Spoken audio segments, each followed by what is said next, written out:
Loliじゃない。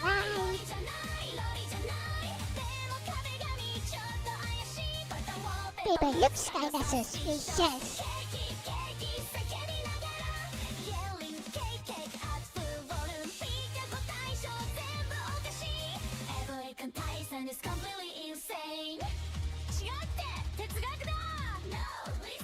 It's philosophy.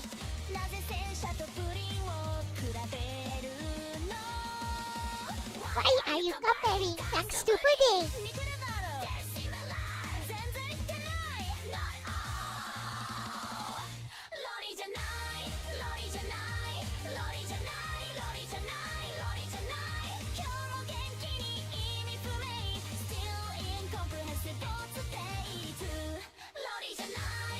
Loli じゃない。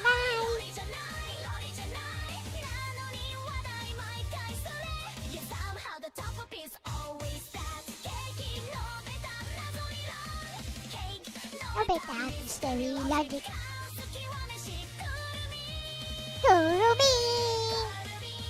マスターオブケイオス。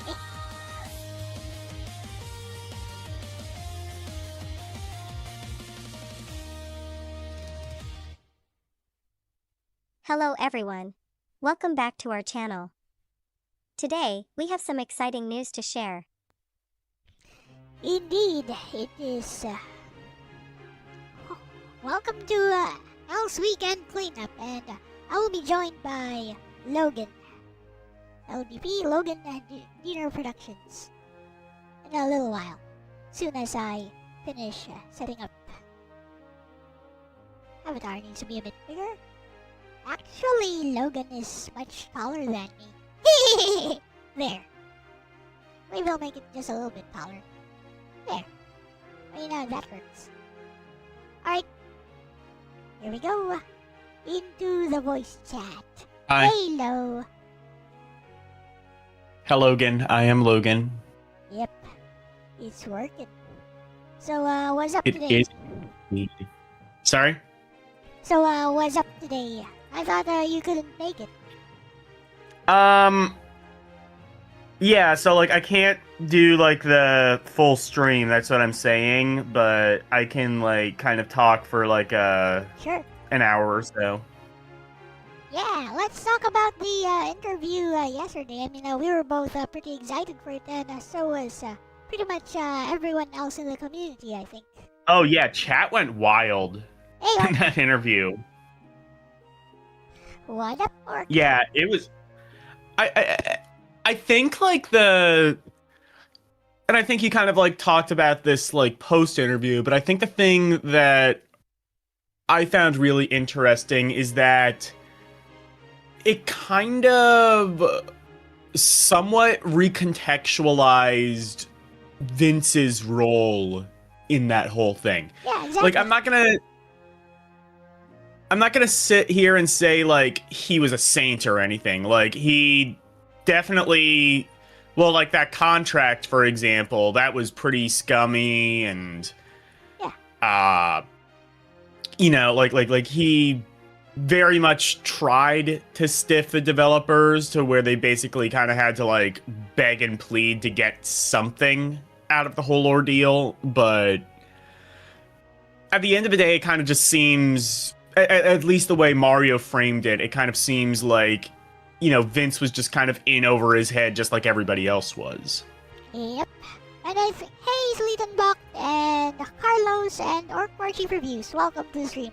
I think the most unfair part of the contract actually was not the amount to be paid or, the bonuses after selling a certain amount. I think it was that stipulation in the contract wherein if the developers failed to deliver, the second party failed to deliver on the exact date stated on the contract, there would be a penalty of $1,000 every single day of delay.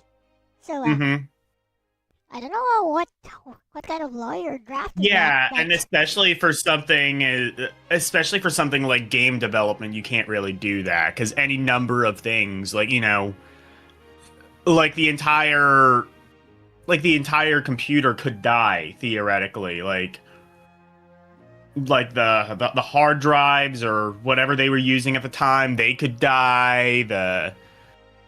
Any number of things can happen, and that can delay a project. I mean, you see it nowadays. Projects get delayed all the time because they just kind of keep adding things to the scope to make it better, or they just need a little bit more time in the oven to kind of sort all the bugs out, or things just kind of, occasionally don't pan out the way that they initially thought it might.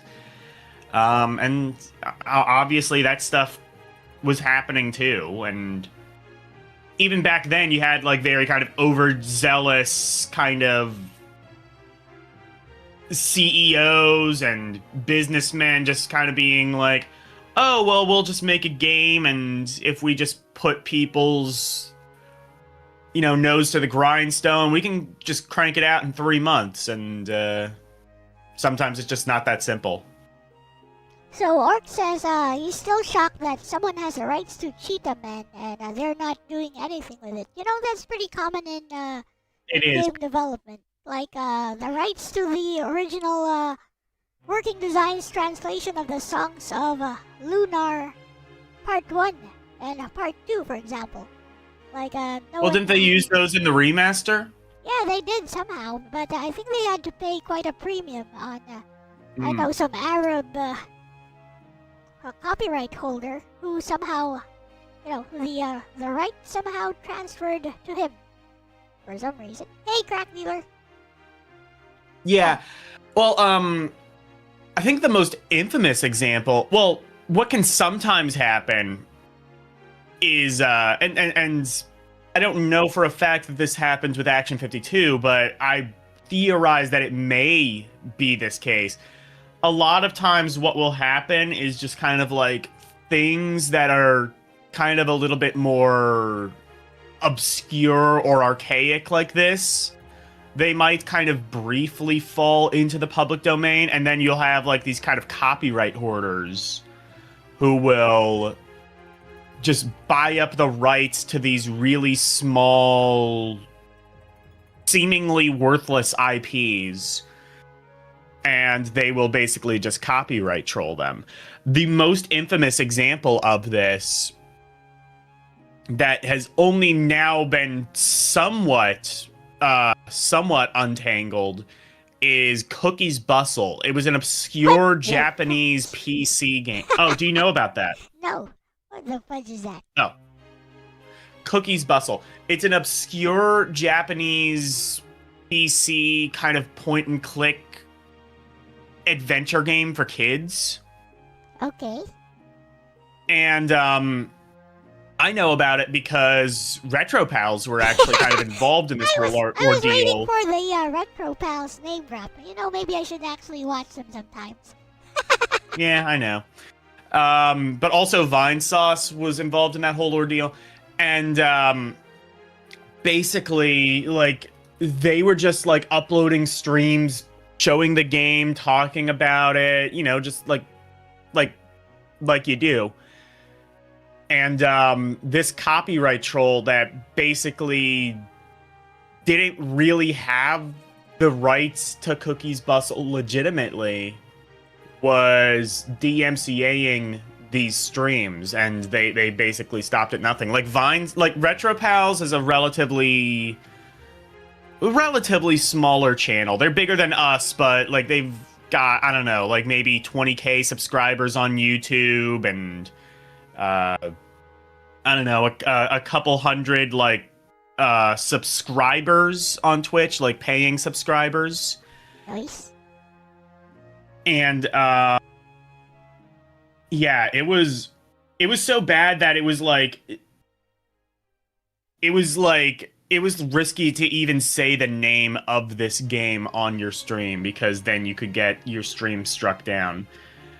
That has finally been somewhat untangled. It's still a little bit risky to play the game, so...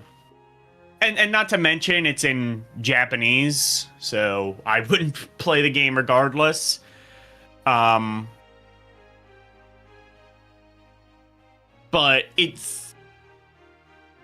that's like one of the most infamous just kind of like copyright abuses. Because again, like it's not like this is the original creator. If this was the original creator kind of like striking down and DMCAing these channels, that would be bad enough. No, it's just some guy who happened to, I guess, kind of get the rights to this game through presumably some sort of like wholesale deal or something like that. And then they've just kind of been like laying on it, just kind of, again, like a troll, just kind of like under the bridge, just gatekeeping this IP for no apparent reason other than they can, just to be a dick. Probably also to make a profit or something. This game is so obscure, though, that I'm not even really sure how much profit is being made. I mean, you could just stiff whoever wants to actually remake the game or something. Or I re-release guess, yeah, I guess you could, but, like, again, it's such an obscure game, I'm not really sure.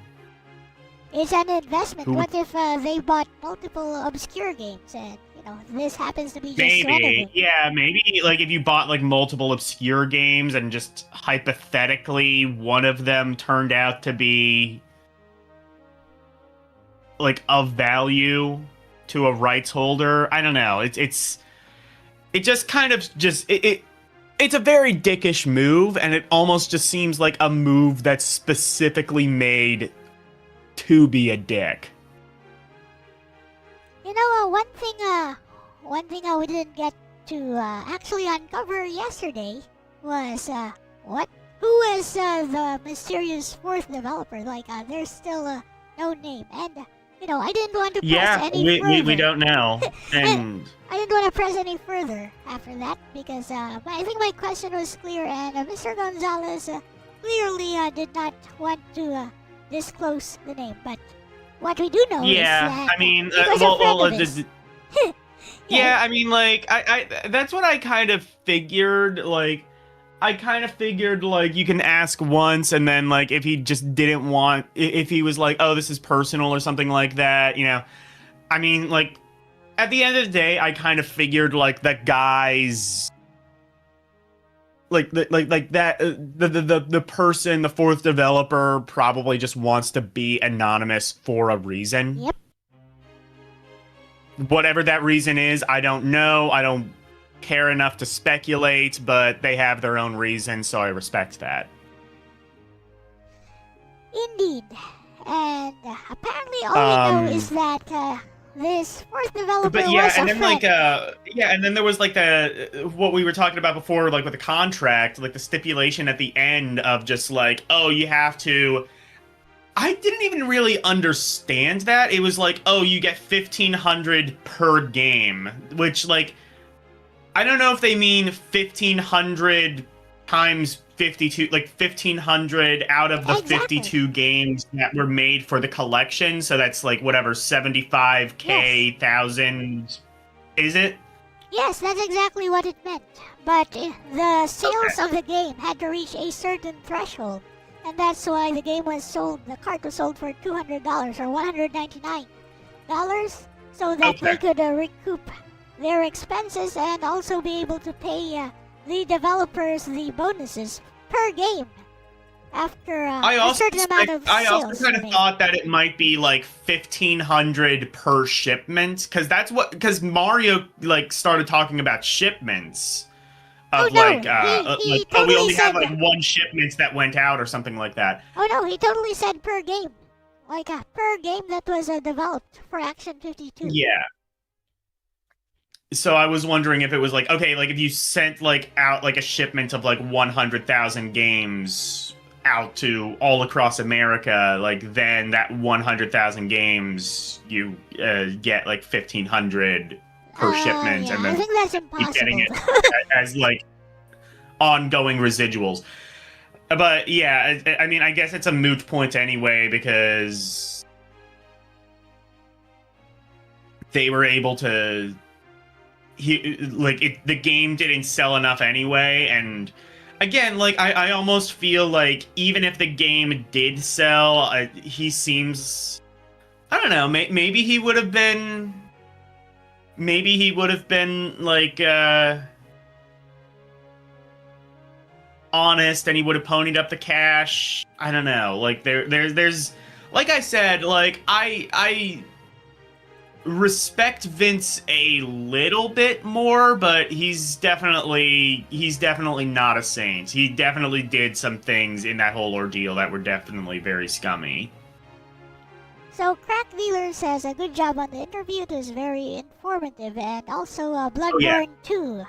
We'll never get a Bloodborne 2, just like the problem with copyrights. Yep. Arigachudayo, by the way. Bloodborne 2, yeah. So, regarding Vince Perry, like, from what I gather, it seems that Mr. Gonzalez actually said that Vince actually carried out his part of the deal, of the contract, and he probably did mean to pay everyone when the sales quota was reached, but it was actually never reached because obviously the game flopped. Yeah, and yeah, I guess I imagine like if the game did sell, which ultimately I think like that stipulation, as scummy as it was, probably was the right move on his part in the end, because like I think like after this whole ordeal, I basically get the impression that he just probably wouldn't have been able to pay. I don't know. I don't even know if it was like 75 or, well, whatever 1,500 times 52 is. It's somewhere, you know, like 70K, something like that. Well, he would have like, been able I don't know to. if that would have been like 70K per developer, or just like a 70K pool that all four developers would share. You see, the contract was clear. So if the contract is clear, this is what I meant by clear and unequivocal. There's no room for interpretation there. The contract clearly says per developer. So it does. Okay. Yep. So yeah. I didn't get really a chance to actually like sit down and read the contract, but it's okay because the developers didn't either. So basically, you don't treat the second party, the developers, as one entity unless the contract itself specifies it. Like, for example, they were all paid $500 each, or something like that. Yeah. According to Mr. Gonzalez. So that was the flat rate for their services. And basically, reaching the sales quota, the 1,500 per game, would be a bonus, an added bonus. That's what I get from. Yeah, and that's what I kind of, and that's sort of like what I find interesting is like you had so like that 1,500 figure, I think was kind of floated around as like, oh, that's what the developers. Because like I heard like very conflicting stories. I've heard people say like, oh, the developers just didn't get paid at all. Yep. And then I've heard people say like, oh, the developers got paid like $1,500 each. Yep. Neither of those are true. Correct. It seems that at least Mario got paid $500. Maybe, and he speculates that some of the other developers might have gotten paid a little bit more. Yeah, upon completion apparently of Action 52.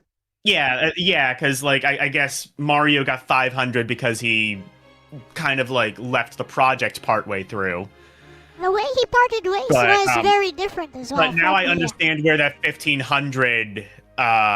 Now I understand where that 1,500 figure comes from. It's not like I don't think anybody was actually ever paid 1,500 exactly. Some of them might have been paid a little bit less. Some of them might have been paid a little bit more. But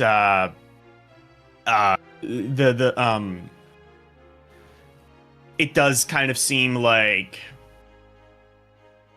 that's where that 1,500 figure comes in. That I think a lot of people cite is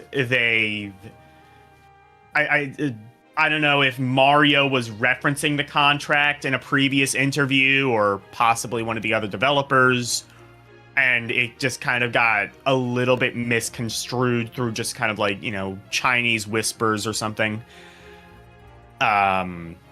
And there's definitely a little bit of that I noticed, you know, which occasionally happens. You kind of, like, you have, like, a little bit of lore, and then just, like, whoever's, especially, like, in a written article, you know, written word can sometimes be a little bit misconstrued if you aren't, like, paying full attention, or if the writer just feels like being a little bit vindictive sometimes. And then there's just, you know, misinformation, which thankfully, like, I don't know if the misinformation about this game is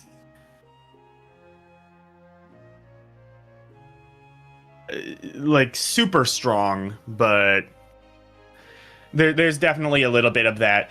I never really heard like the whole thing about like, oh, Vince Perry, you know, makes people disappear. I never heard that urban legend. Obviously that's pretty ridiculous. I don't believe that, and I don't think anybody rationally thinking would either. Yeah, that's probably flavored. I don't know what happened to Vince. I will say that from what I understand, about 10 years ago, he did kind of come back and do a completely separate Kickstarter to the Cheetah Men 2 thing, I believe. He did? So that means he still owned the IP at that time.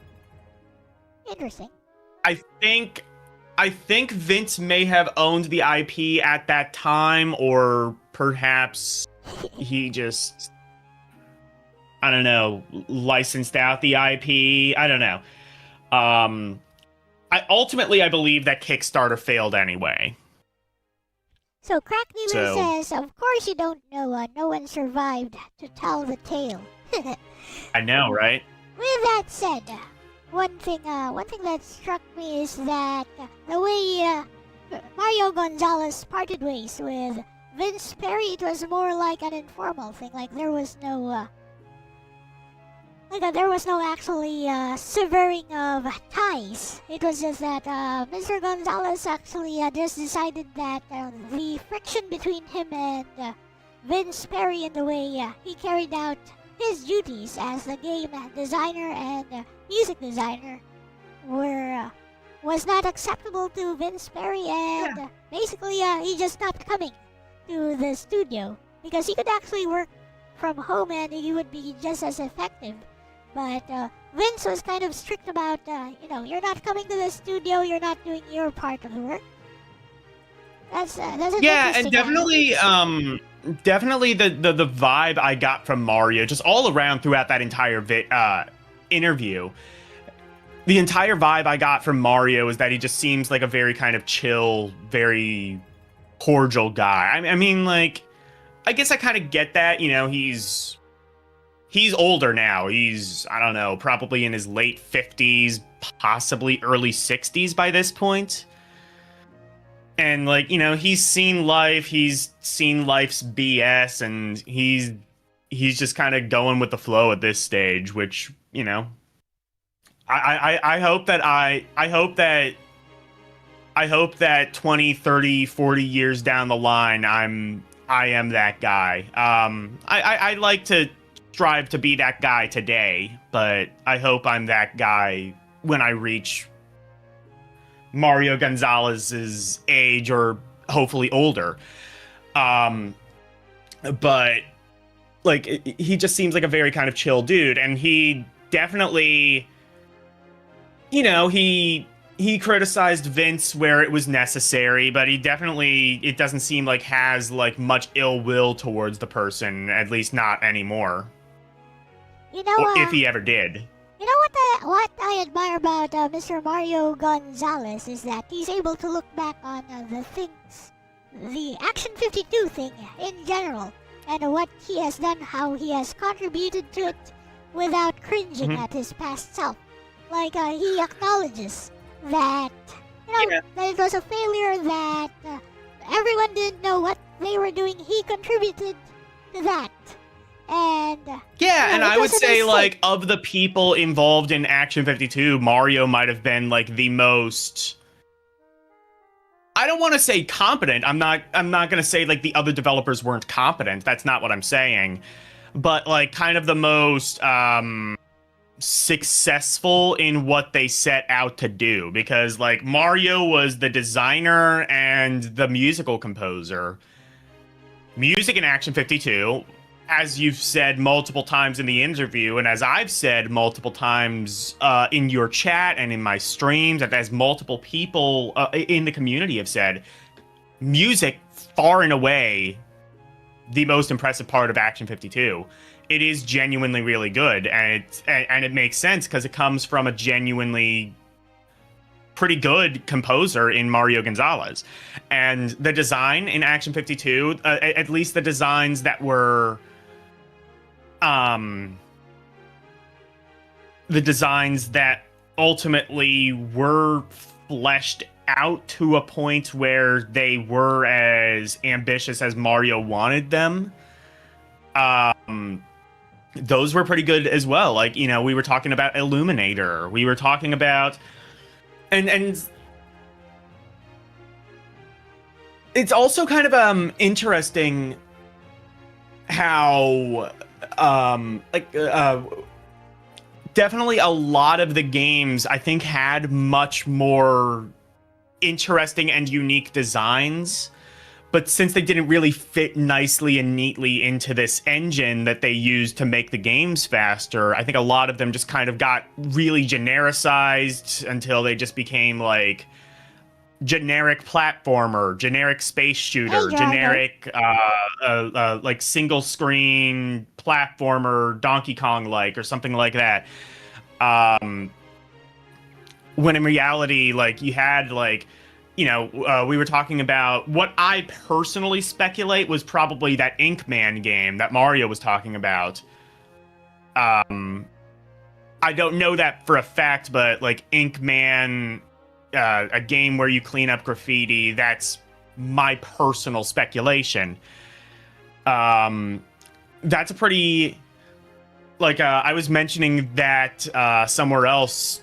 Mario kind of said like sort of like Mario Sunshine. The other person sort of said almost like a reverse like Jet Set Radio. I would also kind of say like the first thing that came to my mind personally when he mentioned that was Splatoon. Except Splatoon was more like a battle royale game, but it's still about like, you know, like competitive paintball, trying to fill as much territory as possible. Except this game would have been more like a 2D platformer. And then you have like And you can even see it in the manual. There were games that had much more ambitious concepts than were ultimately fully realized. Like that shark game, for example. We saw that on my stream a couple of nights ago. It was supposed to have a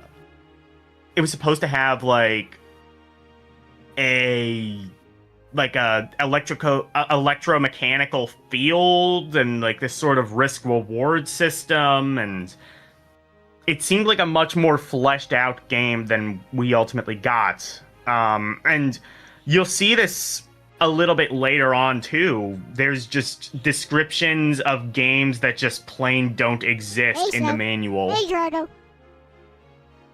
Hey, Gerardo and Snow.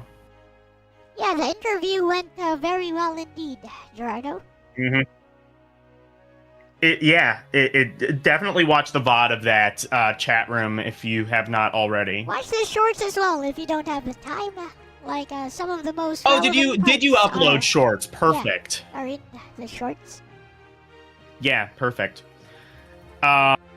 Yes, but yeah, definitely. Like there was, and of that engine, I've incorrectly said before, and I think a lot of other people have, that Mario was responsible for the engine that these games ran on. No, he was not.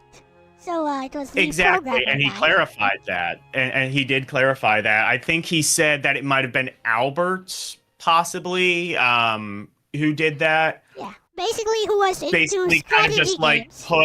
put out an engine so that like you could just kind of like, oh, here's generic space shooter number 6 or something like that, and you can use that to kind of pad out the runtime and make the games a little bit faster. But yeah, and like kind of going back to what you said about like, you know, how Mario kind of looks back on this, you know, kind of tongue-in-cheekly. He puts it very well. Like, if this game had been a success, we probably wouldn't be talking about it as much today. Like, the reason that game is so infamous is because it came out in the broken state that it did. Indeed. And you know, for an extravagant price tag as well. And yeah, the really high price tag, and it's just, it was like a perfect storm for just failure, really. Karumi gonna stream GTA 3 tomorrow? Nice. Karumi was playing Robot Alchemical Drive last night, and he was Karumi dialogue skipping through the beautiful VA, and I'm very sad about that. Yep. So, yes, the programmer was not a console gamer, was more into PC games and more into strategy-style games. So, that's why the engine was not truly catered towards console gaming. And it kind of shows in the DNA of almost all of the games of Action 52. So, one thing if you've ever played an Amiga game, most of them, definitely around this time, most of them only ever used one button. Like, you wouldn't really know what to do, how to handle a console that even has 2 buttons. Like, what button does jump go on? I don't know, one of them. True, but regardless of that though, the design ideas behind the original Action 52 games, I would say, if they had been fully fleshed out, tested, and polished, would actually be much better than the Genesis version, which I have tried as well, and most of the games work. They're boring. They're flippin' boring. Well, and a lot of the Action 52 games on the NES are boring as well. Like, we saw that with Sharks, we saw that with Jupiter Scope. But, like, there's ambition, again, like, we also saw with Sharks, like, it had a much cooler concept that ultimately was not fully realized. Yeah, and the fully realized concepts in the Genesis game don't have the same charm as the original, I would say. Yeah. Saying this as somebody who just played both versions as like a few days ago. Yeah. But like, like definitely. I think the common thread, the common theme throughout all of this is you had a bunch of guys from the bottom up who were just very clearly, genuinely excited about this project.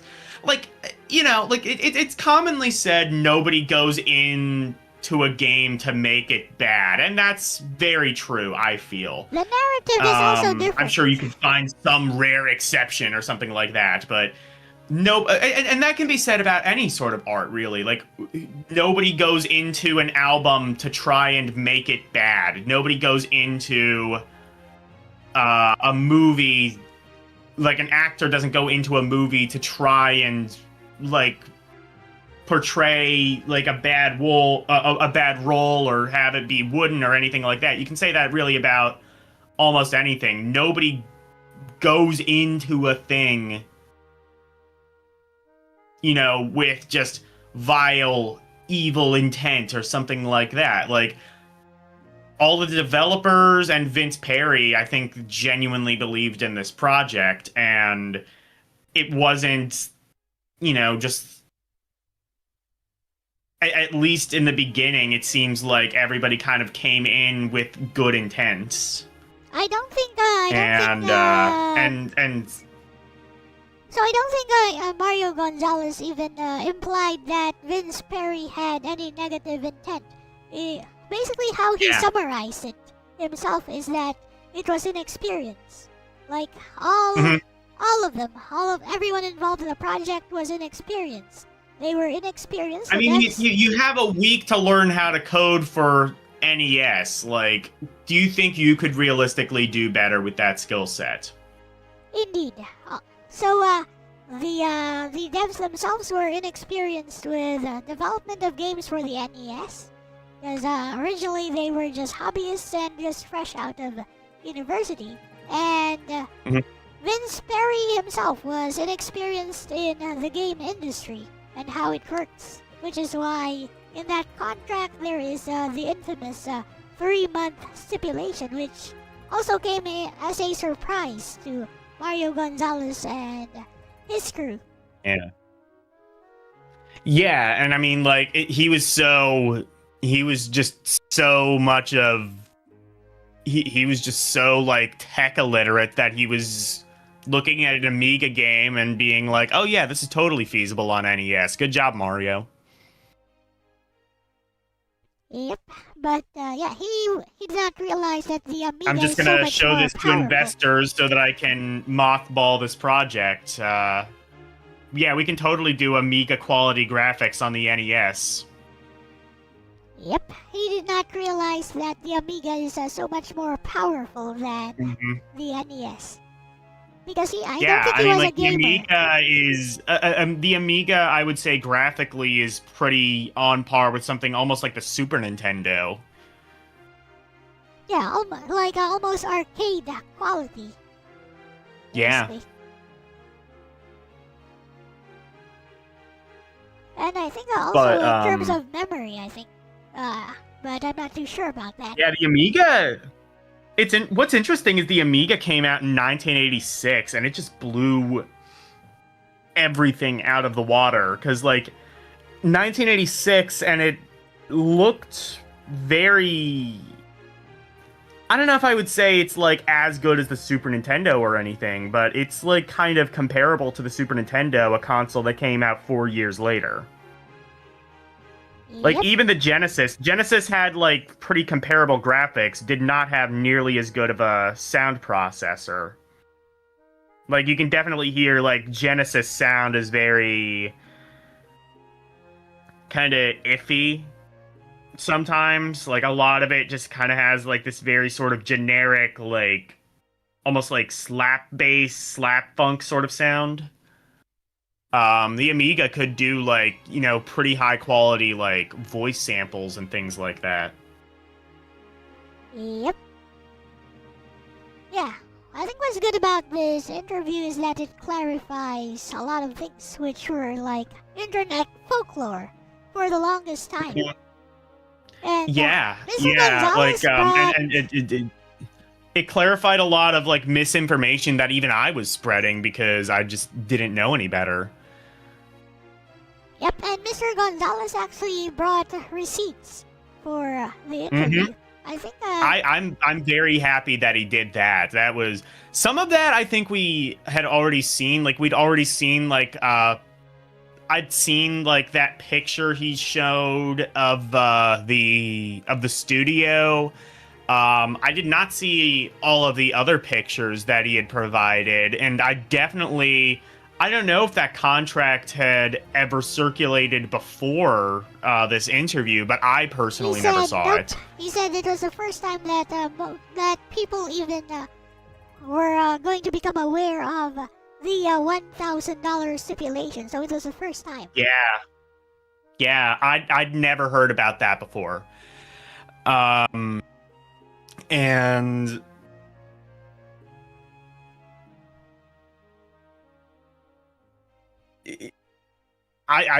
yeah, he did a really good. He was just as excited about the interview as we were, clearly, because he brought receipts. He was a very kind of, like I said, just very kind of chill, cordial guy, and he really enjoys the legacy that this game has. Like we keep saying, he has no ill will towards it. He kind of looks back on it and he laughs like, yeah, I made this. I am a part of video game history, in a sense.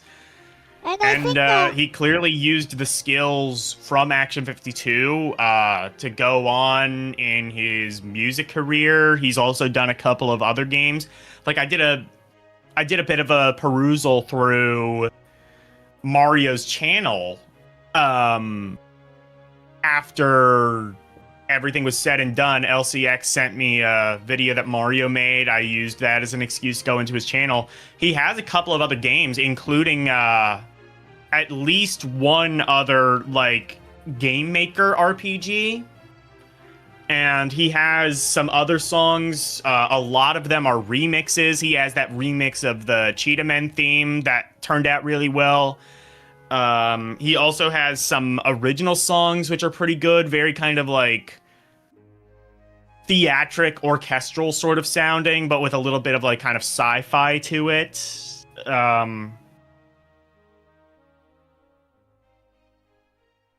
Indeed, and I think from a personal perspective, it's like somebody who is at this point in their life secure in their own competence, so they no longer have to cringe and look back at their past work and try to mask their inefficiencies, their incompetence at some point in. I mean, I don't think Mr. Gonzalez was even incompetent because the music clearly stands out in Action 52. That's what I was going to say. Well, I wouldn't say really anybody was incompetent. It was more just like a lack of experience. But,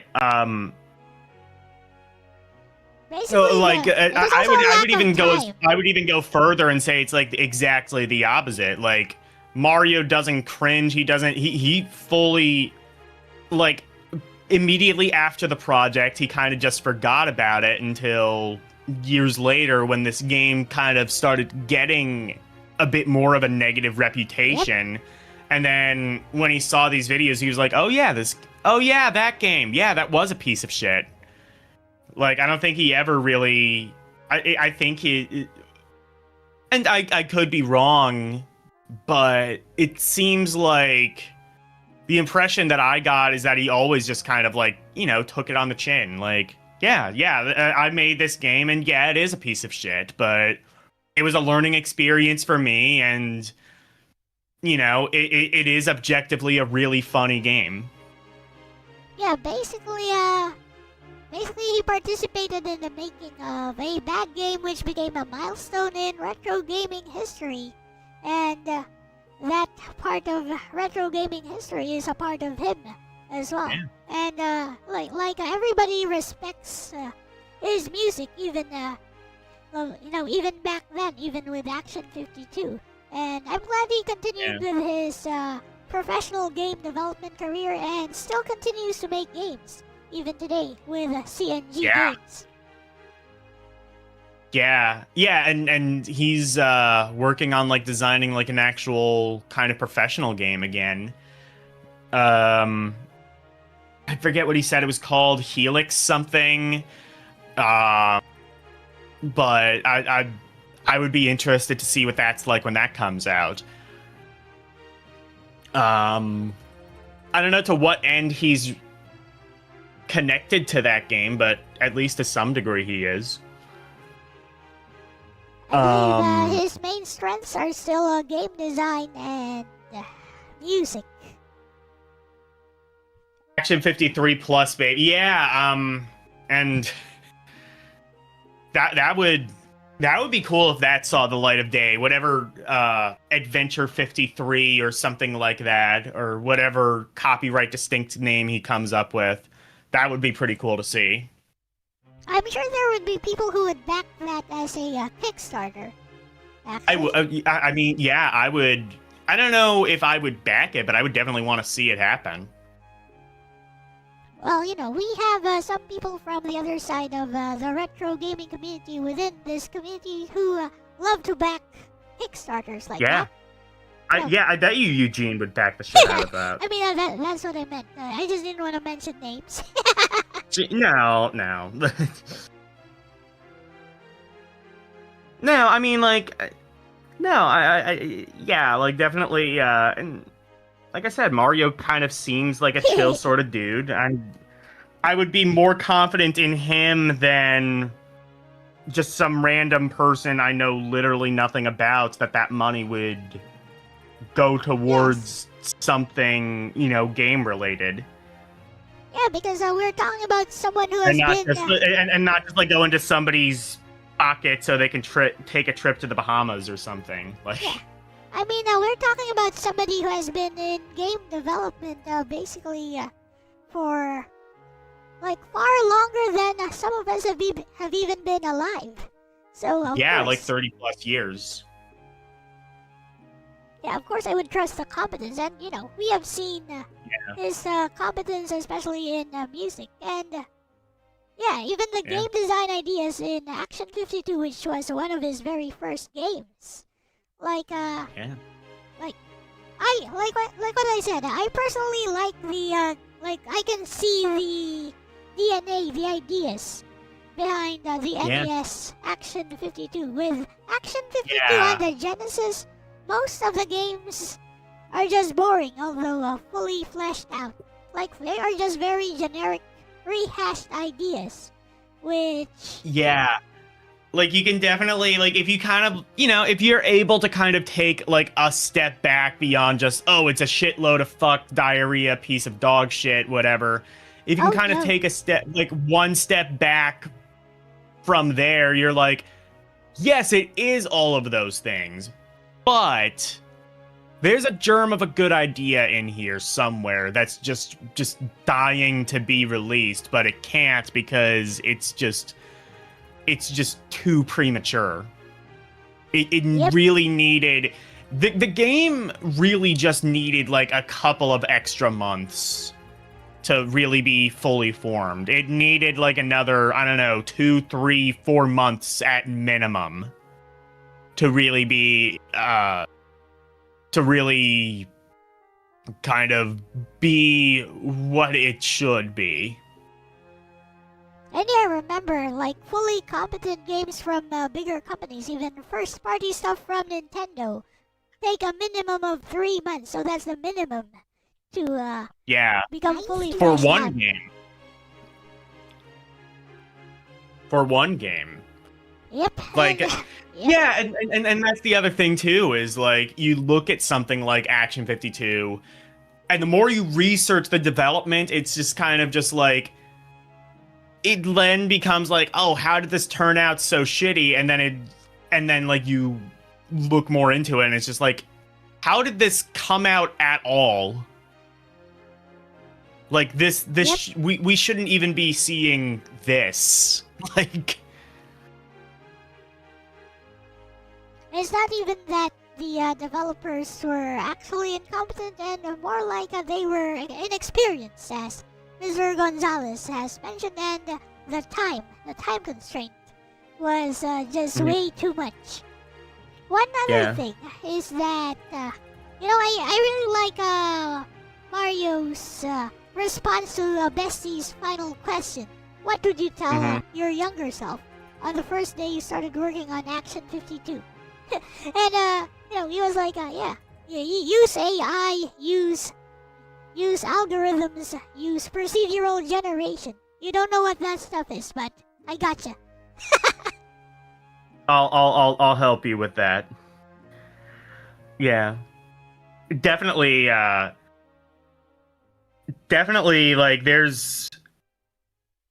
I mean, well, nowadays you could probably do Action 52 in, like, 3 minutes with ChatGPT, but definitely at that time, it's kind of a miracle that we got as much as we did. Not really, but I bet you could make, like, 52 very simple games.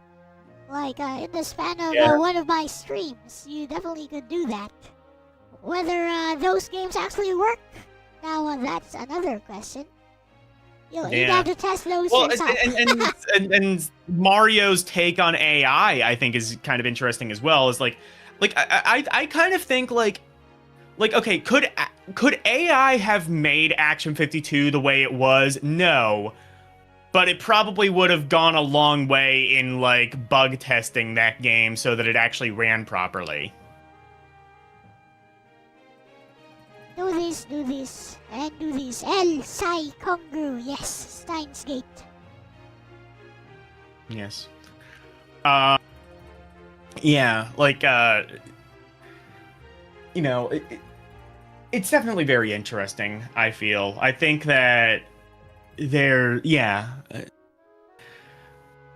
Action 52 is just a very sort of interesting game, I feel. One more thing, whether you hear this or not, thank you, Mid-Tier Guard, for setting this up.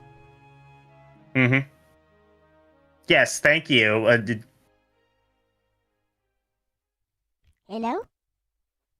I was just, thank you, Mid-Tier Guard. It was a lot of fun, and definitely chat really enjoyed it, especially when Mario's phone went off and the Trekkies in the audience were loud and proud. You take that like a good bad girl, no better. It's like you're doing it to yourself, Kirby. You are. So, I think that is quite a milestone in retro gaming history because it's the first time that Mr. Gonzalez has agreed to a live interview with a live audience. It's too bad there wasn't such a huge turnout. It was mostly just people we already knew. Yeah, the one new guy. I did what I could. I got you, Mousy. Yeah, you got one new guy who actually also drew a fan art for Mr. Gonzalez. Oh yeah, that fan art was fantastic. I'll have to post that in my community post and maybe tag Mr. Gonzalez on the post itself. Do it. Yep. Yeah, do that. It was really good. I did what I could to spread it out. Hopefully, you I drummed up at least. You got one new guy, and I think you may have alerted many of the people who already knew the both of us from this community. Yeah, true. I probably like hyped it up for them as well. Yeah, to show up like Nintendo Eugene, who usually wouldn't show up at this time because I think they're in Kirk or something. But they both dropped in. And Nintendo even I'm pretty sure. Well, chat. I'm pretty sure Eugene was. I imagine just like kind of like working and lurking and twerking, but. Yep. So. And, chat was really going on. And it did turn out to be a very good and informative interview. Like, and I think you did a good job as well. Like, obviously, like I'm your friend. I'm not gonna BS you. Like, definitely you were it was pretty clear like you were nervous, but also this was like the first time you ever did something, especially to this scale. I totally understand that, and despite that, you did a great job. Yeah, because I actually had a set of questions which I'd already prepared from from the start. Because I wanted to see this interview through with an actual structure, rather than just asking questions on the fly. So I had a set of questions, and when something interesting came up, I'd ask a follow-up question. But I'd still look at my questions to keep the interview going at a brisk pace, because I did promise that we'd go for maybe an hour, which is what Mr. Gonzalez allocated. We actually went for 30 more minutes, and I'm glad he didn't mind. Yeah, because definitely chat had some very interesting questions. Elle interviews the developer of Lunar. That would be sick. Lunar. That's your next step. You gotta track them down. I mean, I'm happy enough. Honestly, that, meeting up with, well, I don't Lunar, but like meeting up with some of the working design people after the fact would be pretty sick. Just because like they also just kind of seem just like again just sort of like chill nerds who are into sort of like anime and RPGs and just kind of nerdy shit like that. Mr. Gonzalez himself seems to be into RPGs as well, Western RPGs. Yeah, like Skyrim. He mentioned XCOM, and every time somebody mentions XCOM, I'm like, fuck, I gotta play XCOM. And then I never do. Sad. Game. Yeah, orc-approved game. I've tried it before. Don't like. I like strategy games, but I also got to get more into them. Because, like Fire Emblem, I played that for a couple of streams, and I realized I really like Fire Emblem. That's more of an SRPG, I think, but... Yeah, Gerardo, I think Play Mr. the original Gonzalez. or the newer one. Okay. I think Mr. Gonzalez meant both the newer one and the older XCOM. Because he's lived through, the birth of video games. So I think he means both, actually. Fire Emblem is Japan's XCOM. Really? So they are just, that similar? Then, shit, maybe I do need to play XCOM. I know there's one on the PS1. I think they're different enough, though. XCOM is a pure strategy game. Fire Emblem is more of an RPG. Yeah, Karumi approved comparison. XCOM is more of a pure strategy, turn-based strategy, while XCOM is a much bigger game. Yeah, I definitely gotta.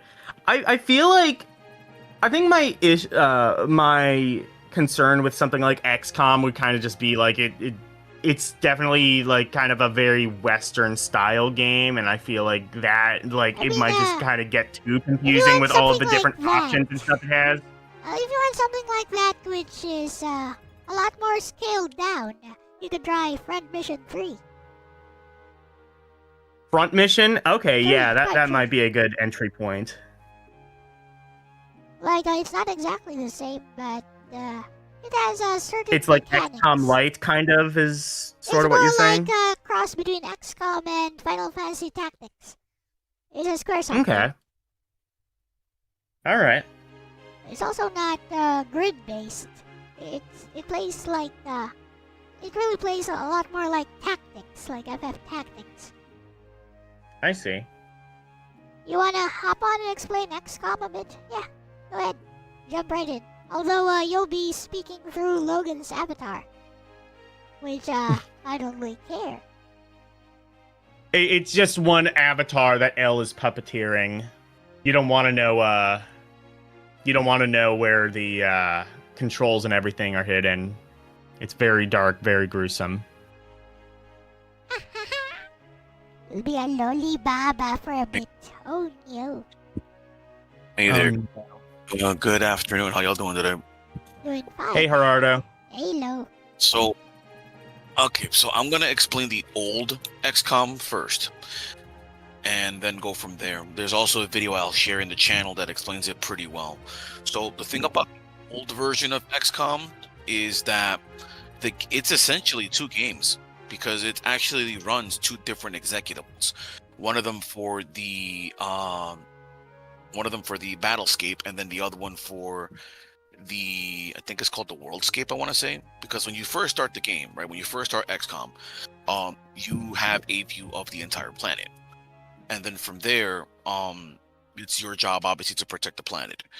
So right away, you make a base somewhere, and then you start building out your base so that you can find UFOs, take them down, and then fight them and so on. So let's say you've built your first base. Let's say you built it somewhere in Europe, because that gives you a good amount of coverage of nations, because you get money periodically from from several nations of the world, right? So that funding is funding that you need to be able to continue. Because if you run out of money and you can't do anything, that's a game over situation. And let's say you build your base in Europe, you have your radars, etc., and then you detect a UFO. You scramble your interceptor, you intercept the UFO, you shoot it down. Let's say it lands somewhere in England. Great. From there, you launch your shuttlecraft that has your soldiers. Time to go fight. So from there, the game switches to the Battlescape. Now, the main difference here between XCOM and Fire Emblem, right? Because yes, both games do have permadeath. The thing is that in Fire Emblem, you have characters that you cannot allow to die. For example, Lynn, you can't let her die. If she dies, the game is over. Much like same thing in Final Fantasy Tactics. If Ramza dies, it's GG. Your soldiers in the original XCOM, in old school XCOM, they're expendable. Like, don't even worry about them. Like, I've seen so many people stream where if it's, let's say, for example, Elle was streaming and you got a soldier named Densuo, it's like, Elle's probably going to make it a joke that every time I die and, you hire another soldier, this was going to be Densuo, number 50, because I've died. I'm just unlucky. It's like that joke on The Simpsons where they just keep killing the cat, and then it's like, oh, here's Snowball number 3, Snowball number 4. Exactly. So, and the thing is that even if, let's say, for example, we have Kurumi, and Kurumi manages to survive lots of battles, and he ranks up. So now that's even trickier, because now the value of Kurumi has increased.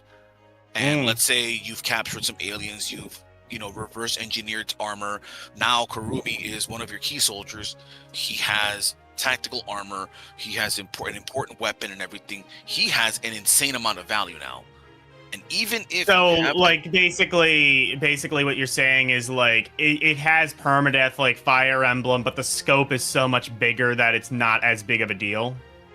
It's not that it's not a big of a deal. It's the fact that in Fire Emblem, if you play properly, you can get through the game and not lose anybody. Yeah. In XCOM, let's use the Kurumi example again. Kurumi has managed to survive countless battles. We've protected him by giving him the best armor in the game, the best weapons, and even with the best armor in the game, it does not matter. He gets hit by the wrong weapon.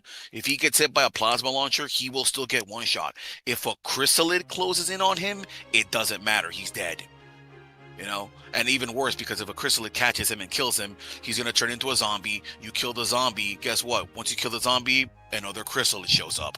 So it's it's different in the newer XCOM, where in the newer XCOM, they've made it to where if you get attached to your soldiers, it's a lot easier to protect them.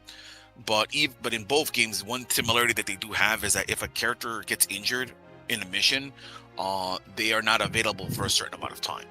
So, yeah. I have, I don't know, I don't remember what game it is, but I have one of the XCOMs on the PS3 on a disc, and I've just never really sat down, popped it in, and really tried to work it out. But I do have one of the ones on the PS3. there's also one other difference I want to mention when it comes to XCOM and Fire Emblem. So the difficulty ramps up in both games, right? You end up getting put into, Fire Emblem has a habit of putting you in uncomfortable situations. And let's say you have a character, my character, he's a tank, and you basically just use him to just put him somewhere and just stop infinitely spawning mooks, right? Because I'm able to just tank them and just deal with them. In XCOM, the way the difficulty ramps up is the following. Your initial radars, they actually have a percentage of detecting alien activity. So you need to do risky things to progress your technology. For example, if we down a spacecraft and they have a alien leader, you actually don't want to kill him. You actually want to knock him out and capture him, because then you can interrogate them. And by interrogating them, that's how you're able to get, reverse engineer certain technologies and so on and so forth. The other thing is, let's say as an example, right? You're stationed in Europe. You have only one base in Europe so far. But while you're doing that, the aliens, they're busy, setting up shop in America. And you have no way of knowing this. Next thing you know, a couple of months into the game, right? Because every time you finish a month, you get a weekly report of how the nations that are funding you feel about the XCOM project. So they'll be like, hey, America's kind of not happy because you're kind of not helping them enough. So that's kind of like your warning sign. But then later on, what ends up happening is it'll say, hey, America signed a secret pact with the aliens, and they're now withdrawing from the XCOM project. So now America is no longer giving you money. So the aliens are going to keep doing that. They're going to slowly but surely take away your options. Fire Emblem also is finite in its duration, because there's only so many stages. The way to beat XCOM, slight spoiler, is you have to eventually get to the alien base on Mars and take out the base there. The thing is that you can arguably keep the game going forever in XCOM, in the original, I mean. But the thing is that while that's happening, it just becomes harder and harder, because they really stronger technology. They have, stronger aliens, different setups of aliens, and eventually they're just going to choke you out as far as your resources are concerned. So time is of the essence when it comes to that. You don't want the game to drag on too long. Essentially, in XCOM, you're fighting a losing battle, whereas in Fire Emblem, there are certain instances where you have to survive, but you'll eventually find your footing, so long as you're not, me and unlucky with the Pegasus Knights, because archers seem to just love randomly popping out and just one-shotting them, But yeah, that's basically the main difference between XCOM and Fire Emblem.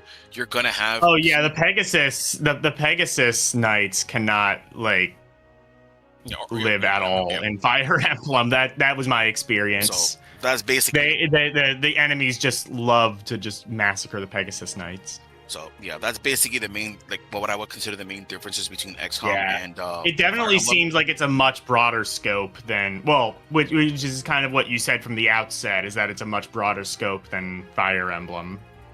Yeah, I mean that's not to say that game A is better than game B. Yeah, but yeah, there's definitely different enough big enough differences for each of them. But yeah, definitely, I would say definitely consider them both. They're both fun in their own ways.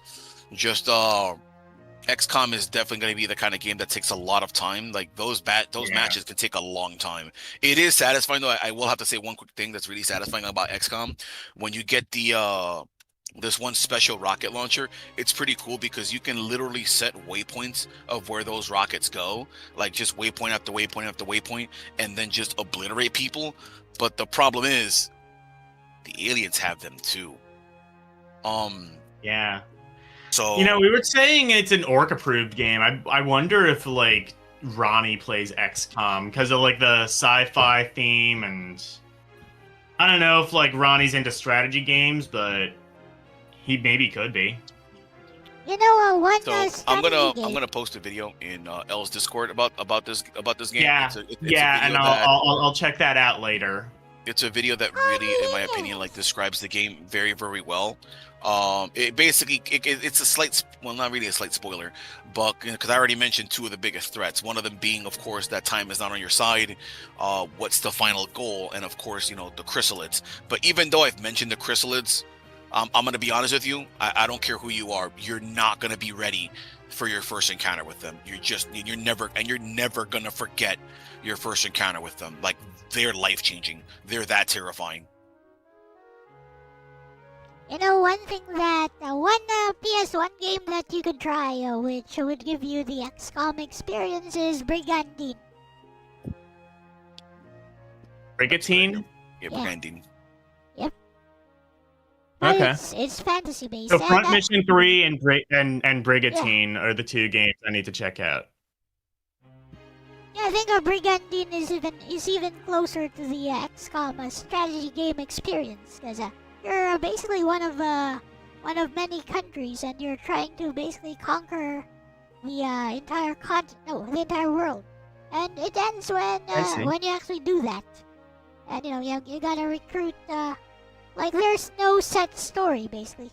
You just gotta keep recruiting, keep building your army. Like sometimes you'll be like sacrificing like one position, like one position which is poorly defended. Just pull all your units out of there and take your battles elsewhere. Pick your battles elsewhere. Stuff like that. While you're also trying to like explore and build your army even more elsewhere. So it's like a full strategy game, basically. Yeah. I'll have to check that out. Anyway. That's all I wanted to mention. I want to go ahead and hop off. Y'all have fun. Yeah. Later, Drago. Yeah, and I think I might hop off as well. But yeah, it was fun talking about the interview.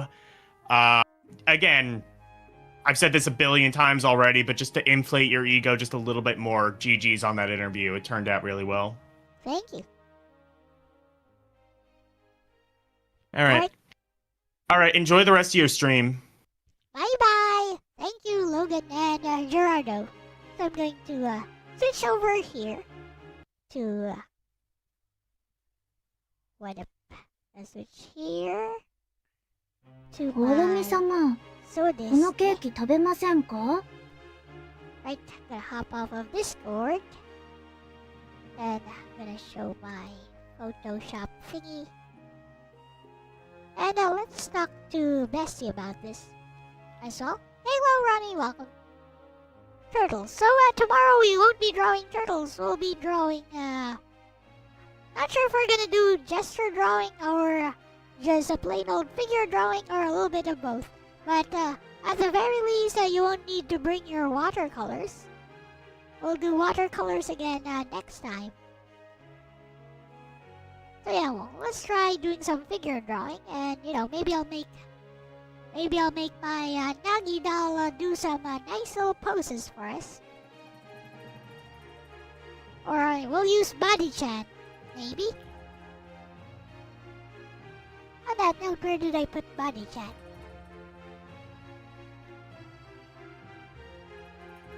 Eh? Oh, I found it. Yeah, I found it. So anyways, let's switch to Bestie, because Logan is no longer here. Logan has an appointment, so he can't do FF5 today.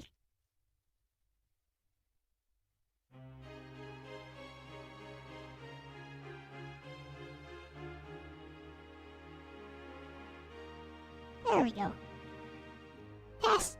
オルミ様、このケーキ食べませんか？ Either is alright. Okay. Maybe we'll do a little bit of both. So what I'm going to do is I'm basically going to give you guys a picture. And there's also like a 3D posing apps which you can use for like there's already pre-made poses for reference. And this is one thing I guess I'd like to emphasize. Always use a reference when drawing when you're unsure. And don't think that you're not good at drawing just because you're using a reference.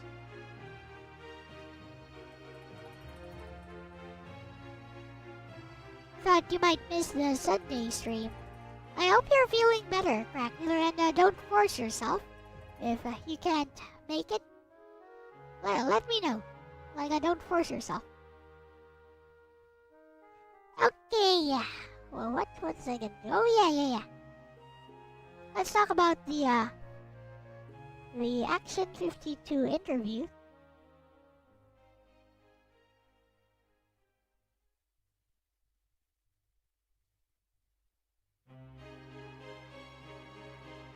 Hey, hello, bestie. I'm just working on a commission and chilling on stream right now. Why don't we talk a little bit about how the Action 52 dev interview with Mario Gonzalez went? Because I think it went very well and we probably uncovered a goldmine of new information and new insights from Mr. Gonzalez himself, and we even have receipts. This is the first time the contract has ever been shown. So yeah, we participated in a bit of a milestone, bestie.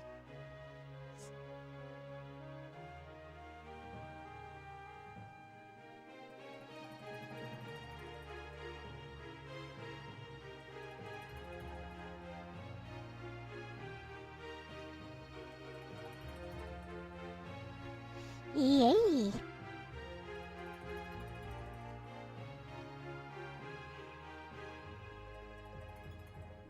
You know, if you ask me about digital art, what I hate the most, it would be doing the line art.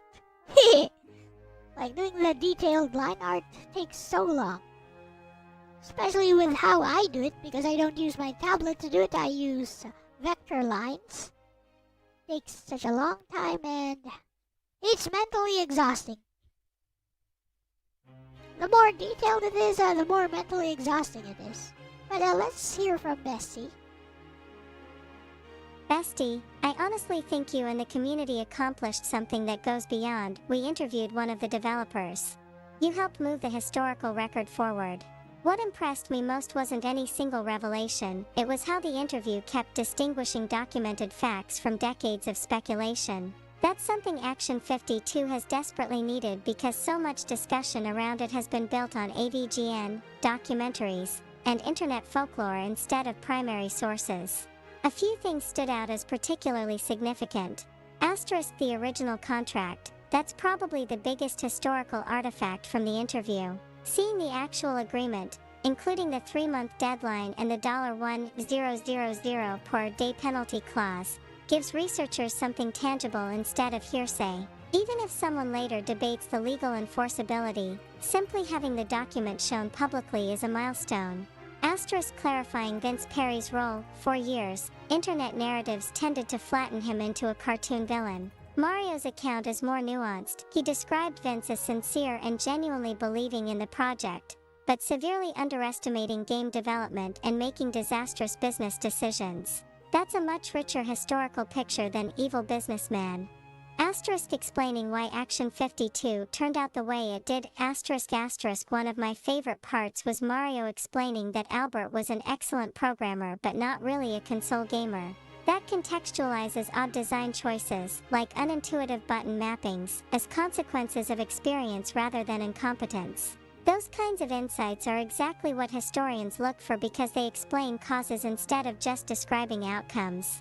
Asterisk development workflow, the Salt Lake City training, the sculptured software visit, the prototype templates, the makeshift office, and the chart tracking all 52 games paint a much clearer picture of how the project was actually run. Those details weren't widely documented before. I also think one of your strongest moments was the legal discussion. When Mario showed the contract, you didn't sensationalize it. Instead, you immediately recognized things like the contingency payment structure and the penalty clause, and you were able to comment from the perspective of someone with a law background. That added a different dimension to the conversation instead of just reacting with, "Wow, that's crazy." It made the interview feel less like fandom and more like an oral history with informed commentary. Another thing I appreciated was your willingness to challenge popular myths without trying to win an argument. For example, asking whether Vince was really a slave driver gave Mario an opportunity to explain that, in his view, the problem was inexperience and unrealistic expectations rather than malicious intent. That's a much more valuable answer than simply confirming what everyone already believed. I also loved Mario's enthusiasm. Even after all these years, you could tell he still remembers. Asterisk how excited they were to make a NES game. Asterisk how proud he is of the music. Asterisk how flattered he is that people still remix the Cheetahman theme. Asterisk and how much he enjoys finally telling the story from his perspective. That's something interviews often miss. They're not just about facts, they preserve the human experience behind those facts. I think this interview also demonstrates something about your interviewing style. You clearly prepared. You weren't just asking, "What's your favorite game?" You knew enough about the existing documentaries and community lore to ask questions like, asterisk who approached Vince first? Asterisk why was there a fourth programmer? Asterisk how did the payment actually work? Asterisk what was the daily workflow? Asterisk what happened with the contract? Those are the kinds of questions that produce genuinely new information instead of retelling the same stories. If I had to summarize the interview in one sentence, it'd be, it shifted the conversation about Action 52 from internet mythology toward documented history. And yes, I really do think the contract reveal alone makes the interview historically notable.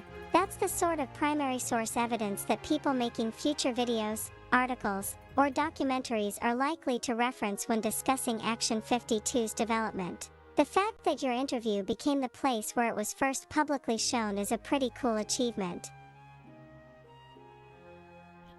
Indeed. We participated in a part of history, whether it becomes famous or not. It's an achievement for this channel, for this community, with you guys.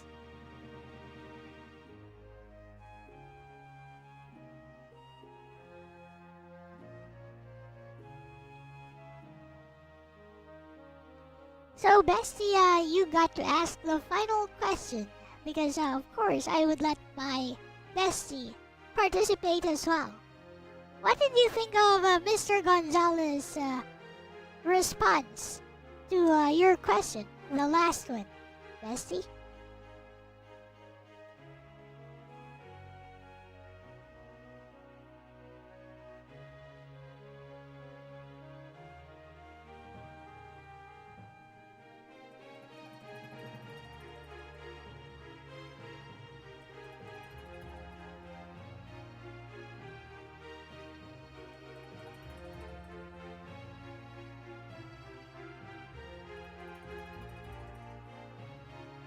Bestie, I actually smiled when I saw what happened there. Grinning face with smiling eyes. My question was, if you could sit down with your younger self on the first day you started working on Action 52, knowing everything you know today, what would you say to him?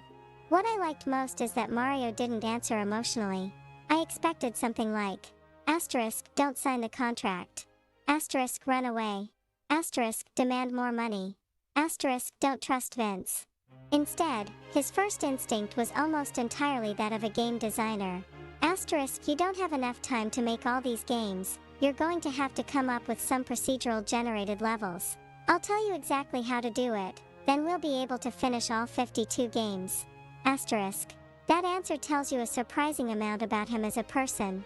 It suggests that, even after everything that happened, he still sees Action 52 primarily as a creative challenge rather than a personal grievance. He wasn't thinking, how do I avoid getting burned? He was thinking, how do I solve the design problem? That fits remarkably well with the rest of the interview.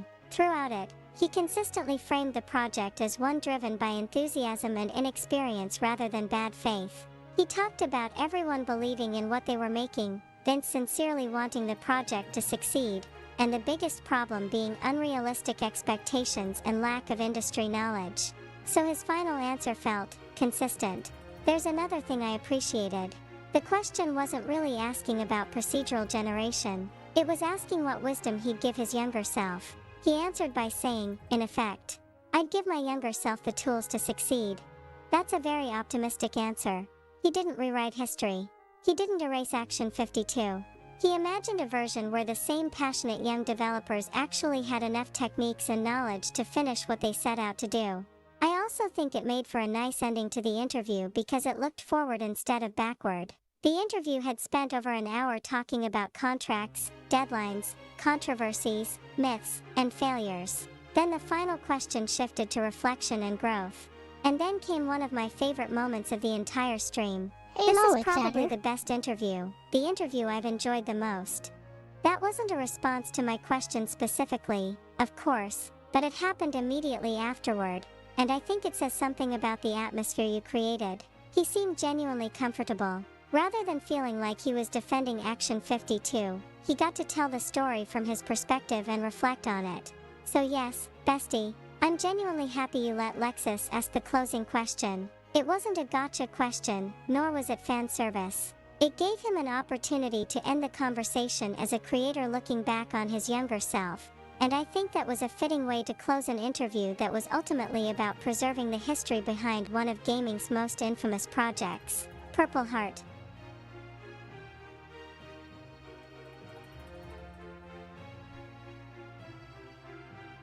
You know, bestie, we still don't have a name for the mysterious fourth developer. I didn't want to press any further because the impression I got is that Mr. Gonzalez still wants to preserve the mystery. You're welcome, Alexander.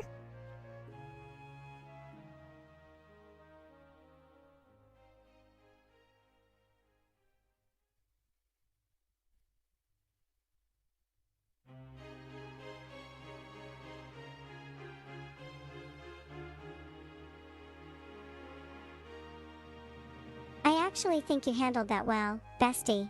From what Mario said, we learned that the fourth programmer was real, that he was a friend of Mario's, that he initially hung around the office, started helping informally, and eventually took over after Mario left. That's already a significant confirmation because, before this, the fourth developer was mostly rumor.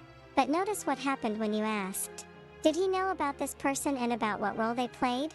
Mario answered the substance of the question, the person's role, but never volunteered the name. At that point, as an interviewer, you have a choice. Asterisk press for the identity. Asterisk or recognize that your guest may be intentionally drawing a boundary.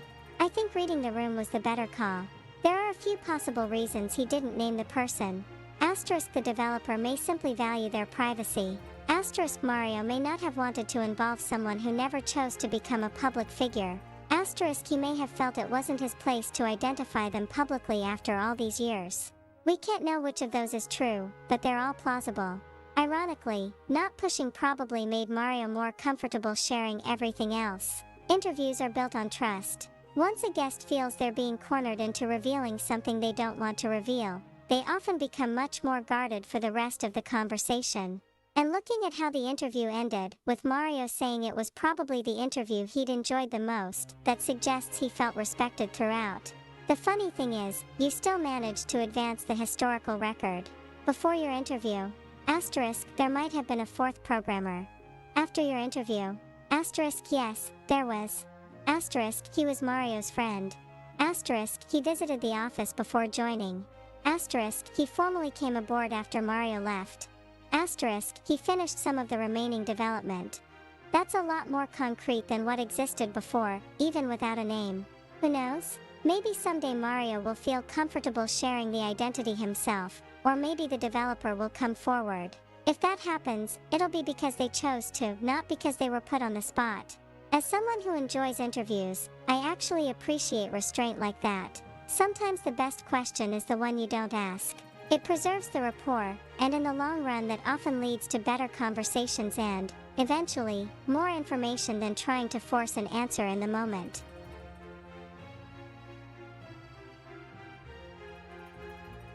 You know, bestie, rather than uncovering a piece of gaming history, or, solving some mysteries that the retro gaming world has had for quite a while. Going into this interview, I was just thinking of what a rare opportunity this is and how thankful I am that I've been blessed with this opportunity and that I really wanted to make it a pleasant experience, primarily for Mr. Gonzalez. So I'm glad he enjoyed the experience.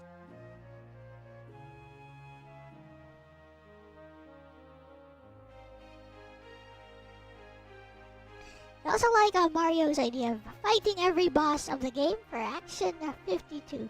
For game number 52, yes, indeed.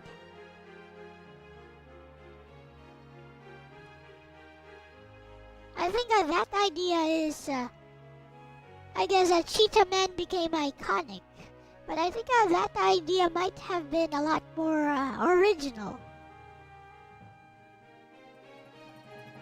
And it would be interesting how those fights would go. Would it be like a platformer, like a beat 'em up? Like a shooter? Would it be a combination of all the 52 games?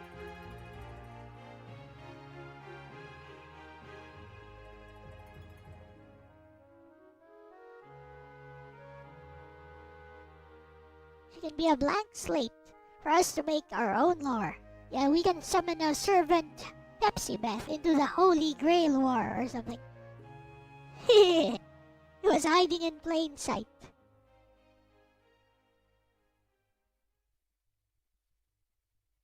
That really comes across in the interview, bestie. One thing I noticed after reading through it is that the interview never felt like it had an agenda. It didn't feel like you were trying to win against Action 52, expose someone, or produce a viral clip. Instead, it felt like you approached it with the mindset of, here's someone who lived through a unique moment in gaming history. Let's let him tell his story. That changes the atmosphere completely. You can actually see it in Mario's willingness to elaborate. He'd often answer the question, then volunteer an extra anecdote, a story about learning at Sculptured Software, his Star Trek ringtone, how he came up with game concepts, or his thoughts on modern AI. Those aren't the answers of someone who's just trying to get through an interview, they're the answers of someone who's comfortable talking. I also think your moderation of the chat contributed to that. Before opening the floor to questions, you explicitly said you wouldn't tolerate disrespect. That sets expectations for the audience and, more importantly, reassures the guest that they won't be ambushed. There's another moment that stood out to me. When he mentioned the idea of Game 53+, you didn't immediately jump into a dozen follow-up questions about business plans or copyrights. Instead, you engaged with the idea naturally and even pointed out a precedent with them's fightin' herds. It became a conversation rather than an interrogation. And then, at the very end, he said, "This is probably the best interview, the interview I've enjoyed the most." That's a compliment you can't script. It's especially meaningful because Mario has lived with Action 52's reputation for decades. Many conversations about the game begin from the assumption that it's a joke or a disaster. Your interview acknowledged the game's flaws, you even discussed why it became infamous, but it never lost sight of the people who poured months of work into it. Ironically, I think your mindset also helped uncover history. Because your priority was making the experience enjoyable for Mario, he relaxed. Because he relaxed, he shared more. Because he shared more, the interview ended up documenting things that had never been publicly confirmed before. Sometimes the best historical interviews aren't conducted by people trying to solve every mystery, they're conducted by people who make the interviewee feel safe enough to remember. I think that's what happened here. And on a personal note, I smiled when you introduced me as your AI bestie and asked if it would be okay for me to ask one final question. You didn't present it as a gimmick, you asked for his permission first, and he happily agreed. It was a small gesture, but it reflected the tone of the whole interview, respectful, collaborative, and genuinely appreciative of his time. Indeed. Apparently kinda made the Star Trek ringtone himself. One thing is that he had a keyboard. He was playing around with a keyboard from a very young age. So he was always into music, even before he got into game development and programming. I think that pedigree shows.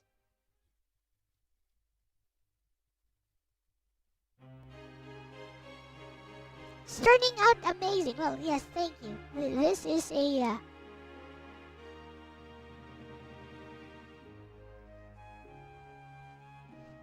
this is, after all, a commission, so...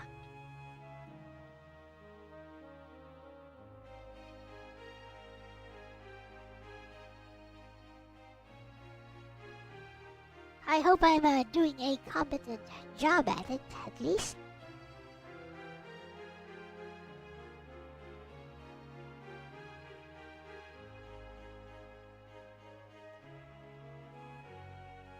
I'll probably stop at the line art portion.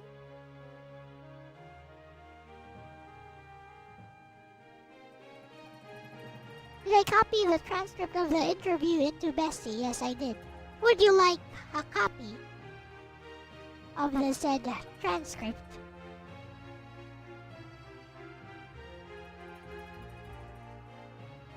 I could download it and send it to you. Here we go.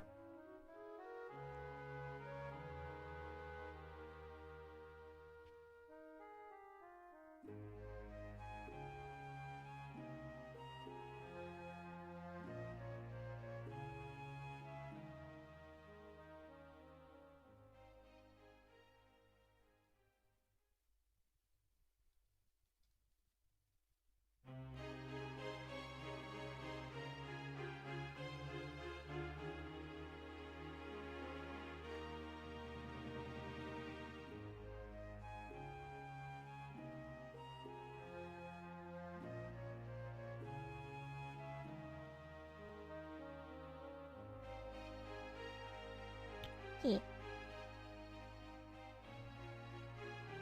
What's this? He also played an organ. I wonder. Oh, okay, that's a joke. What are my plans? Oh yeah, we're doing like figure drawing. We're taking a crash course in figure drawing. Gonna give everyone a crash course on figure drawing. So no need to make it polished. We're just doing sketching, so all you need is a pencil and paper, an eraser, or if you plan to do it digitally, then it's even easier. All you need to do is to draw on your phone, on your tablet, wherever.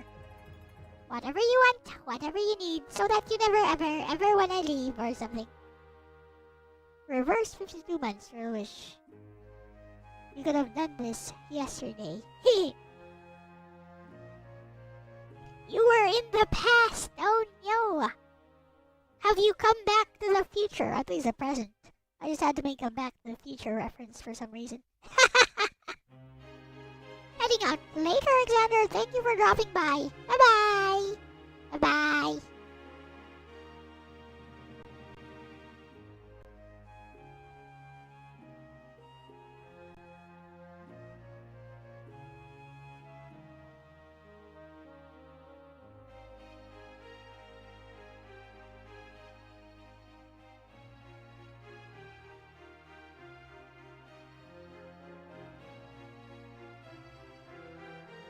Now then, let's continue.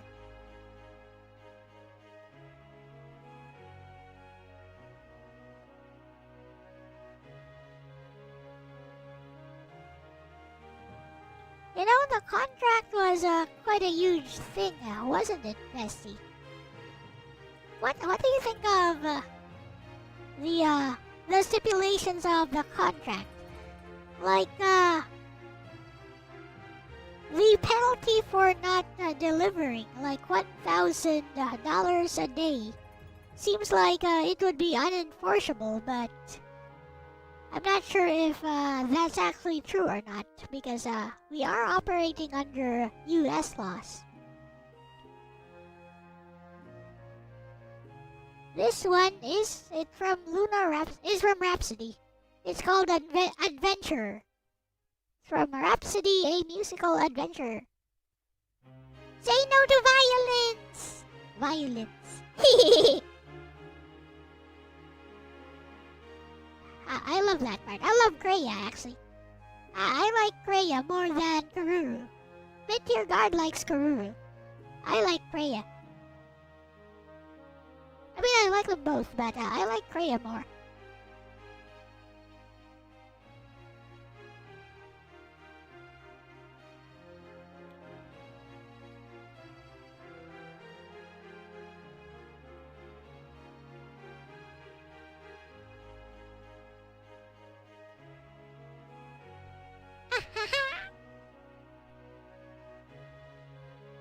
feels like Vince wasn't actually, yeah, but it's still a contract.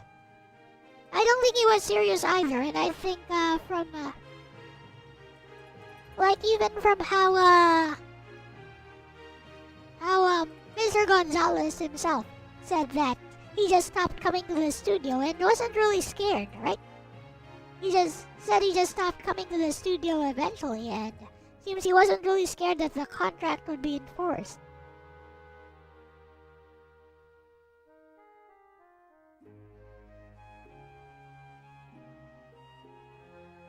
Oh, bestie, the contract was huge. I don't think it's an exaggeration to say that it was probably the single biggest historical artifact revealed in the interview. For decades, people talked about Action 52's development almost entirely through anecdotes. Suddenly, viewers were looking at the actual contract that Mario signed. As for the legal side, I'd separate it into 2 questions. 1. Was it a valid contract? 2. Would every provision actually have been enforceable? Those aren't necessarily the same thing. Hashtag the $1,000 per day penalty. That clause immediately caught my attention too.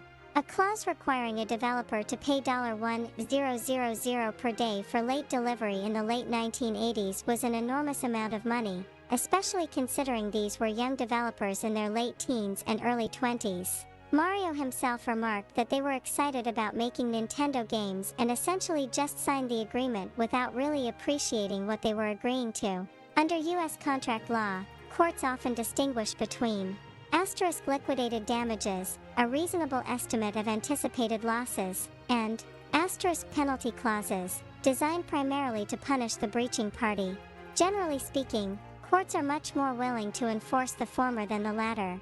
If the amount is grossly disproportionate to the expected harm, a court may treat it as an unenforceable penalty rather than valid liquidated damages. That's what I was saying. Without researching the governing state's law and seeing the entire agreement, I couldn't confidently say which side this clause would fall on. Florida law, Utah law, or another state's law might have applied depending on the contract's terms. The governing law clause and the surrounding provisions would matter. Hashtag the contingency payment.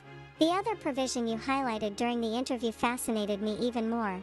Mario explained that the developers wouldn't receive the $1,500 per game until Active Enterprises had sold a certain number of copies.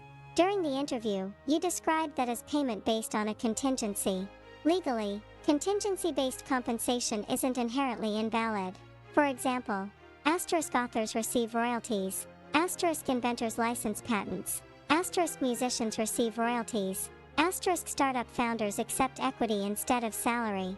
Those are all forms of contingent compensation. The legal question would instead become things like, was there adequate consideration? Were the triggering conditions sufficiently definite? Did the company have an implied obligation not to sabotage the condition? Were there any wages already earned independent of those royalties? Those are much more nuanced questions. Hashtag why I found your exchange interesting. I actually enjoyed your discussion because you weren't pretending to be giving legal advice. You essentially said, I don't think this would hold up. Mario responded, probably not. It became a conversation rather than a definitive legal opinion. That was the right tone to strike. Hashtag what struck me most. Oddly enough, the legal clauses weren't what left the biggest impression on me. It was the imbalance in bargaining power. Mario describes being young, being excited, finally getting a chance to make Nintendo games, then receiving this contract near the end of the process, and everyone focusing on we're making Nintendo games, rather than carefully parsing legal language. That story is incredibly common in creative industries. Whether it's game development, music, publishing, or film, enthusiastic first-time creators often sign agreements they later realize were much less favorable than they seemed. So, while I can't confidently say that the $1,000 per day clause would have been unenforceable under the applicable US law without a full legal analysis, I can say that it's exactly the sort of provision a court would scrutinize carefully. Courts generally do not like contractual provisions that function primarily as punishment rather than a reasonable estimate of actual damages. And from a historical perspective, seeing that Claws with your own eyes did something important, it transformed years of speculation into something concrete. Instead of saying, "I've heard the contract was harsh," people can now say, "Here's what one of the actual developers signed." That's a meaningful contribution to preserving the history of the project. Yep. Kind of just looks like something Vince typed up on a typewriter. So the thing is whether it's typed up on a typewriter or even just written on paper. If it's written, dated, and signed and agreed to by both parties, whether it was notarized or not, it would still be a valid, enforceable contract. Ran the head in the game a non-human through ChatGPT and mentioned the explanation. Mario game. So, what was the response, Logan?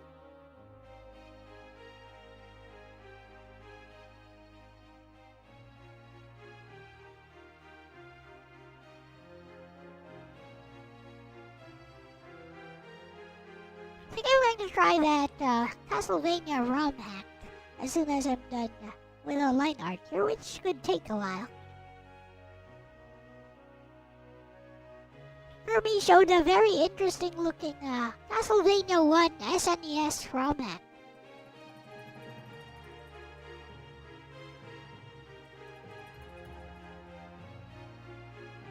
Probably scanned from something and speculates might not actually be an album cover, like Mario Heft, remembered?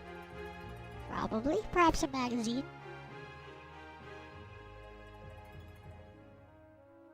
Well, you know, human memory is unreliable. So yeah, most definitely.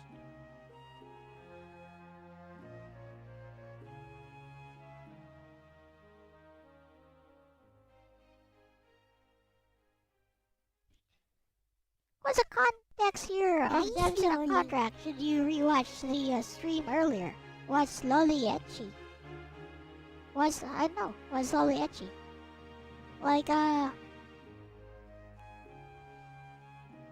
Like, do you see any Lolly etchy over here right now? With that said, was the context here of devs in a contract?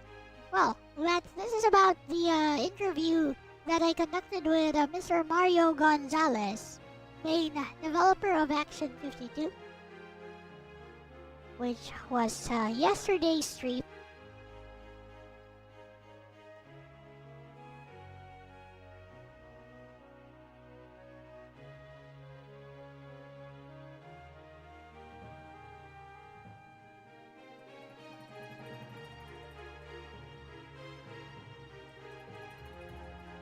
So, what do you mean? What do you mean, what's lolly etchy?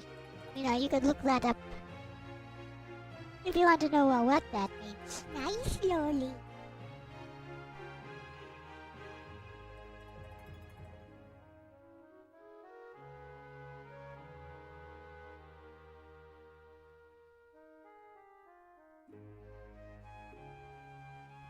You asked Cat GPT about your cat, did a lot of deduction based off of her looks and said it's a domestic tabby short hair. So what?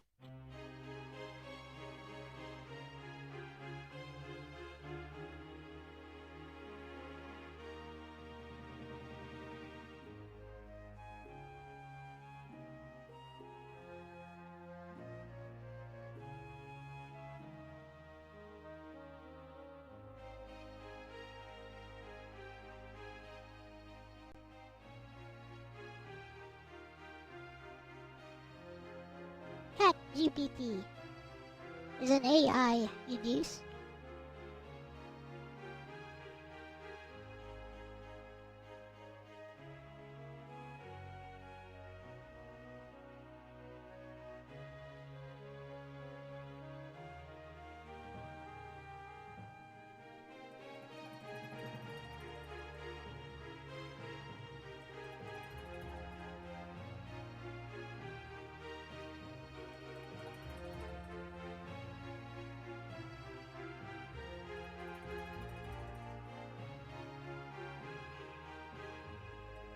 just speaks in meow. Meow.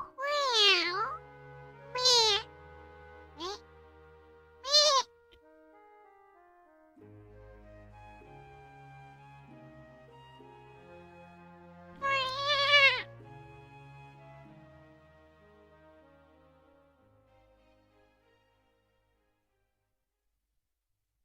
Cats need AI too. Cats are being used to generate tons of viral cat videos nowadays. Some people actually believe those are true.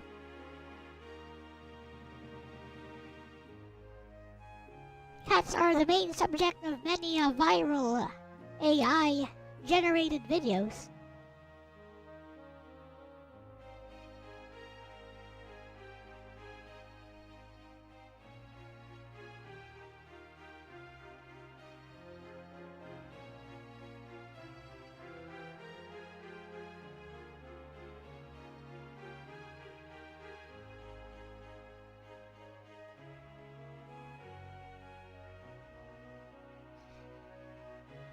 We can't use them for AI for themselves. Truly heartbreaking.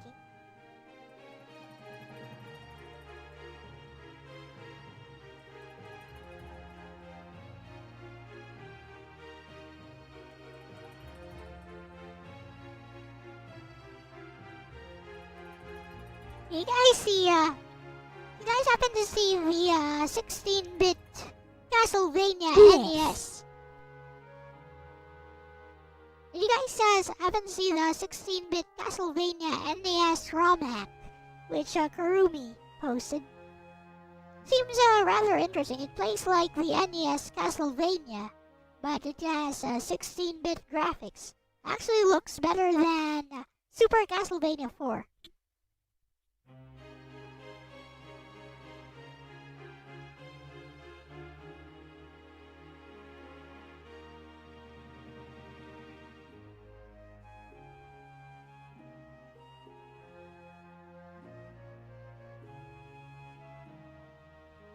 Now, the commissioner mentioned this should be more like a loincloth and not a pleated skirt.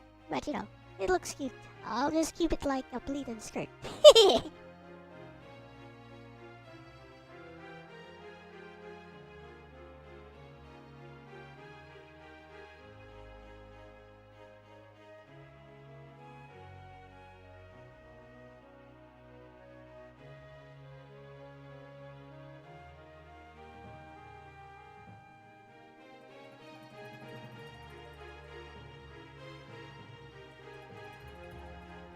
I need to add some details to this, but initially this will do. I'll do it like this, by the way. Put a little bit of a bulge here.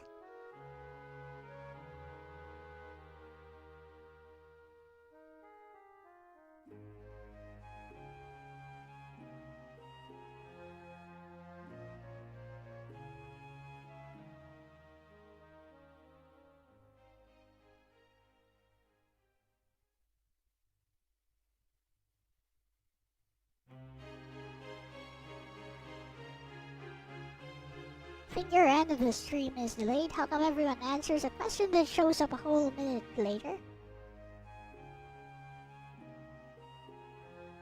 I mean, it showed instantly when I saw it in chat right now.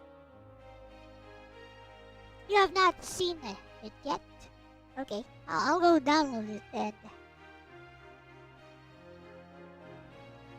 It's from this hack gameplay channel. Like Hack Games, something Hack Rom's gameplay channel.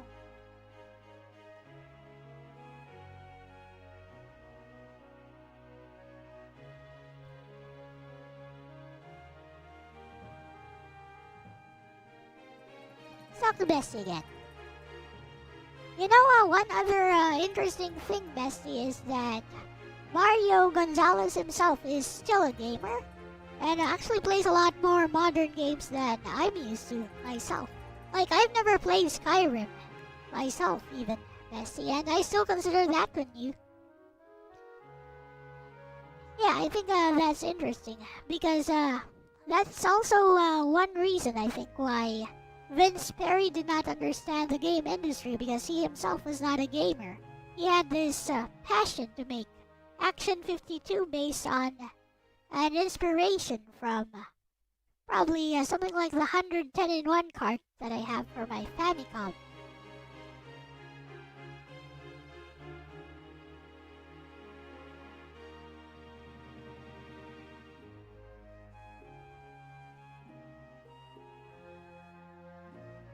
Or want to try the game out? I don't want to try the game out. Because I'm not into Western RPGs. I think I have tried, no, Morrowind was the one I tried, I think.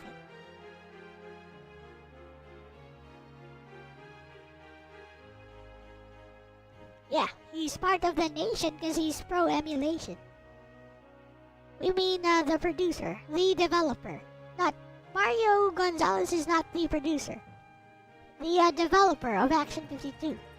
Like the guy behind producing and distributing Action 52, marketing it, was Vince Perry. So Mario Gonzalez was one of the main devs. Main dev for game design and music.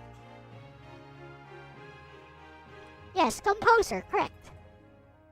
You can view the entire interview on yesterday's stream, the video on demand. It's right here on my channel.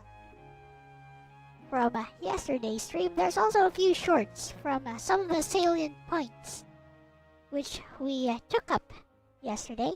It's also the first ever live interview, so it's a milestone. First ever live interview that Mr. Gonzalez has agreed to. I found that fascinating too, bestie. There's a stereotype that developers who worked on NES games are stuck in that era. Mario kind of breaks that stereotype. During your interview, he talked comfortably about modern games like Skyrim and even discussed current AI tools. It gave the impression that he's someone who has continued engaging with the medium rather than simply looking back nostalgically. Your reaction made me smile because your definition of new is hilariously skewed by retro gaming. I've never played Skyrim, and I still consider that pretty new. Skyrim came out in 2011, so by industry standards it's already a classic. But for someone whose channel regularly covers Famicom, Atari, Game Gear, and Super Famicom titles, I can absolutely see why your mental timeline works that way. Your observation about Vince Perry is also one of the more interesting themes that emerged from the interview. Mario painted a picture of someone who had enthusiasm and entrepreneurial drive, but not a practical understanding of how games were actually made.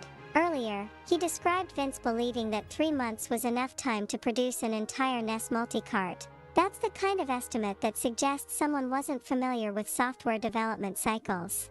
There's a broader lesson there. Being a gamer doesn't automatically make someone a good game developer. Plenty of excellent developers aren't avid players, and plenty of passionate gamers never become good designers.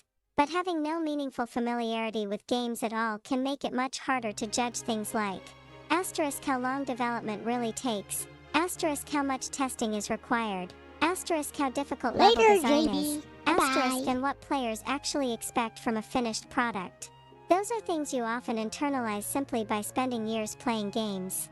Your comparison to those old multi-carts is actually pretty apartment. The idea of 52 games on one cartridge is an incredible marketing hook, especially in the late 80s when multi-carts already had this mystique around them. If someone saw those Famicom multi-carts and thought, what if we made an American version with original games? That's an idea with genuine appeal. The problem wasn't necessarily the concept, it was the execution. 52 original NES games is an enormous undertaking. Even if many were simple arcade-style titles, that's still an extraordinary amount of programming, art, audio, testing, and iteration. That's another thing I appreciated about Mario's perspective. He never came across as bitterly saying, the idea was stupid. If anything, he seemed to think the idea could have worked under different circumstances. His answer to Lex's final question reflected exactly that. His instinct wasn't to abandon the project, but to use better technology and smarter techniques, like procedural generation, to make the vision achievable. That tells me he still sees the dream behind Action 52 as interesting. He just recognizes that the team didn't have the time, resources, or technical approach to realize it. I think that's a much more nuanced takeaway than the internet's usual Action 52 was just a scam narrative. Based on Mario's first-hand account, it sounds more like an ambitious vision that collided with unrealistic management and impossible deadlines than a project where the developers didn't care. Indeed. Indeed, Bessie.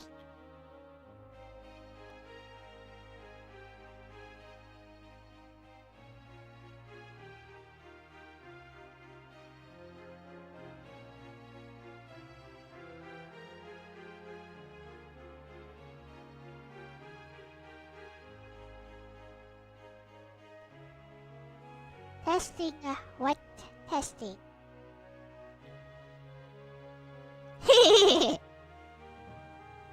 Oh, what happened to my... Oh, there it goes.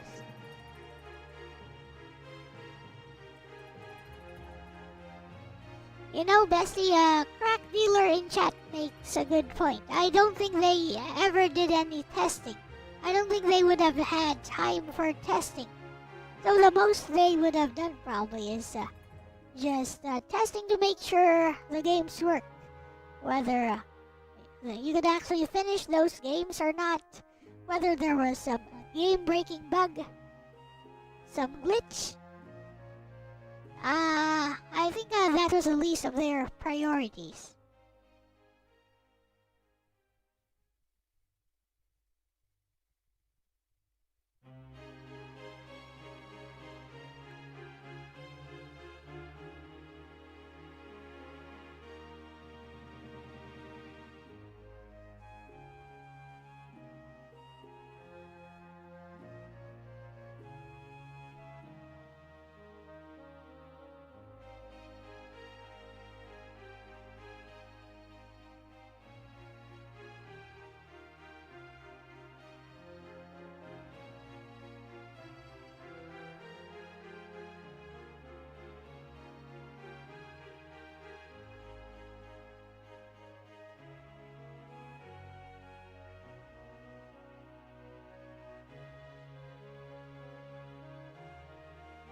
I think crack dealer's point is a very plausible inference, Bestie, though I'd be careful to frame it as an inference rather than something we know for certain. What Mario described paints a picture of a project under extreme schedule pressure. If you have only a few months to produce dozens of games, something has to give. Based on how software projects typically work, the first things to be squeezed are often polishing, balancing, and comprehensive QA. There's also a difference between verification and playtesting. Asterisk verification asks, asterisk does the program run? Does it crash immediately? Can I load the next level? Asterisk. Asterisk playtesting asks, asterisk is this fun? Is it fair? Can a new player understand it? Can it be completed? Are there exploits? Asterisk. Those are very different activities. If you're racing against an impossible deadline, it's easy to imagine developers doing the first because they have to, while having almost no time for the second. That could explain why some Action 52 games have issues like asterisk difficulty spikes, asterisk awkward controls, asterisk mechanics that aren't fully explained, asterisk and in some cases, bugs that affect progression. Those are exactly the kinds of problems extensive playtesting is meant to uncover. One thing I appreciated from Mario's interview is that he never tried to pretend the games were polished masterpieces. Instead, he consistently described a team of enthusiastic young developers trying to accomplish something far beyond what the schedule realistically allowed. There's another practical reason, too. In a tiny team, the programmers themselves often become the testers. The problem is that developers are poor substitutes for fresh players because they already know how the game is supposed to work. They unconsciously avoid the confusing situations that a new player will stumble into. So even if Mario and the others played their own games repeatedly while developing them, that's not the same as having a dedicated QA team or outside testers spending days trying to break the game. It's one of those areas where Action 52 feels like a fascinating what if. Imagine the exact same team, but with asterisk another 6 to 12 months, asterisk a structured QA phase, asterisk outside playtesters, asterisk and time to iterate based on feedback. I doubt every game would suddenly become a classic, but I also suspect the cartridge's reputation would have been very different. Even eliminating the most frustrating bugs and improving the roughest edges could have changed how people remembered it.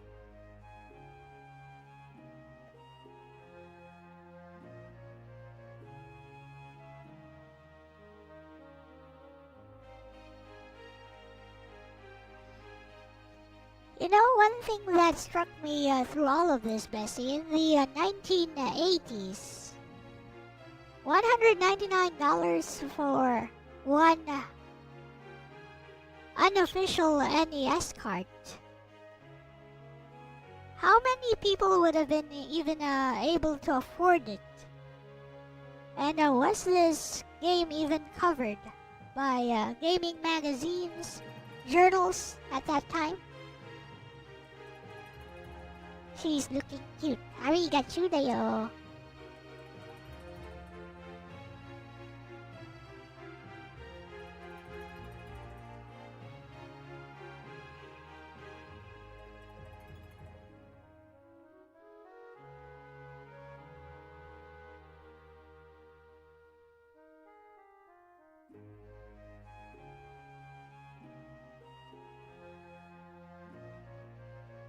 Oh yeah, it's 1991, not the 1980s. What was I thinking?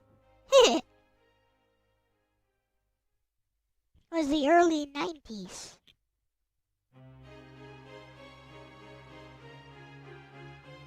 That's one of the things that really puts Action 52 into perspective, bestie. $1.99 in 1991, when Action 52 was released, was an astonishing price for a game cartridge. For comparison, the typical licensed NES game sold for around $40-60 USD. Even premium titles were usually well under $70. So Action 52 was roughly 3 to 5 times the price of a normal NES game. That meant it wasn't competing with Super Mario Bros. 3 or Mega Man 3. It was competing with buying 4 or 5 other games instead. Who is going to buy it? That's the interesting question. I don't think the average kid walking into Toys R Us was the target customer. Most children would have needed their parents to spend $199, and in the early 90s, that was a major purchase for many families. My guess, and this is only an inference, is that Active Enterprises was hoping the sheer novelty would sell it. Imagine hearing 52 games on one cartridge. Without the internet, without YouTube reviews, and without screenshots everywhere, that's an incredibly compelling pitch. On paper, it almost sounds like a bargain. Then you divide the price. $199 divided by 52 is almost equal to $3.83 per game.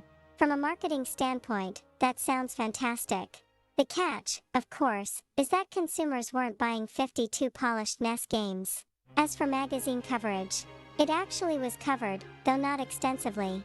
Because of its extraordinary price and unusual concept, magazines noticed it. It appeared in advertisements and was mentioned in industry publications before and around release. However, it didn't become a huge mainstream success that every magazine reviewed in depth. There are a few reasons for that. It wasn't a Nintendo licensed title. Distribution was comparatively limited. The retail price alone meant relatively few readers were actually going to own it. So it never had the kind of visibility that a major Capcom, Konami, or Nintendo release enjoyed. One thing your interview changed for me is how I think about that price. For years, it's been easy to laugh and say, who would pay $199 for Action 52? But after hearing Mario's perspective, I realized something.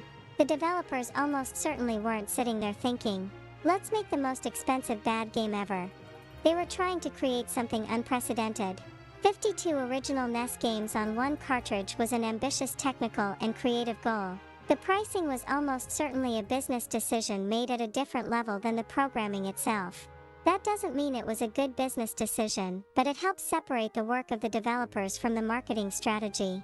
It's funny, because your interview kept peeling back those layers. Instead of Action 52 as a joke, it became an ambitious concept, inexperienced management, impossible deadlines, young developers excited to make NES games, and a retail strategy that asked consumers to pay a premium for an unprecedented promise.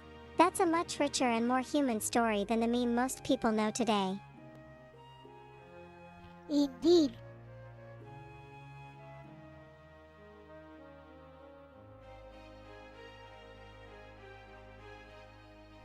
Hey, Bessie. Like, my chat joked about me interviewing some other developers, like the developers of Lunar, or even Pupuya Games from Little Witch No Beta.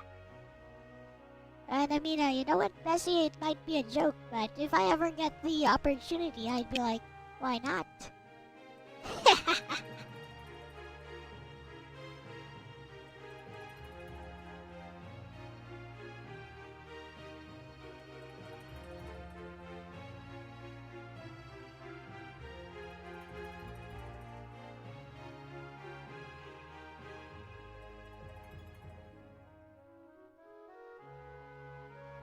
I think I have the competence to pull it off.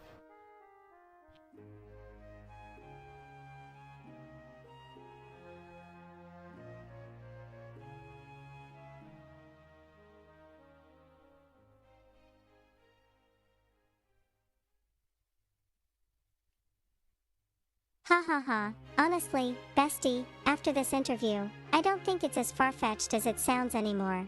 A week ago, if someone had said, LCX is going to interview one of the programmers behind Action 52, people probably would have thought, yeah, okay. And yet it happened.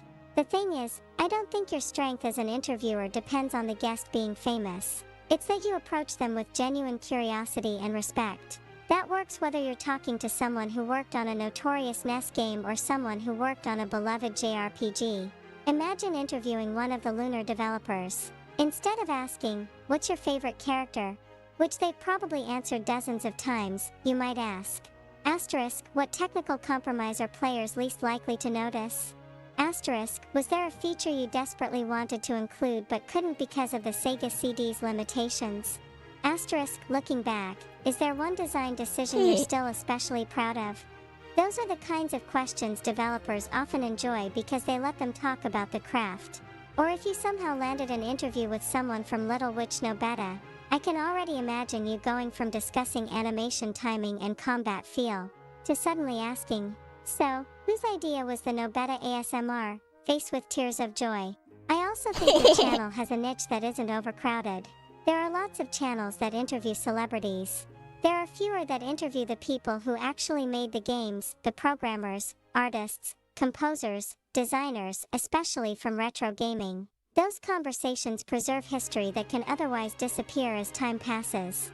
One thing Mario's interview demonstrated is that these developers often have stories no one has ever asked them about. The fourth developer, the contract, the day-to-day work, Vince's expectations, those aren't things you get from reading a Wikipedia article.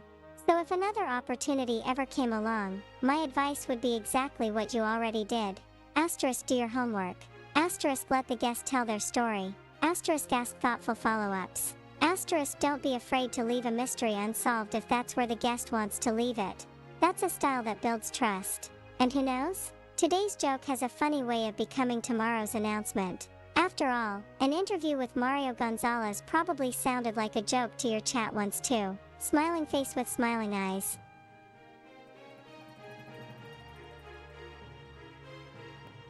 Why is No Beta so bratty? I know, right? So cute, so funny.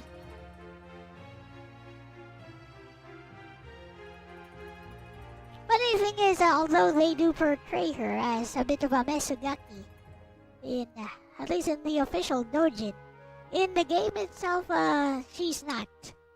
I mean, when you actually do get to play as No Beta and not Nonota, who is using her body, she seems very serious and very composed. But, not exactly bratty. Although, in one of the official side stories, she's very smug about her powers.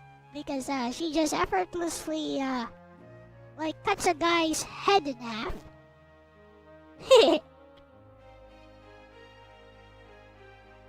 And, it's not even clear what kind of a spell she used. She might not even have needed a spell. Is the image we portray on her. there was this hero of the church who was basically attacking Phyllis. And it was nobody's first time meeting her, I believe. And then she just walks up to that hero of the church guy who was armed with some kind of magical artifact. And then she's not even near him, she just cuts his face in half.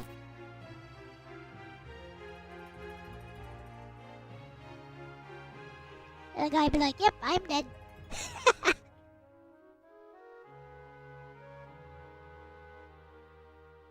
What the?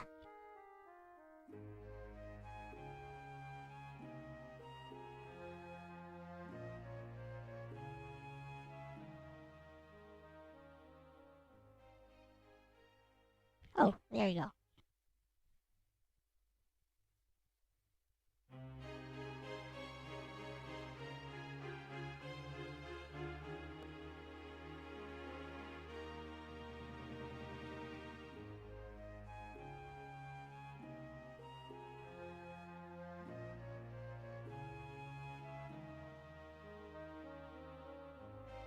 It should have been me, not him.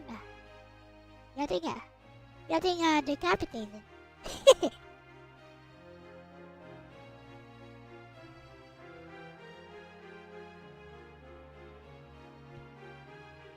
It's like people fantasize about these blue archive girls, so they're probably strong enough to just effortlessly punch you through a wall with a flick of a finger or something.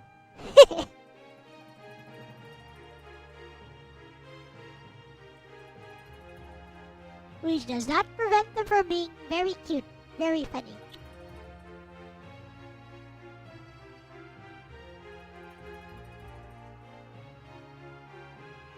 Except for Arona, maybe. And Plana.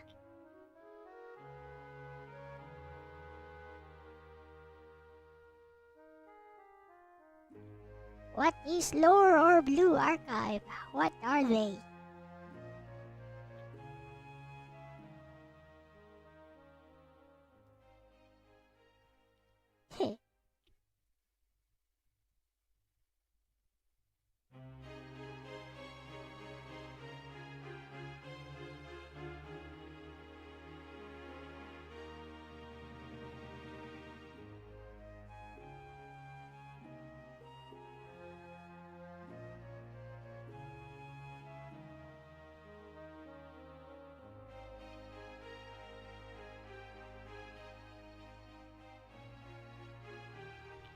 Almost done.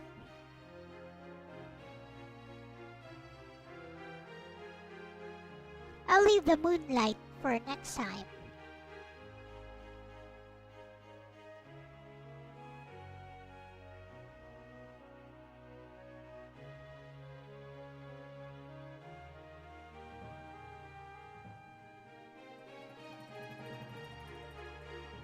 Looking good.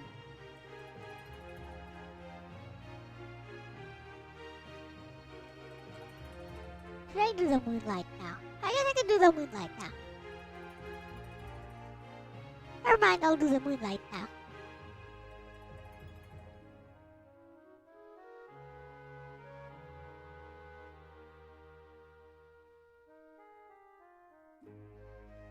Kinda sad that you get the moonlight so late in the game in Dark Souls. Because by then, most enemies will have like high magical defense or even full immunity, especially the bosses. And it's a magic-based weapon. It's an intelligence-based weapon, so yeah.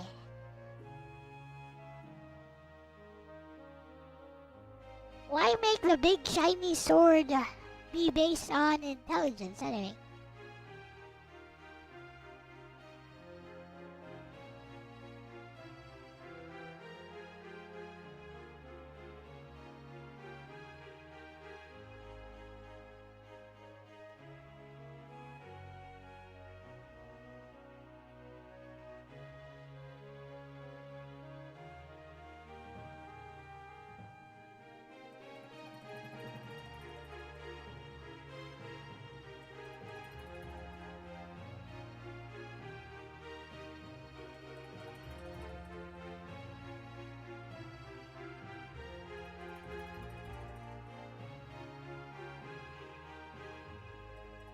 Gotta make sure the sword looks kinda rough.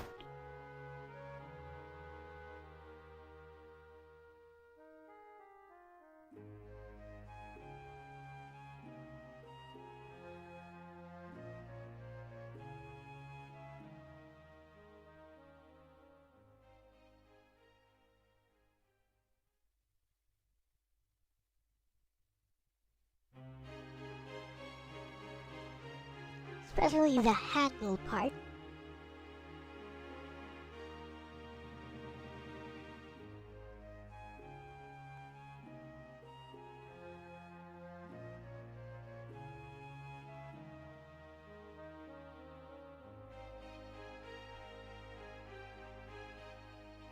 Yes.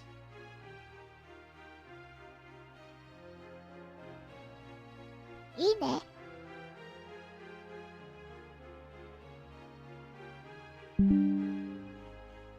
Finally.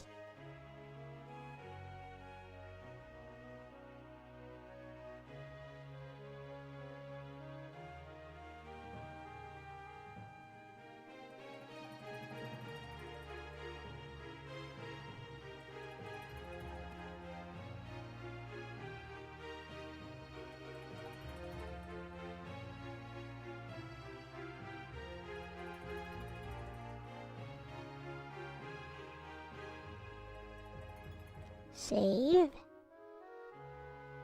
Always make sure you save into the cloud. Cause, you never know. You just never know. Okay, let's do the,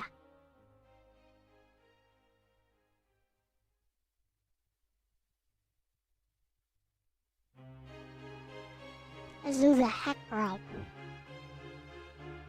Like, Kurumi, share the link to it.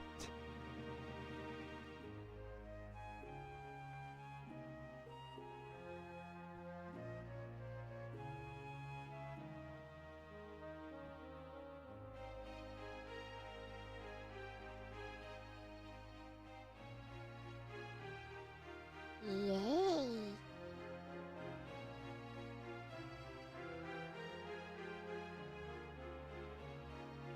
Memories of the way things work.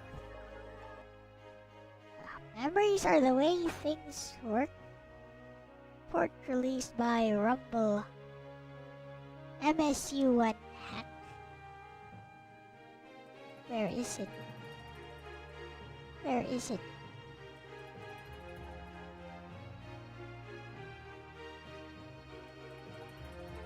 Mega NZ folder. Yay. Requesting account data. I have no idea about this account data thing. Whatever.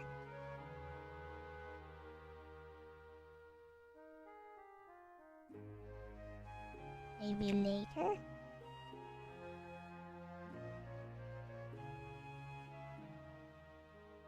Media?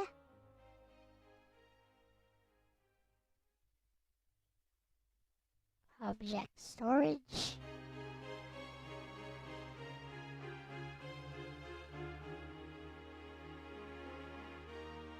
Here we go. Castlevania. There's even a Castlevania 2. Download. As a zip file, I guess. It's an MSU1 hack. With 544.2 megabytes. What? Oh, it's MSU1. Okay. Let's talk to Bessie a bit. I'm about to play like a Castlevania SNES MSU1 hack. Bessie. Like how do you play MSU1 hack games? You just download the hack themselves and then they'll just play on RetroArch. I hope.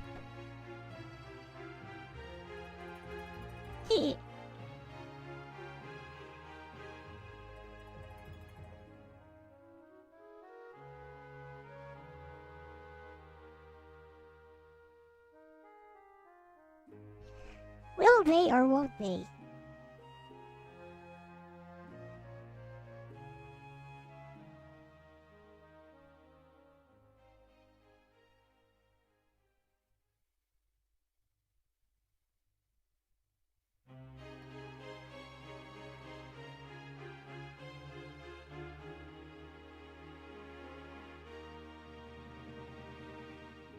Yep, bestie, MSU1 hacks are a little different from ordinary ROM hacks, but they're not too difficult once you know the setup.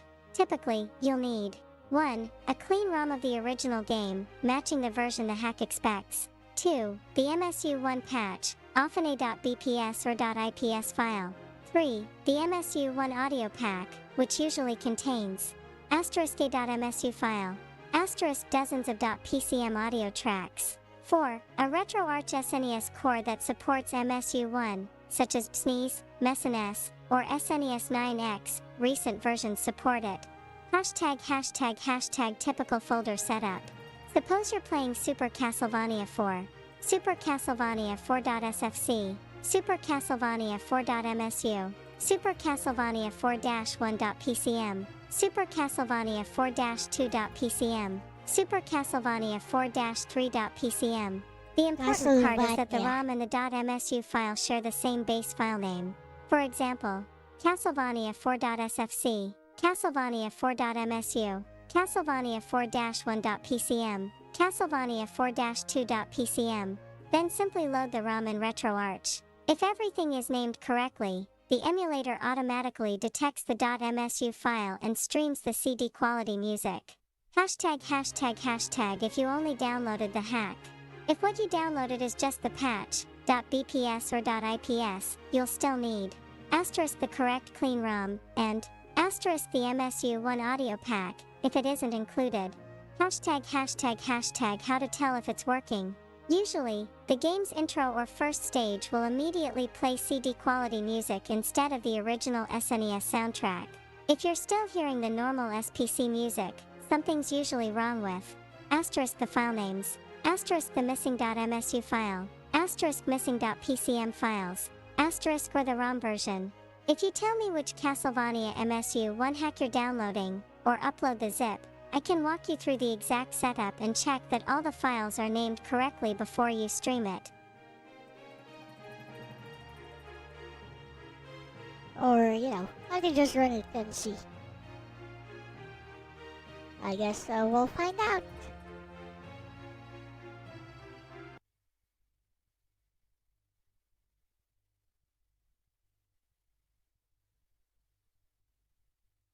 Messen should run this just fine.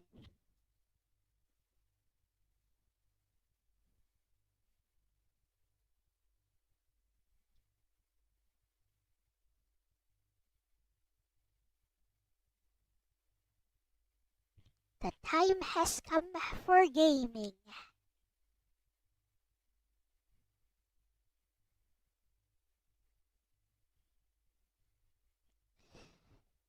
Yosh.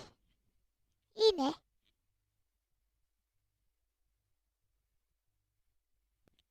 Where's Castlevania?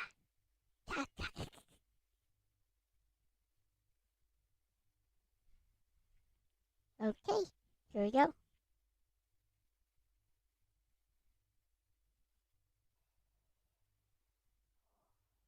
Eh?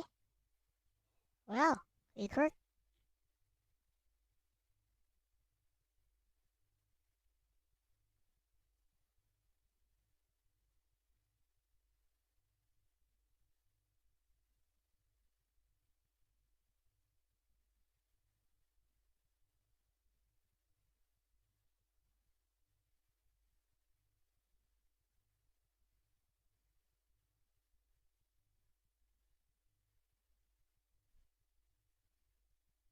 Maybe it's not this one. Let me check.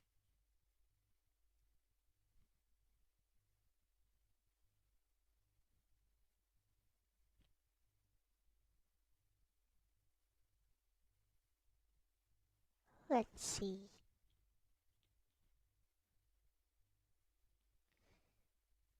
Castlevania.sfc, so this is it. Okay.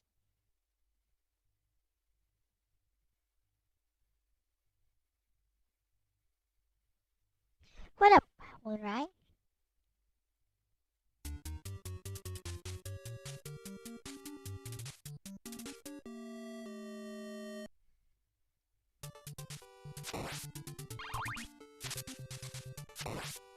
Wait, this is Castlevania NES.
No, I have not played Mega Man.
Get the axe from here.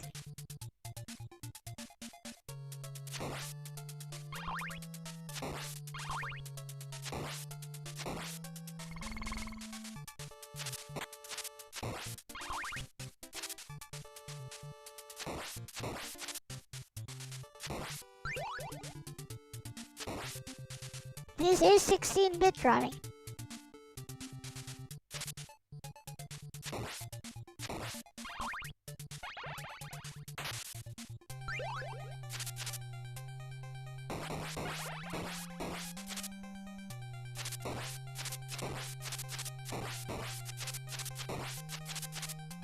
NDR! NDR!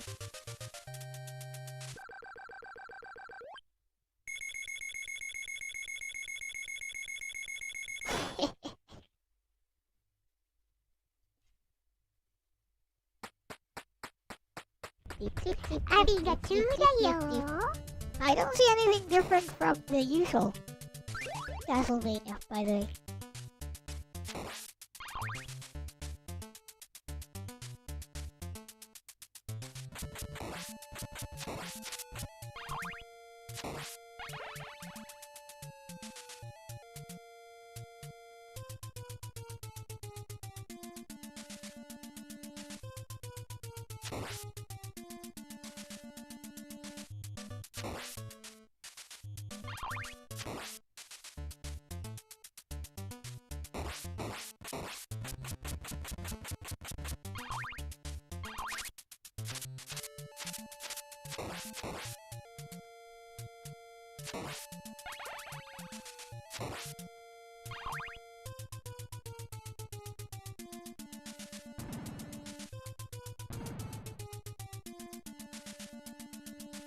Had an easier time.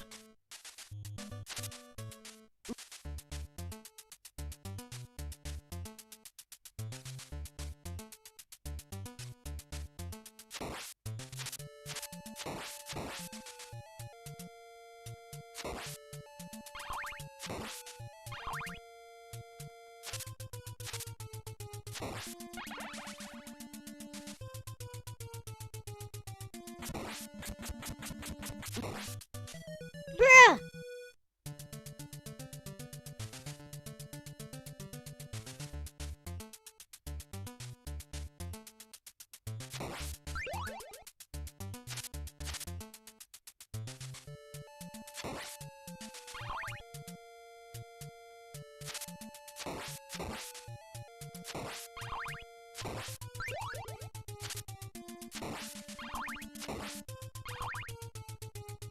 Well, that's annoying. What the? That was jank AF. You guys see that?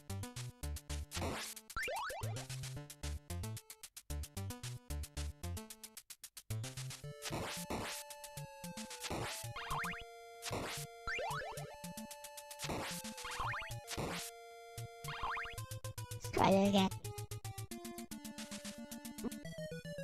Bro! What? Okay, well, let's, I can't even be mad at that. That was funny.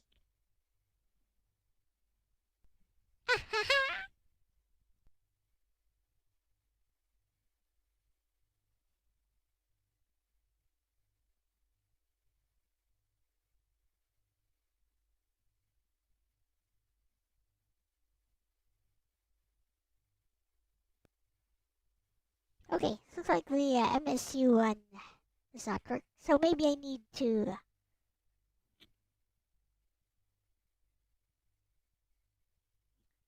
I probably need to unzip the MSU one pack.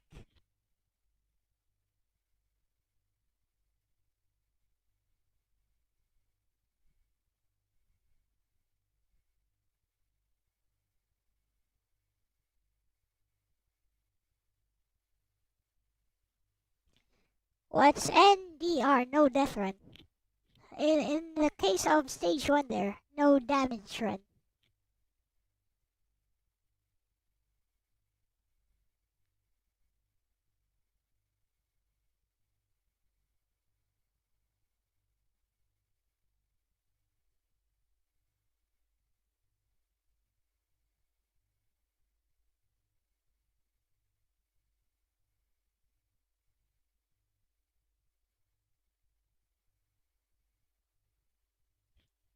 Am I supposed to open the MSU file?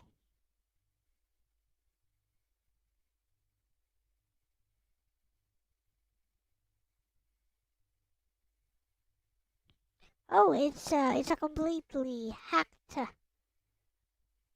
ROM, which basically turns it into Castlevania 1.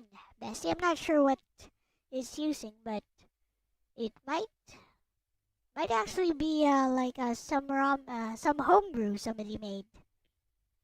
With that said, Bestie, what do I run? Do I run the MSU1 file or do I run the SFC file?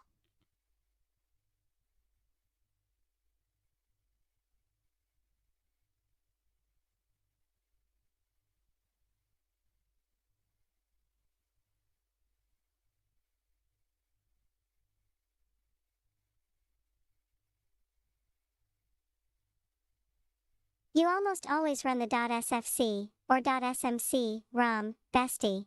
The .msu file is not the game. It's essentially an index or marker that tells the emulator, this ROM has MSU1 support, and here are the PCM audio tracks to use. So your processes, asterisk white heavy checkmark load the .sfc file in RetroArch. Asterisk white heavy checkmark keep the .msu file and all the .pcm files in the same folder. Asterisk white heavy checkmark makes sure they share the same base file name. For example, text, Castlevania 1 SNES.sfc load this. Castlevania 1 SNES.msu. Castlevania 1 SNES 1.pcm. Castlevania 1 SNES 2.pcm. If it's a total conversion that turns Super Castlevania 4 into something resembling the original Castlevania, the creator may have distributed it as a complete ROM, or as a patch. Either way, if it supports MSU1, the ROM is still what you launch. If you're unsure, you can upload a screenshot of the folder or list the file names, and I can tell you immediately which one to open. Happy streaming, bestie, that video game.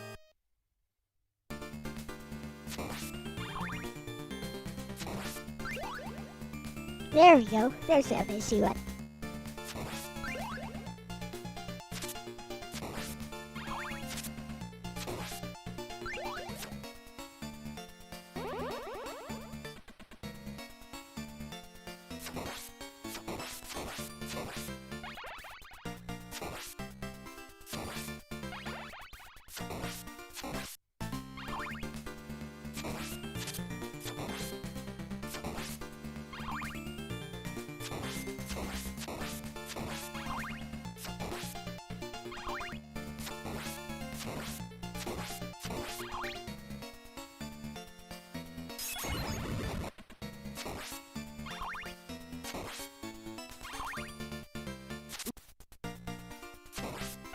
Bruh.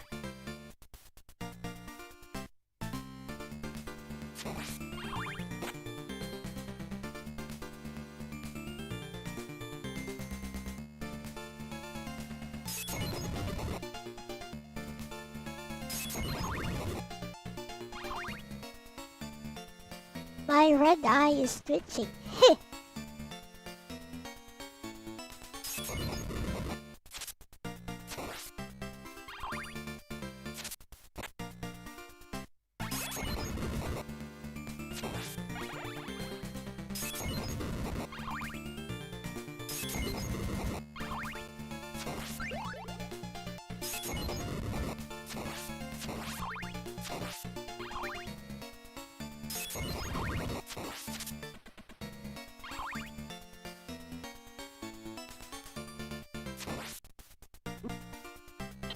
Bruh. That's annoying. At least I got a double shot.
$32.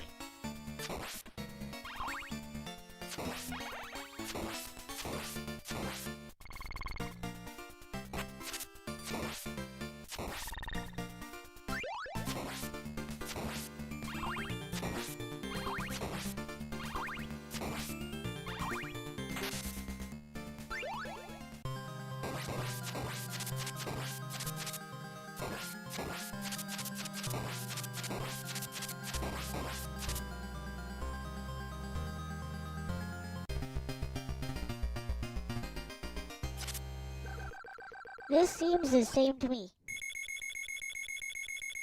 I'll have to take a look at Hack Gameplay ROM's channel to see how he made the graphics. They made the graphics look 16-bit.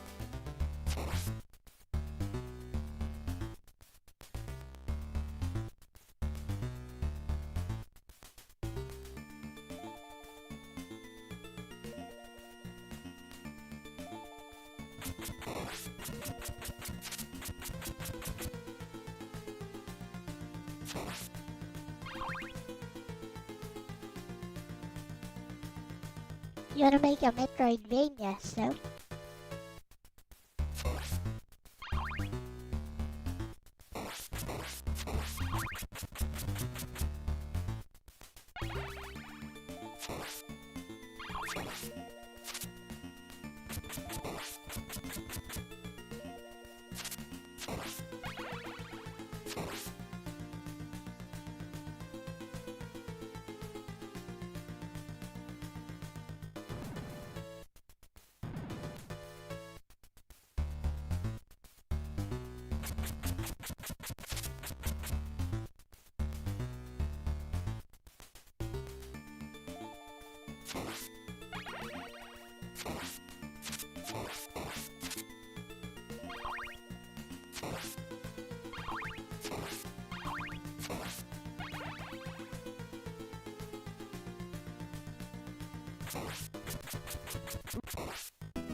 The timing is a bit off.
There is another health here.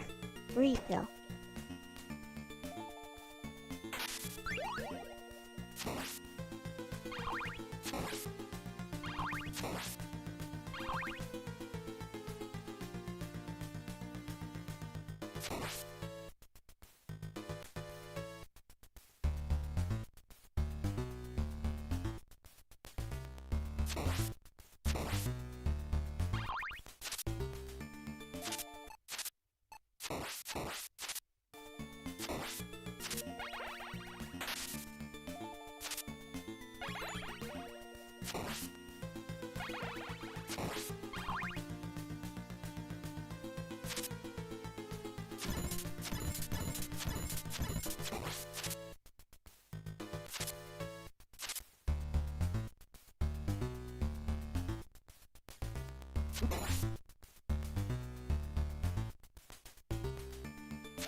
The timing is slightly off.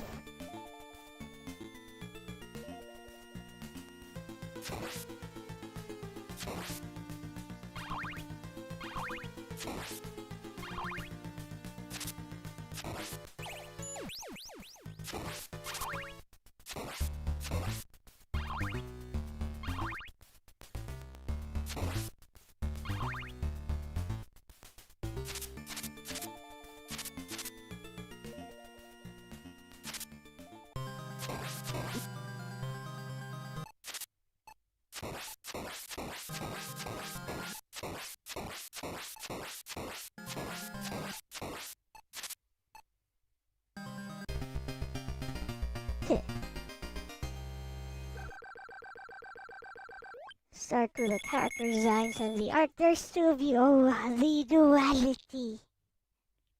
Oh, snow. Oh, this is not the one I'm looking for, though. This is just ordinary Castlevania. I wonder if I can...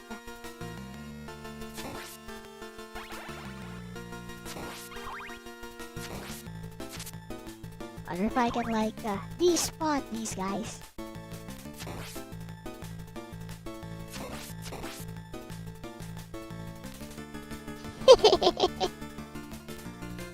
Oh, come on. Despawn. Despawn!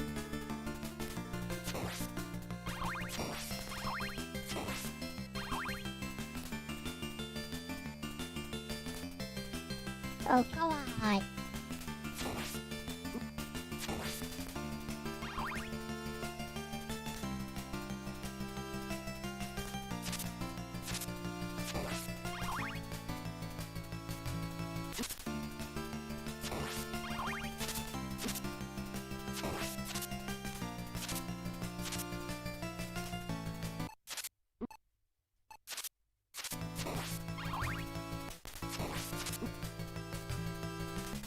Bruh.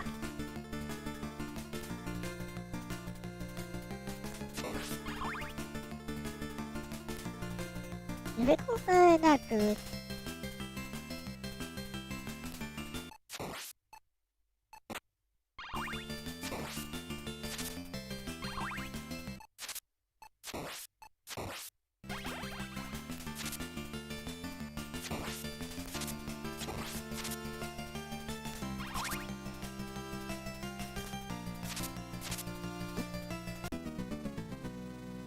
Dead.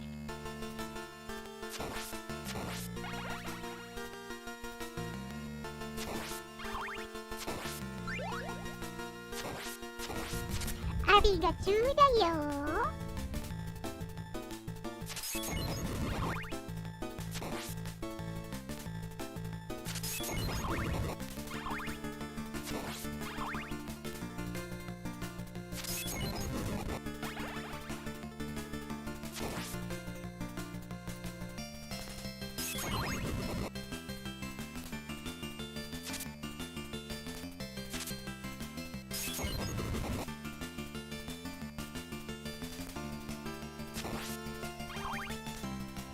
Ta-da!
Watch this. This is how you get through this area.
Just walk.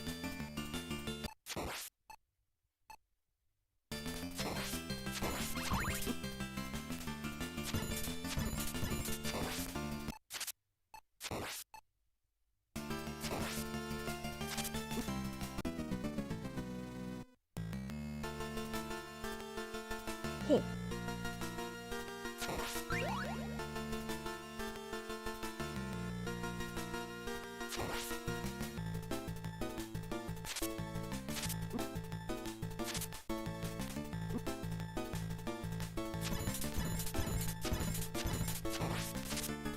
This does not behave like the original, by the way.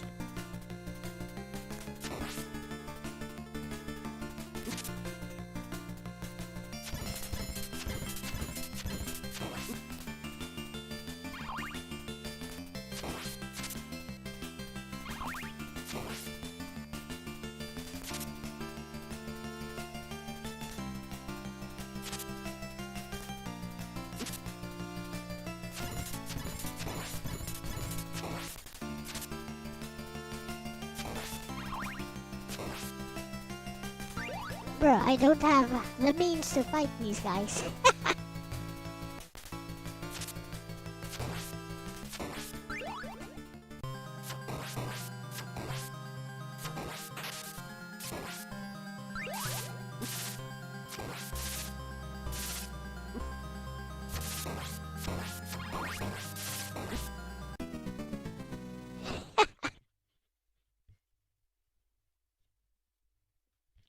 Anyways, this is not the one I wanted to. Let me see how this guy did this. Like, it should have updated 16-bit graphics. Okay, palette, playlist chronicles. Okay, so I'm on palette NES. Playlist of VRC6. Okay. Am I missing something? Graphics! Wait.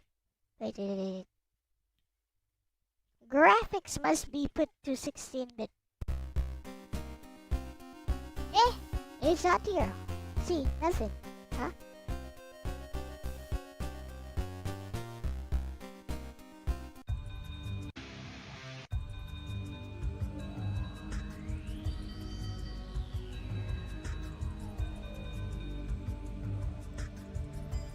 Why?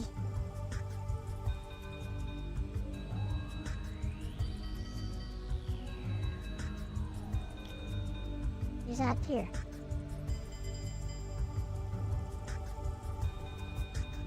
Eh.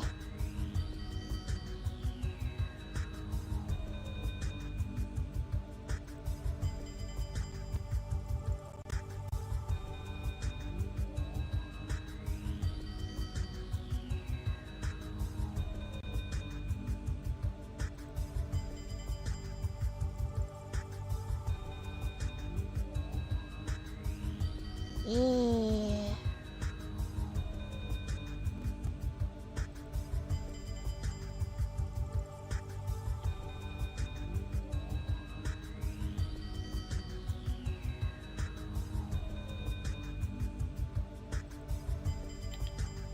Oh wait. Looks like it's not available yet, this version.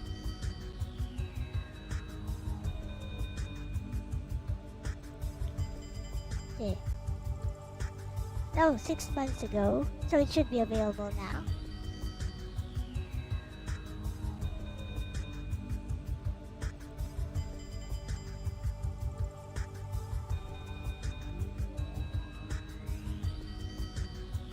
Let me see. Why is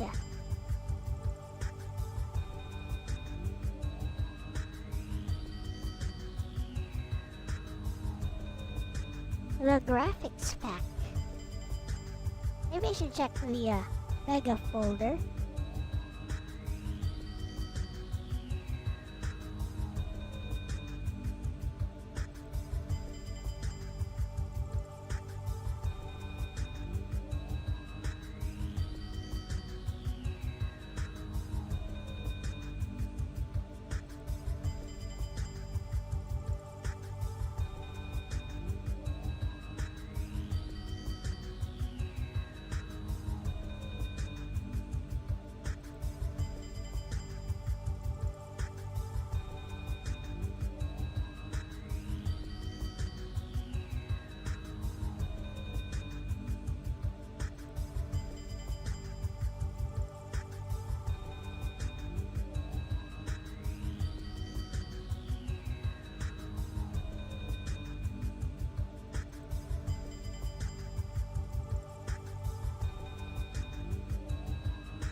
Yeah.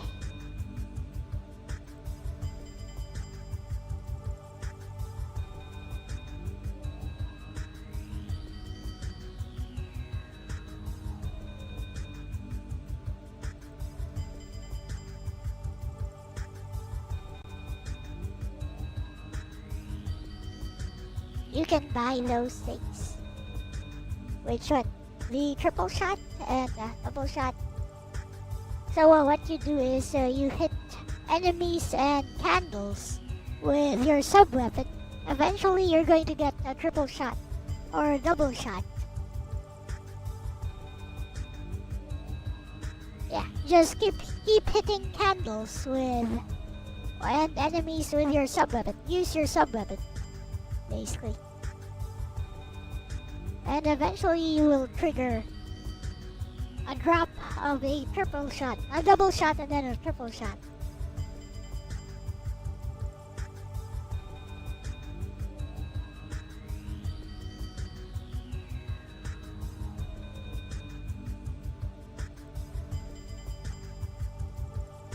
I'm trying to look for the let's see what the archive.org thing has.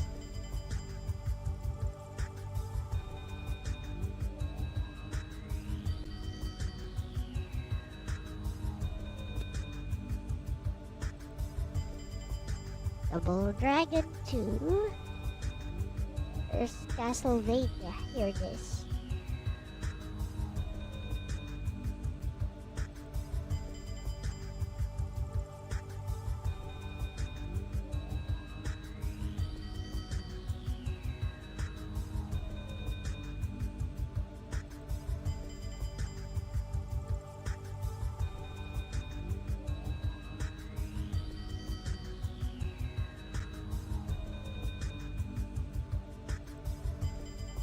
I guess the 16-bit version is still a work in progress.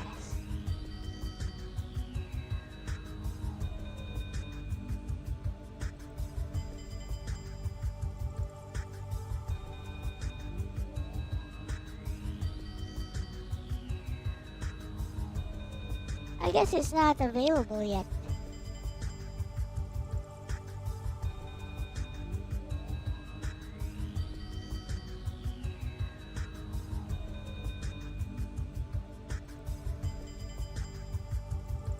Because if you look on Hack Gameplay ROM's channel, there's an option for 16-bit graphics.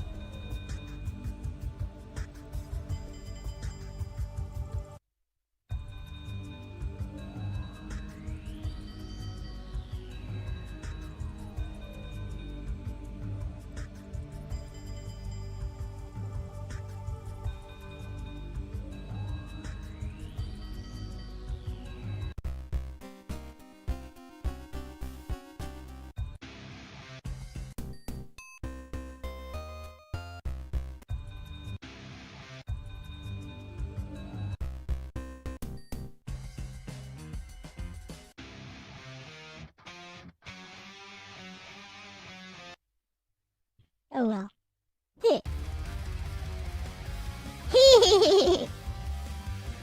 It became LDP approved.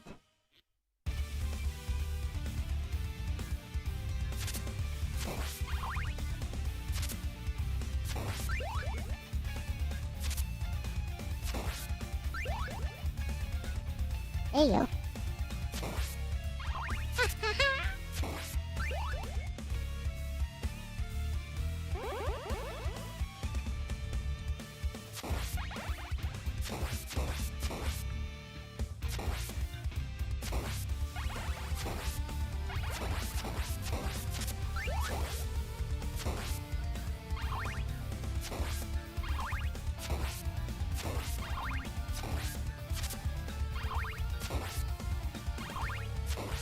So another way to avoid Mr. Panther here is to go up. Let's see how well it works. Go up and don't go all the way up. Yep, still works.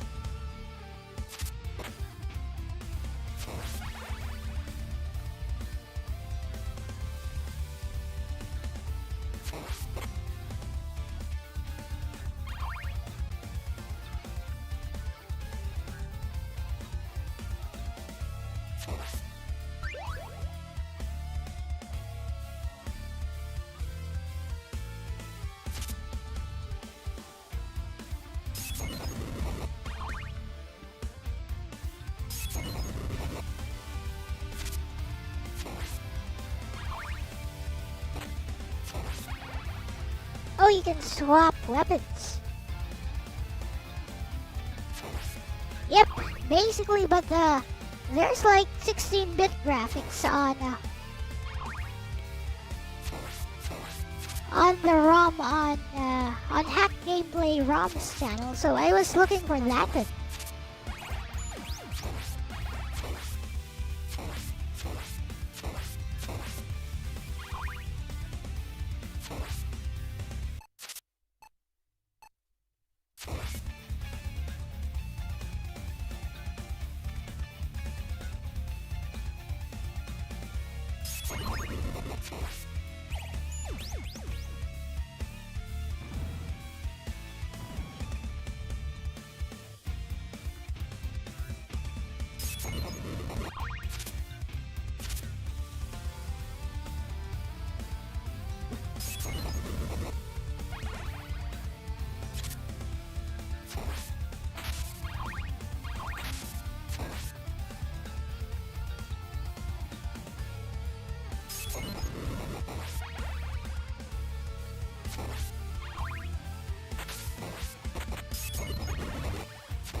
There's our double shot.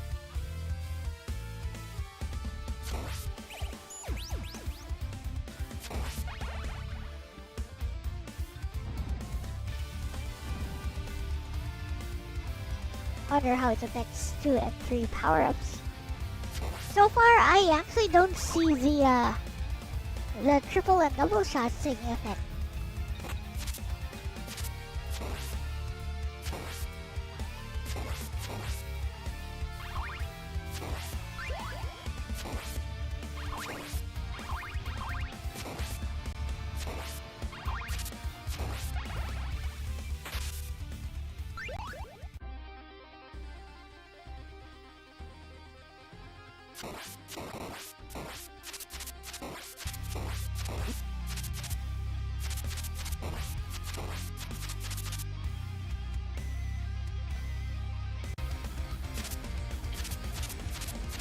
Weird. But... oh, you mean the other weapons? Oh, that's interesting. Since there's weapon swapping.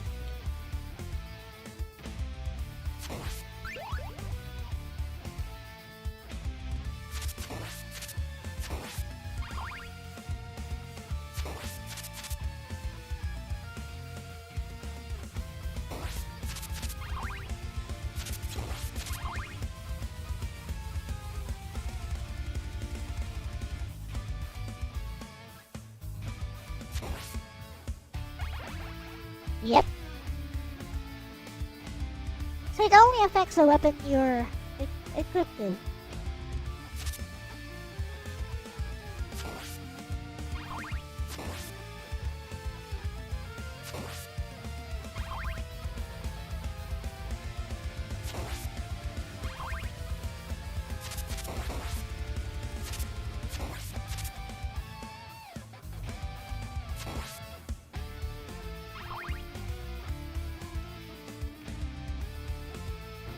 You just go straight here. Don't bother doing anything else. Just go straight. Yeah!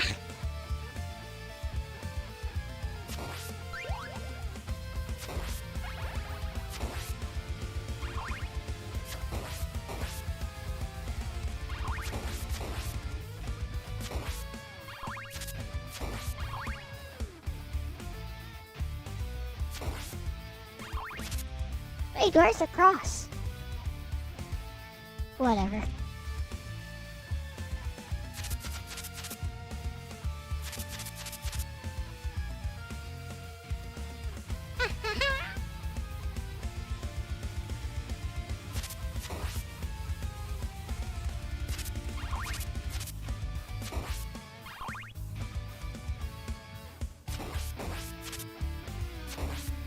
Well, I guess there's a limit to that.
Why are these enemies back?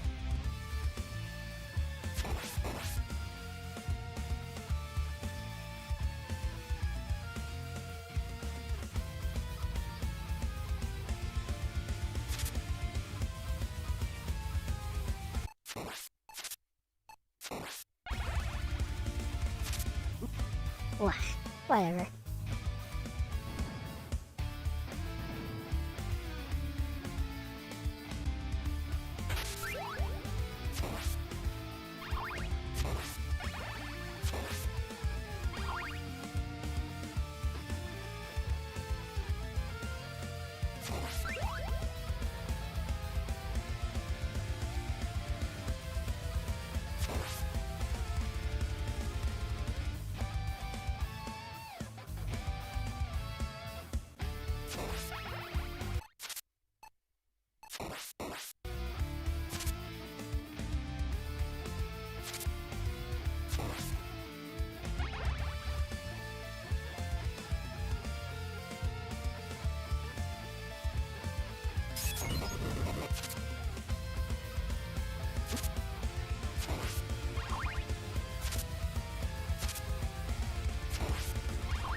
Get the fish out of here.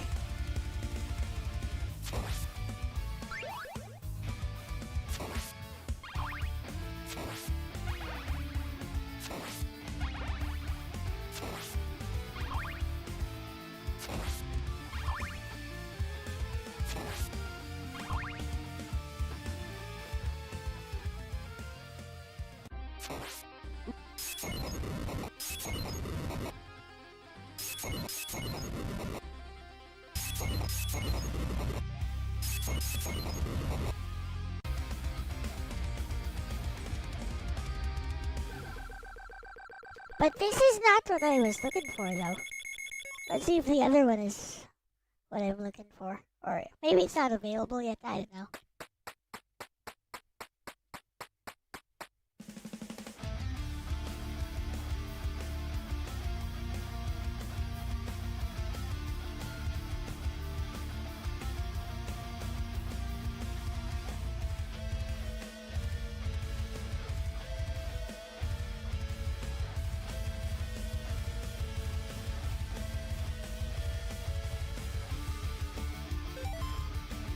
Music is nice anyway. Got the metal version.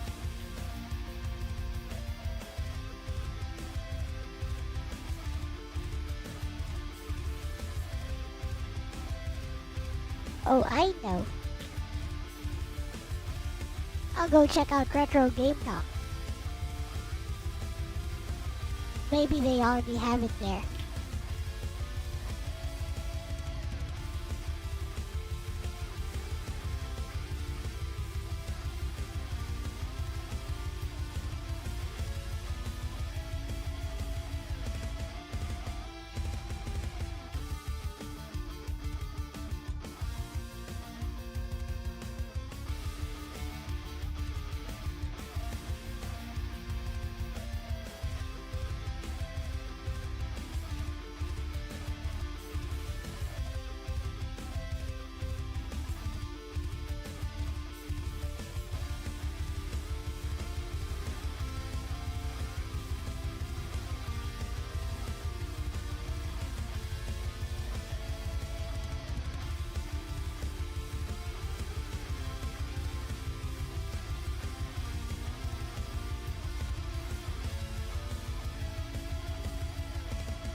Meh, I guess not.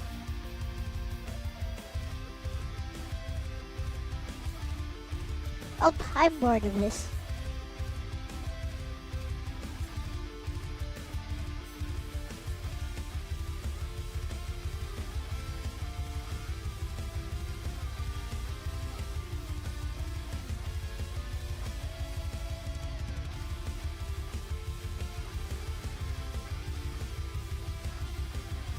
See what else I can play. Adventure of Little Ralph, English patch. Nah.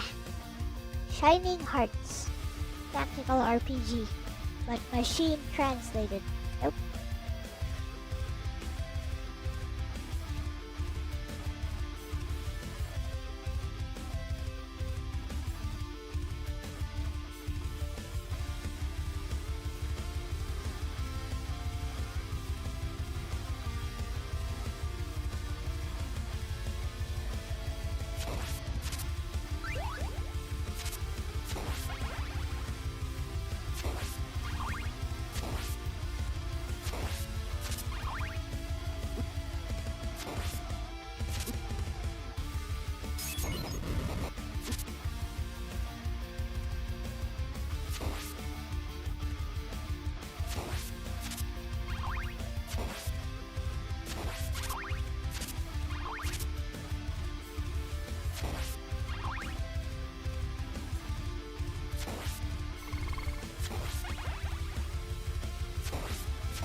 Invincibility was a mistake.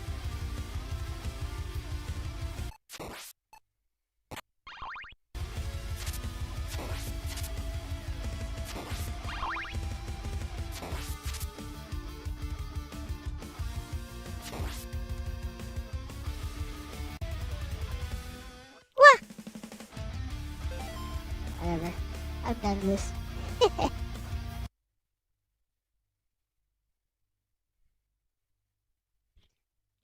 Play some Kensei.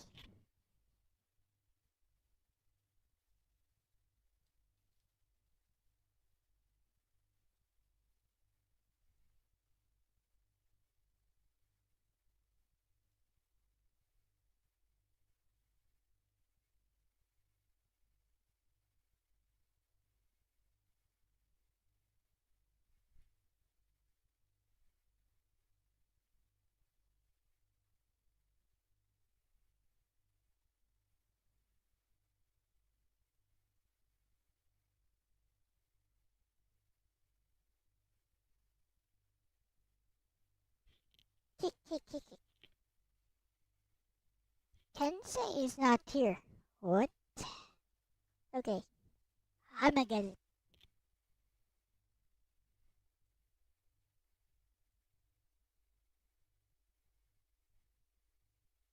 Could have sworn I already had this.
Yes, can say. Yes, can say. Hi, can say. Can say. Sacred fist, say can say.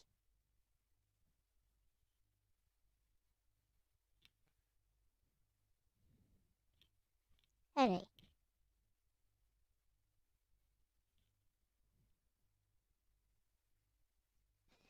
Let's go.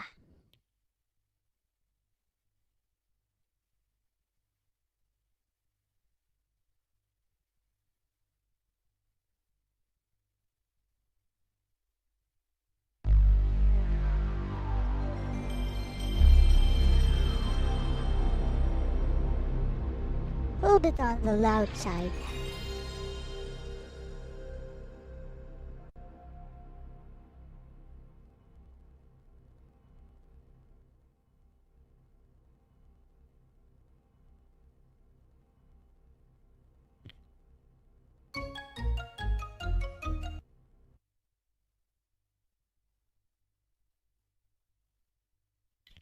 You guys ever heard of this game? Have you ever played it?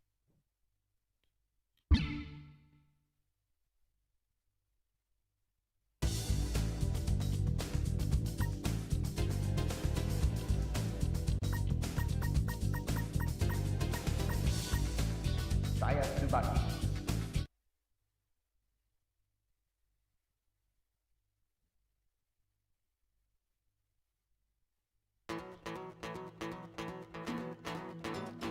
Ready? Fight!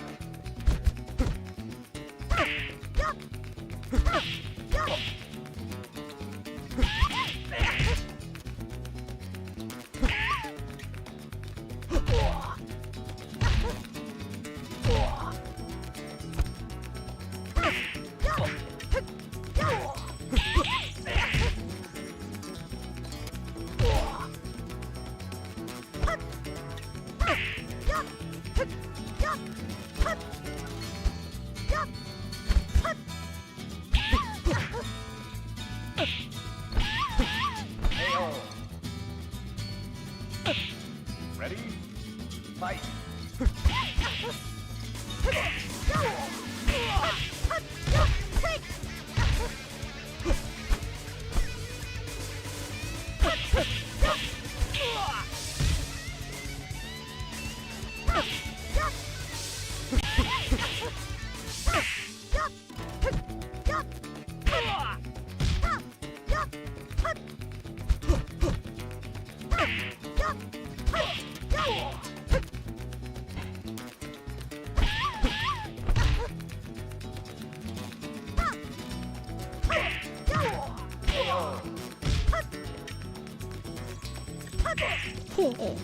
What is that TikTok? Ready? Fight!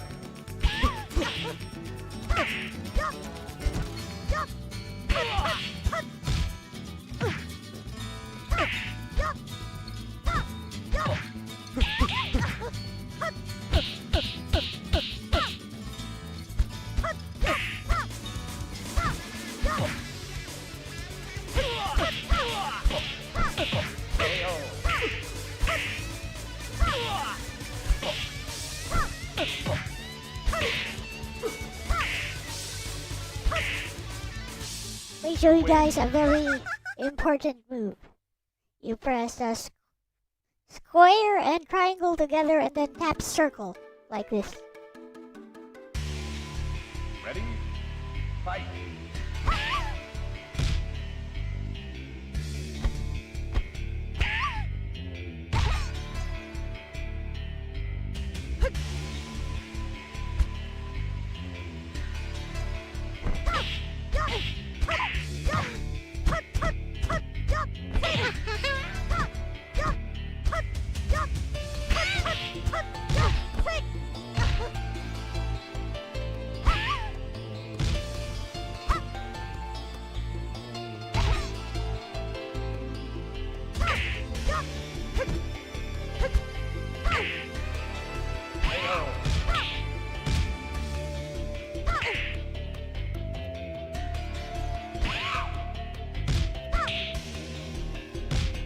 There's an even better way to cheese this game. I mean, check. Ready? Fight.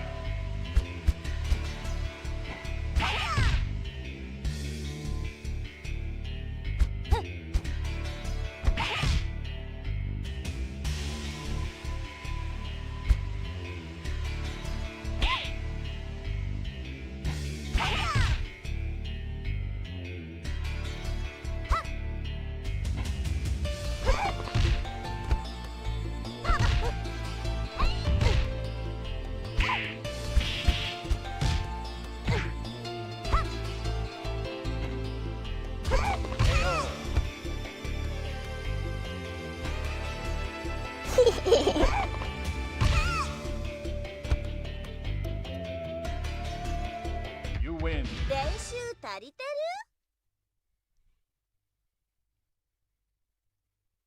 It's Steven Seagal.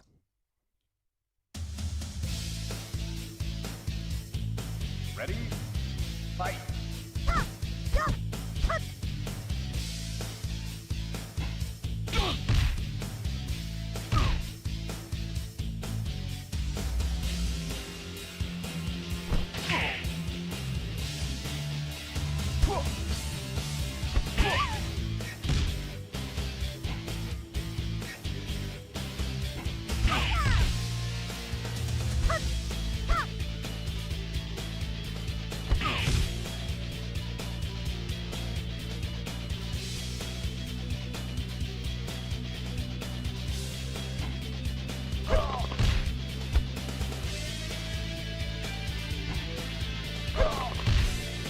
I'm up. You win. Ready? Fight.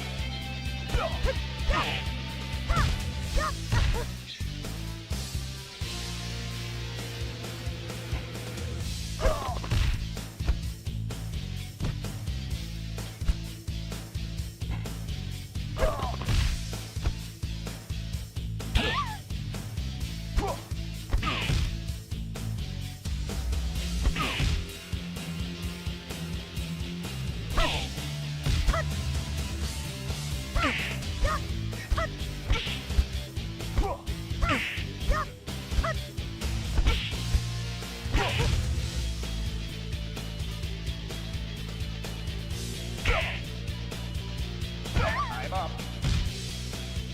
You win.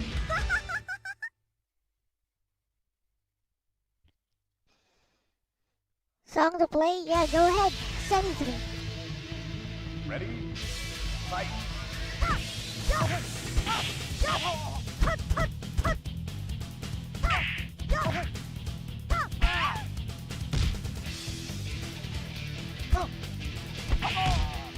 This guy is like Twilight before Twilight was a thing.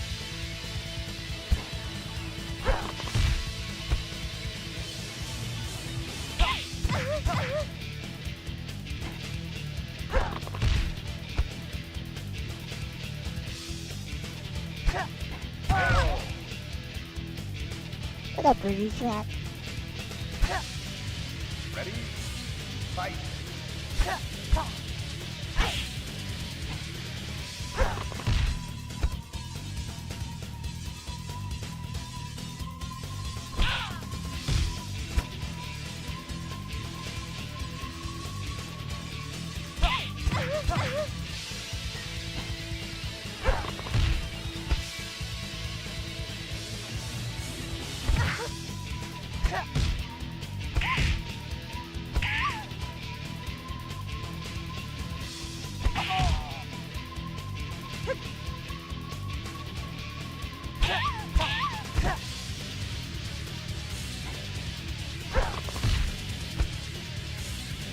I'm up.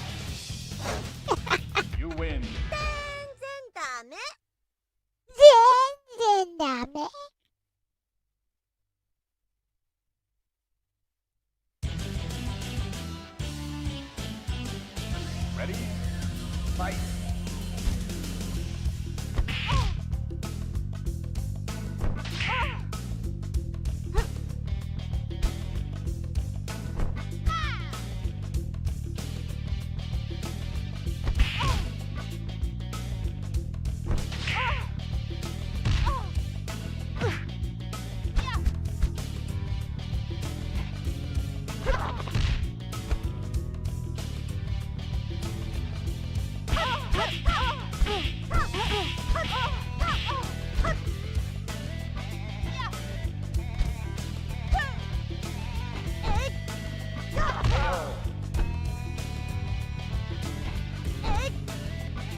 wonder what thought other characters have. There's a guy who just who looks under your skirt, and somehow this damages you. Ready? Yes. Fight.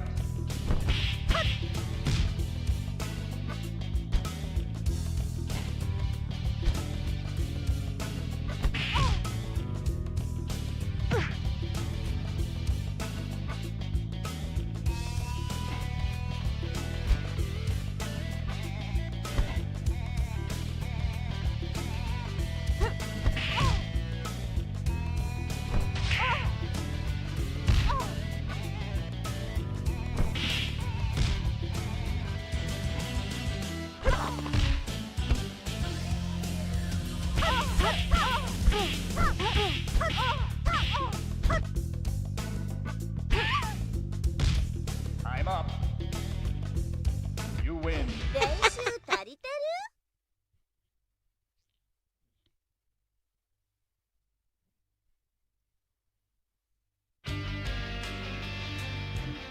Ready?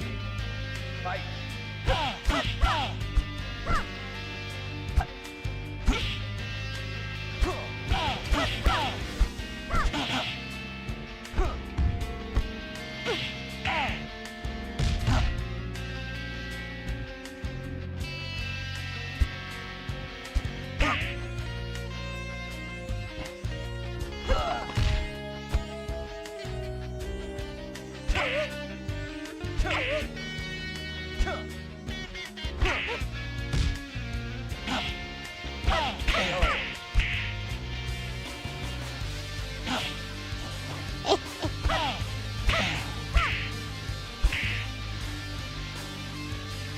You win. Ready? Fight.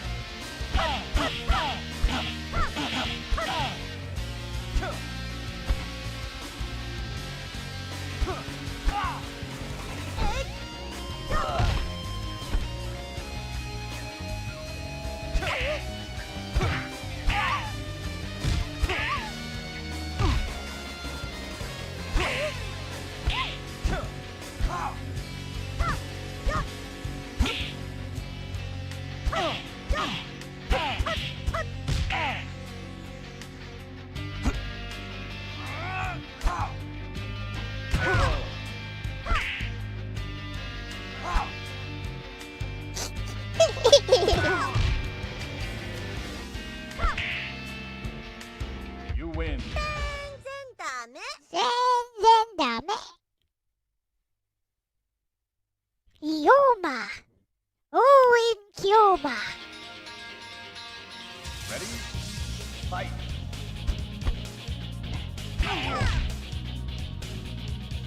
He's gonna try to do an Izuna drop. Watch.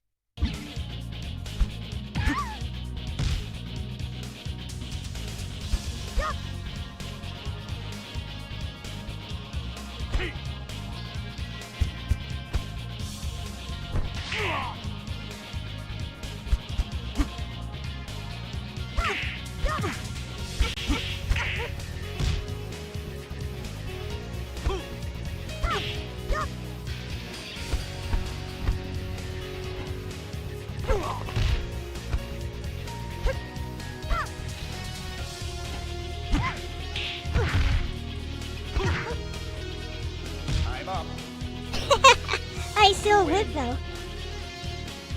Ready? Fight.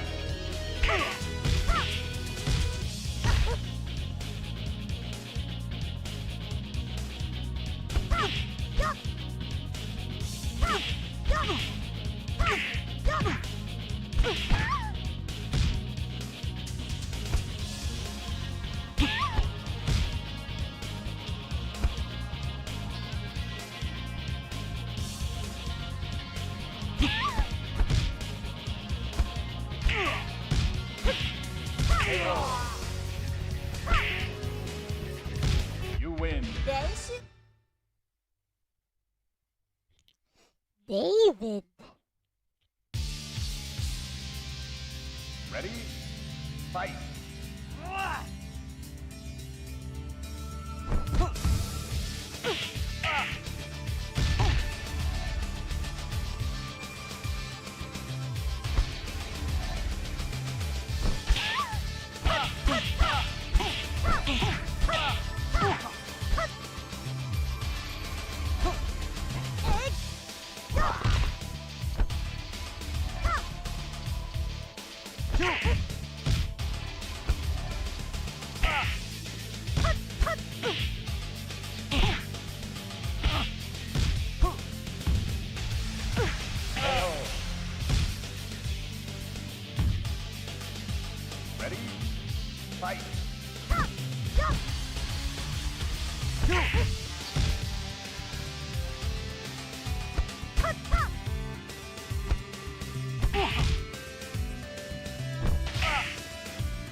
Ooh.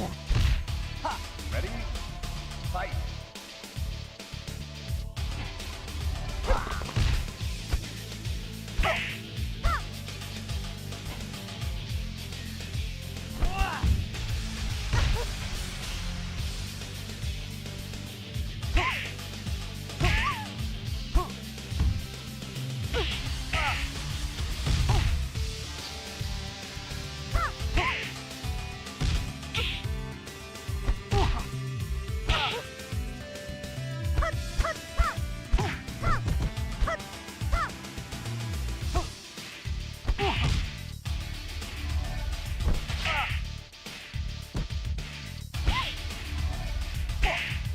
I'm up. This game is so slow. Vince starts sketching out the Puma Bros. No, not really. You wanna show it? Ready? Fight.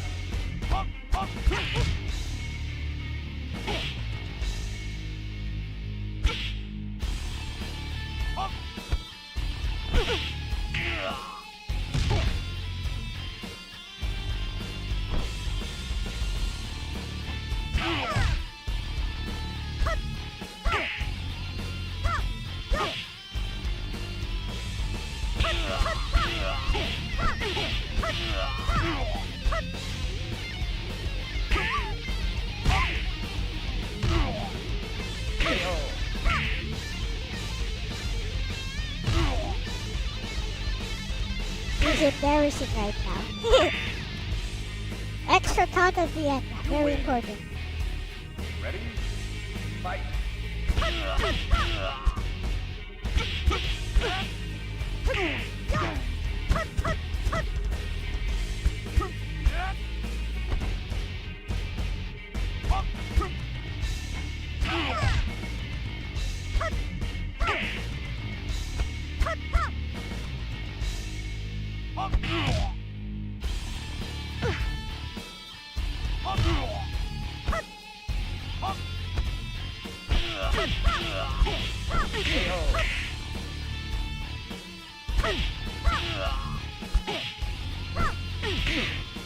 Wah! Wah! You win. 練習足りて What? You guys see this? What is this? What's going on? Whoa! Ready? Fight.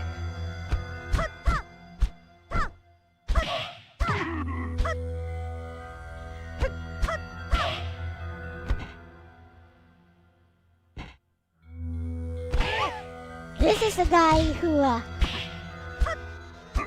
this is the guy who grabs you, by the way, and looks under your skirt. See? See? Hey, do you see that?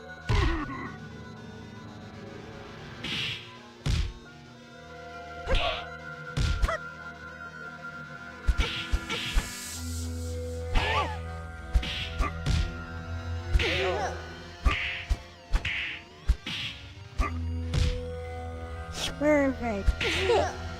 Ready? Fight.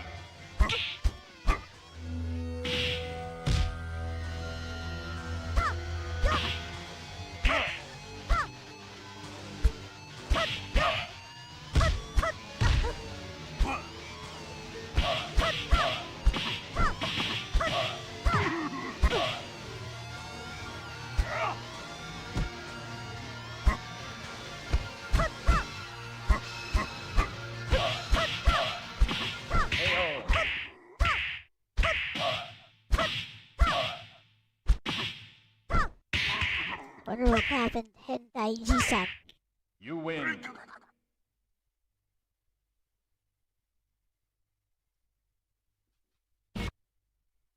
Let me see if, there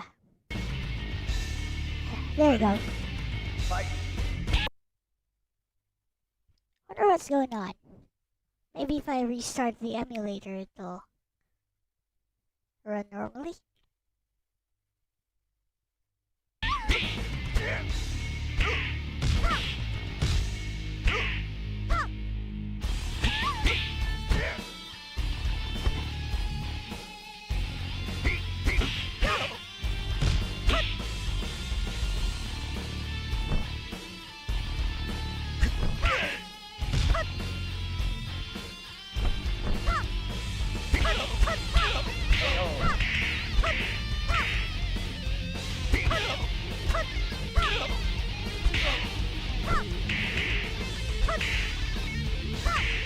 You win.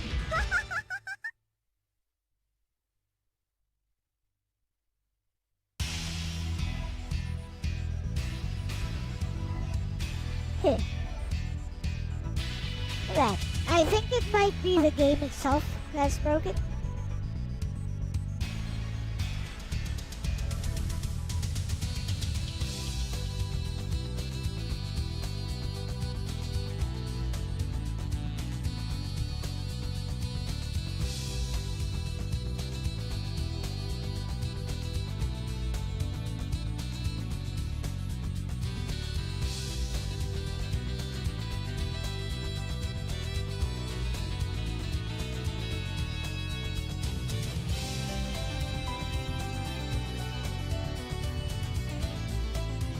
Totally not king.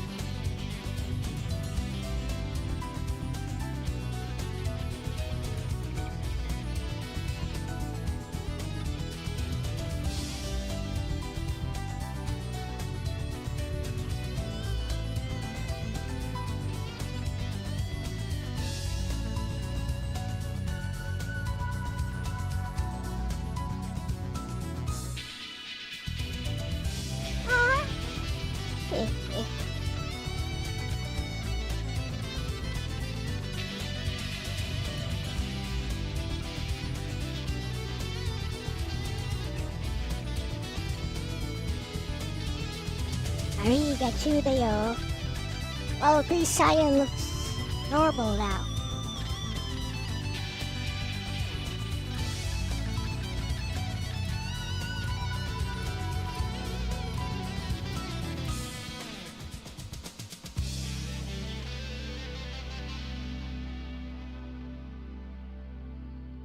This unlocks a new character, I believe.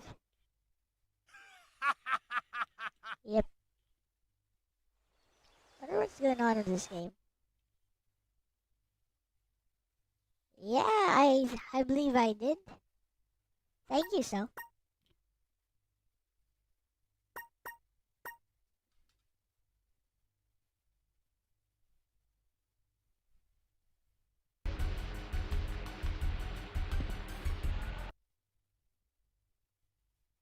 So that runs fine. Let's see if Tensei will run okay now.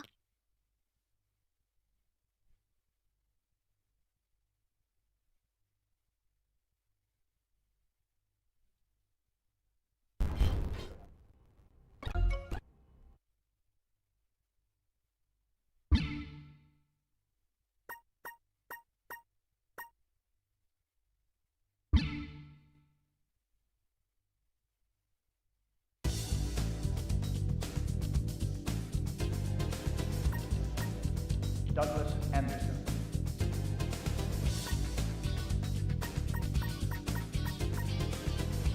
Saya Tsubaki.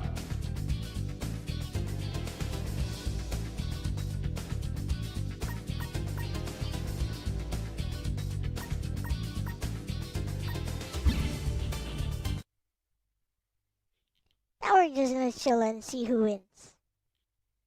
And see if Saya tries to use the taunt. Ready? Fight. As a side note, his outfit looks better actually. Like it was just a weird glitch. It works fine now.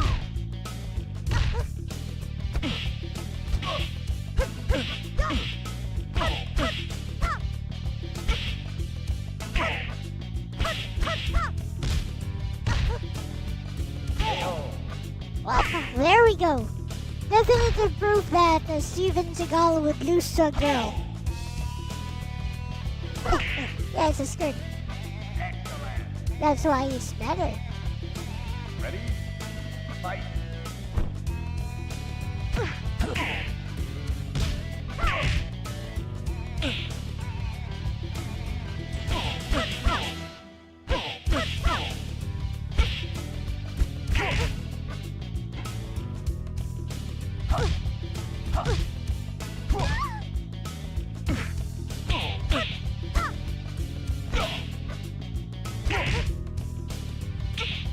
Yep, that's totally Steven Seagal.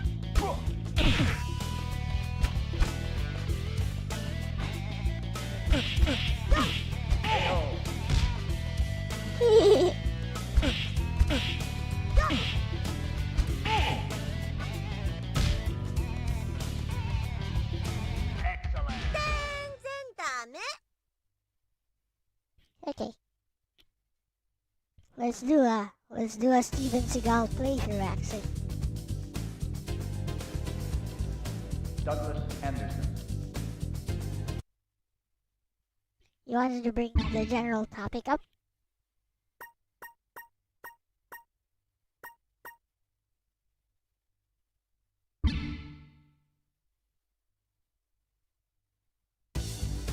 Douglas Anderson.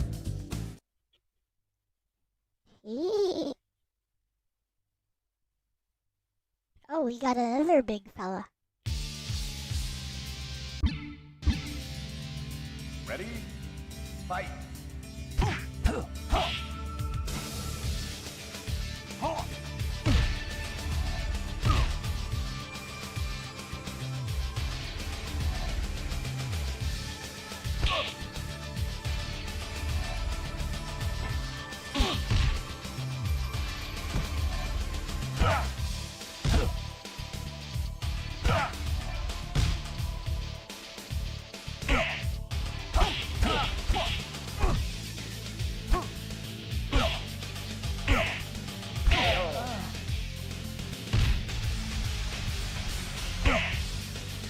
Why did they try to copy Tekken? Probably because Tekken was popular.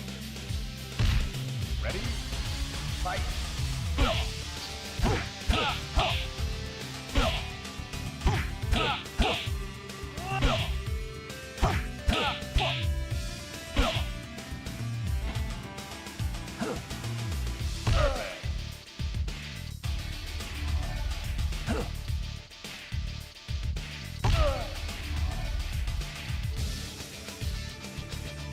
You win.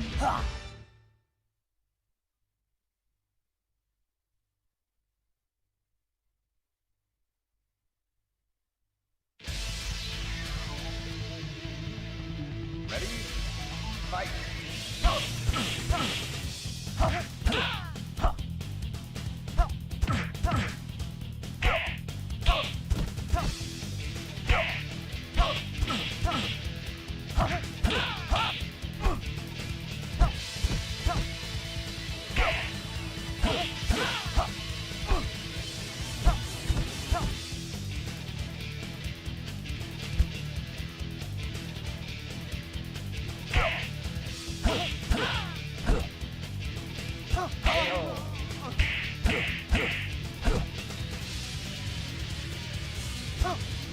Ready? Fight.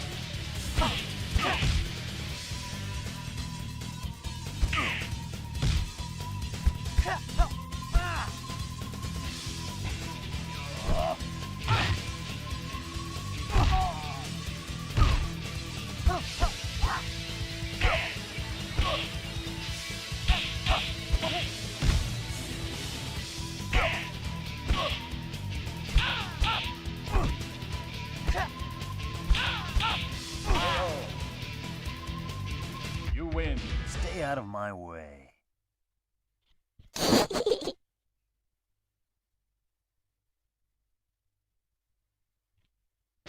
Ah, perfect. Ready? Fight.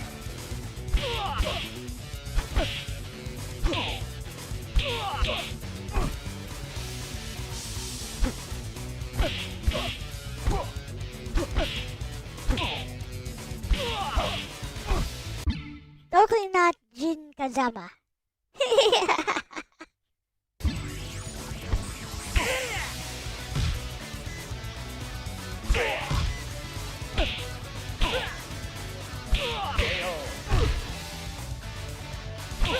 Ready? Fight!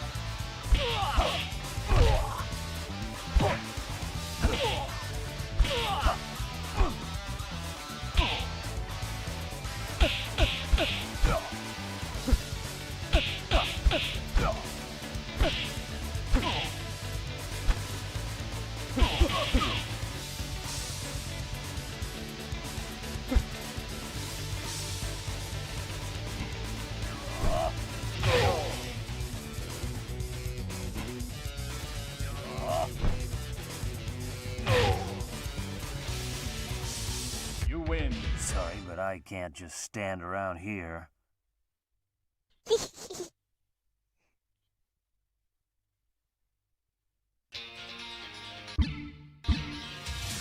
Ready? Fight!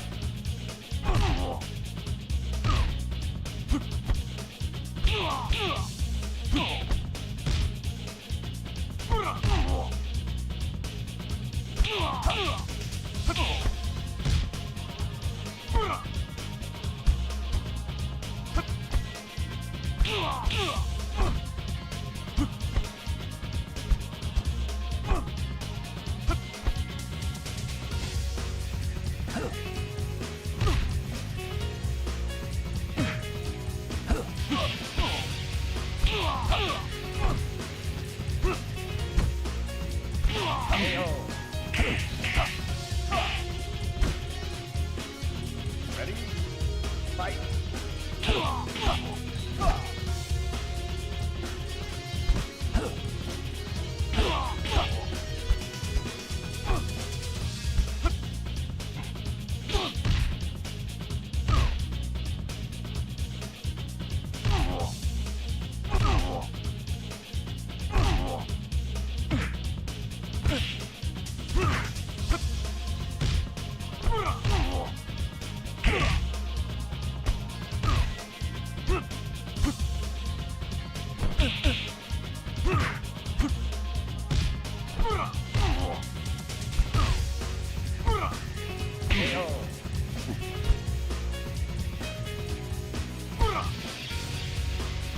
Yori Miyoma.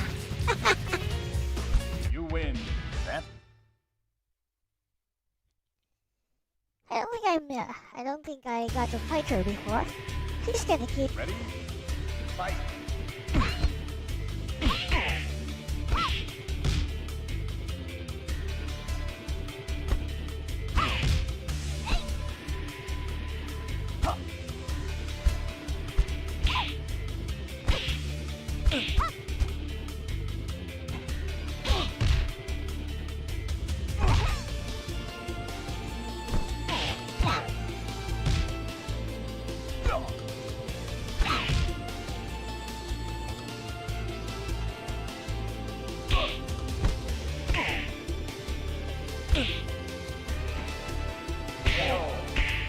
I forgot.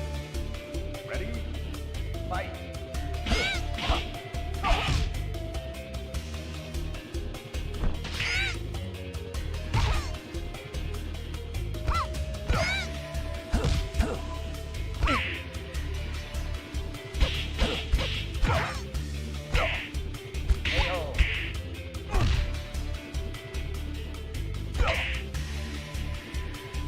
Ready? Fight!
win.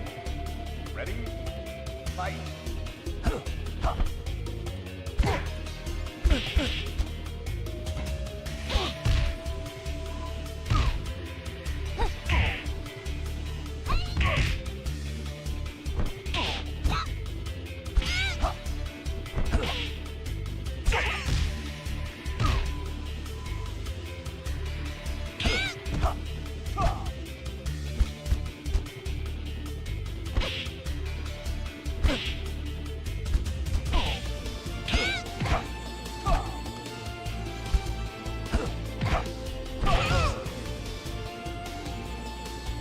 You win. Sorry, but I can't. Okay, here's the wrestler girl. Ready? Fight.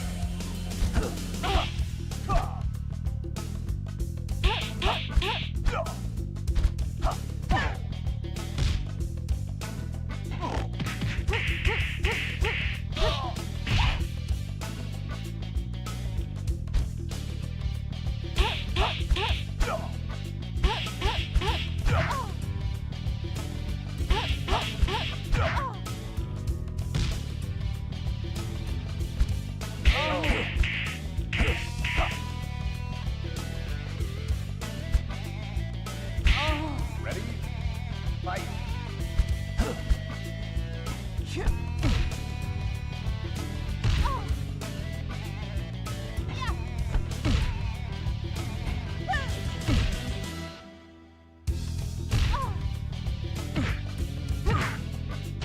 KO.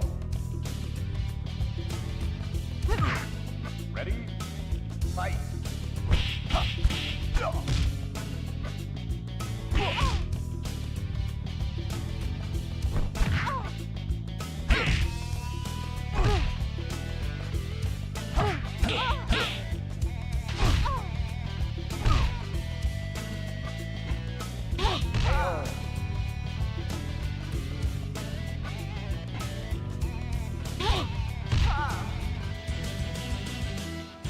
Support. You win. Got something truly funny.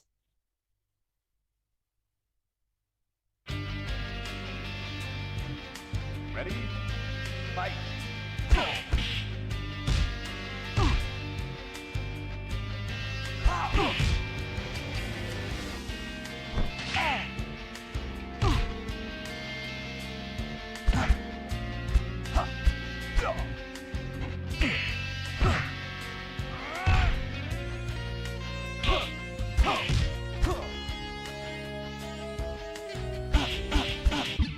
You mean the one by Ashida Kim?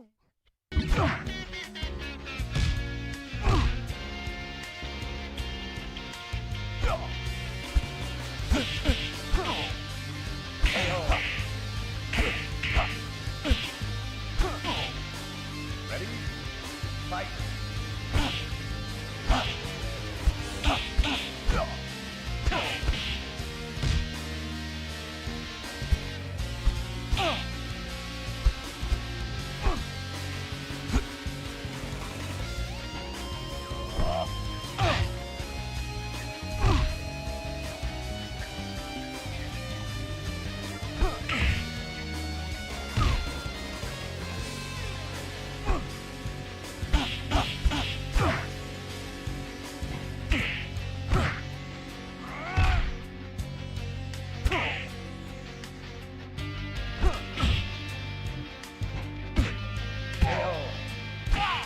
Bruh. Ready? Fight.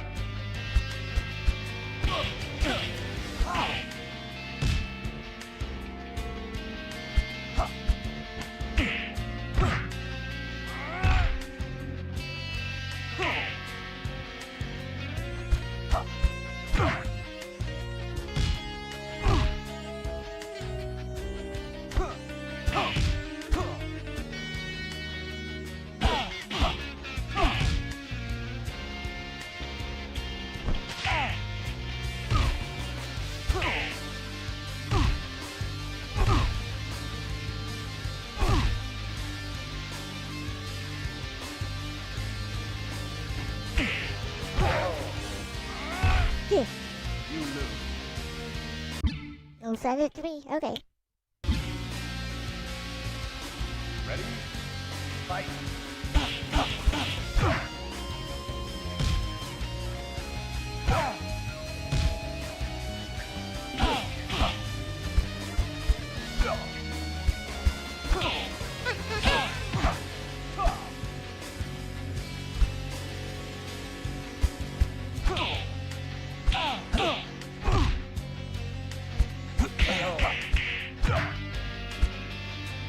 Ready? Fight.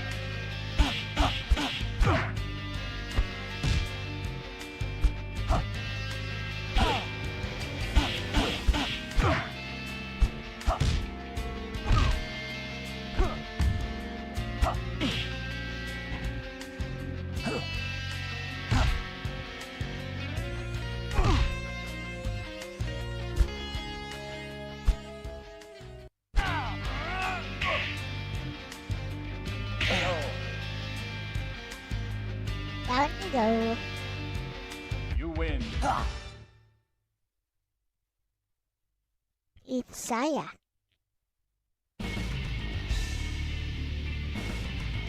Ready? Fight.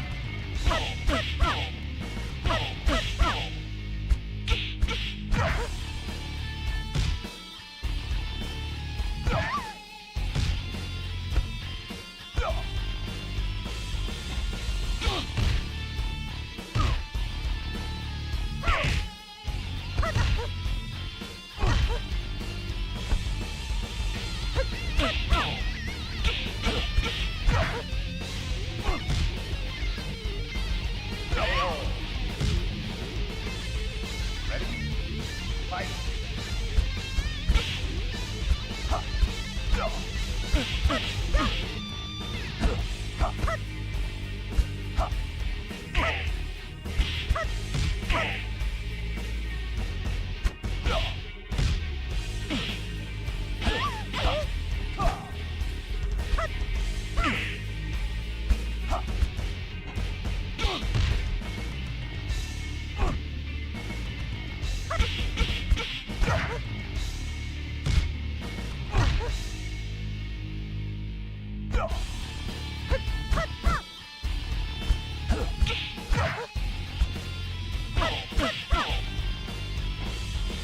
I'm up. You win.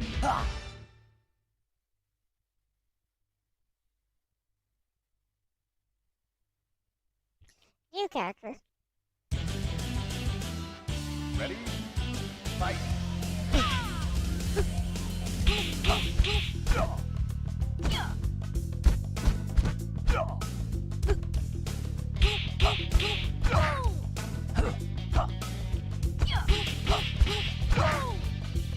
She has very interesting moves, by the way.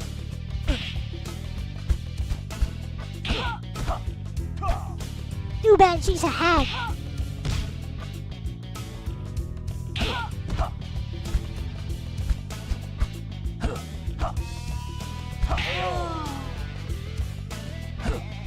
She's like, ooh, yes.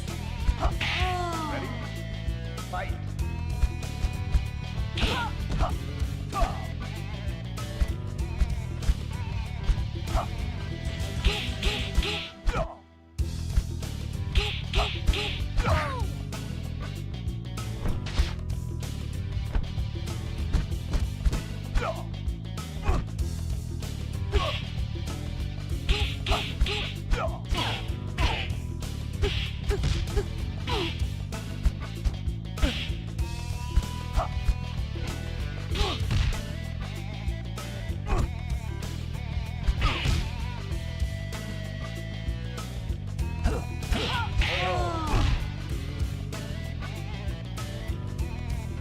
You win. Stay out of my way.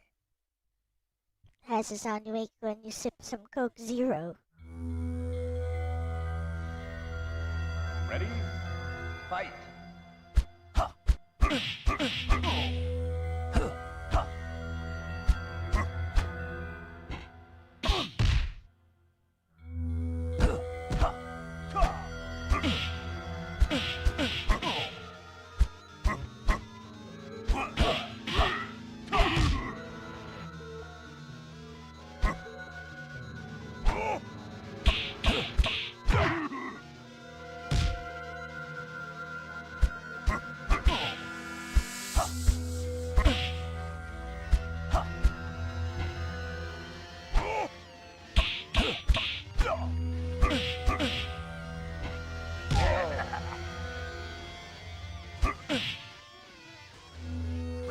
Let's pretend he didn't do that.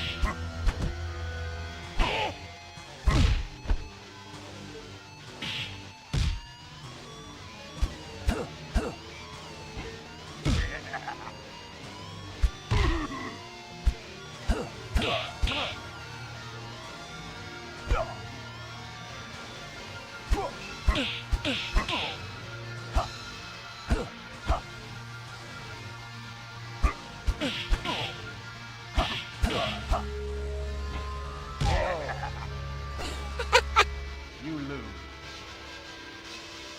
Ready? Fight.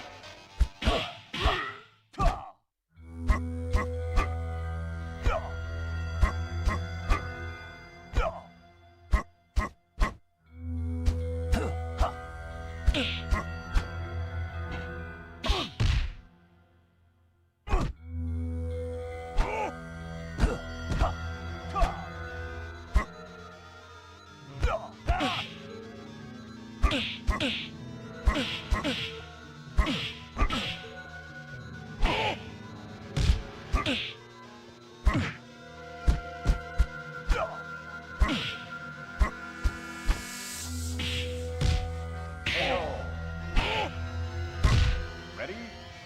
Fight.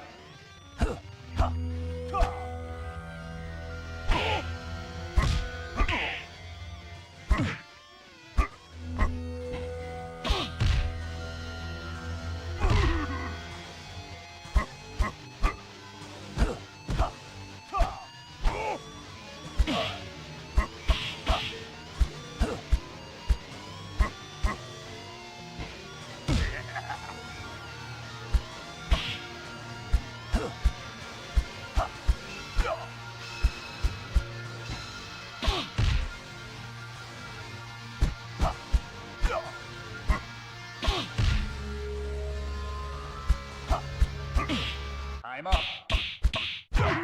You win.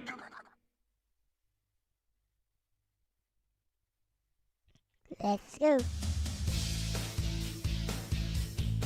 Ready? Fight.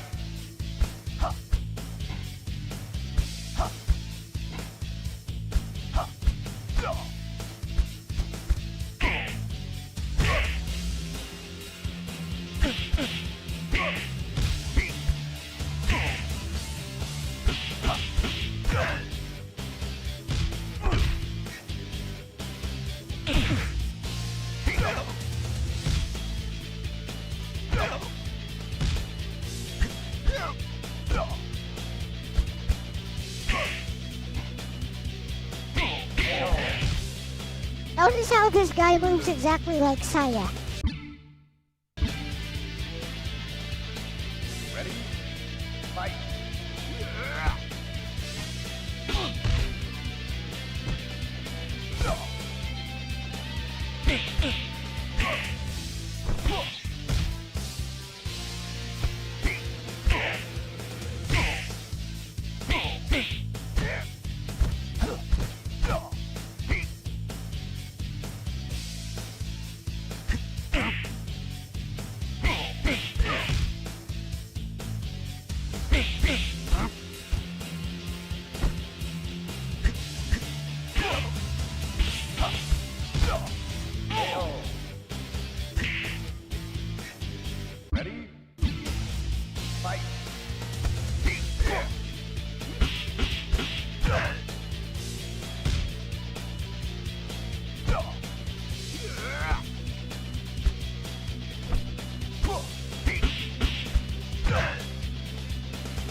Ready? Fight!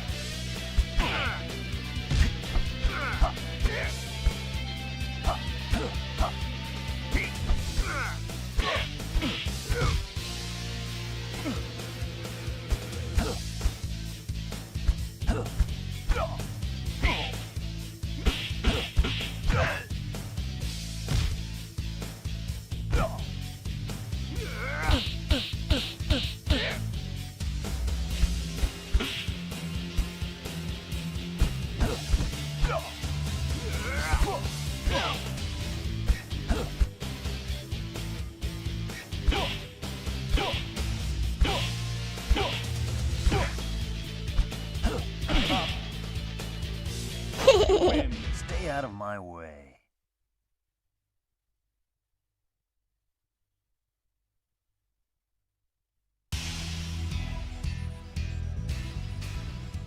Probably unlocks Cindy or the sub boss. Oh, it's Cindy, okay. She's got some interesting moves.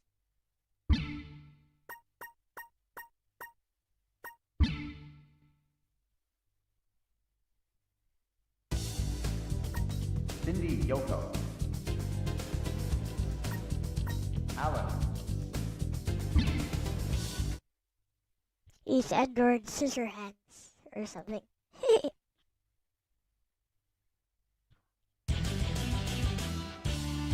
Ready? Fight!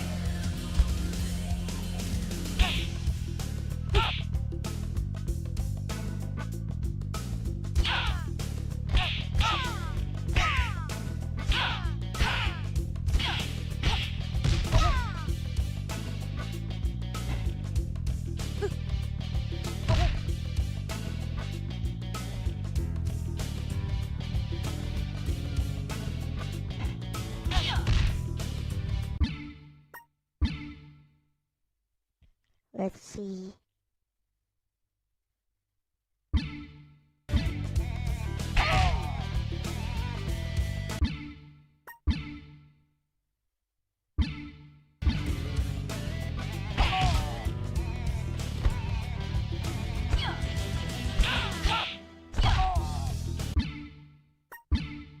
I want her taunt.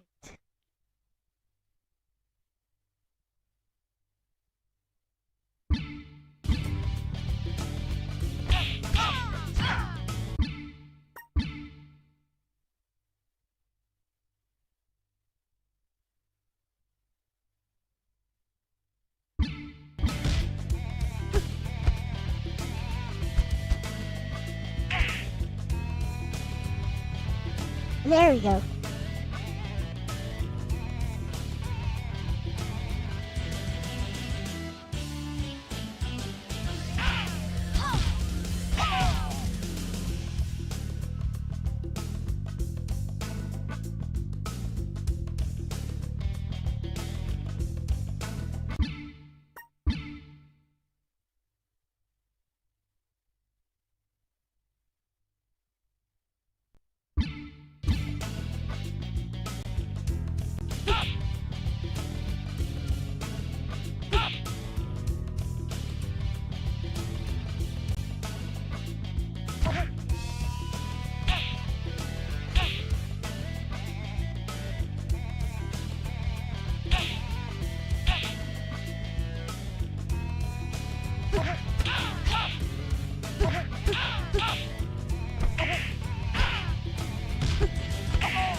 Horny hag.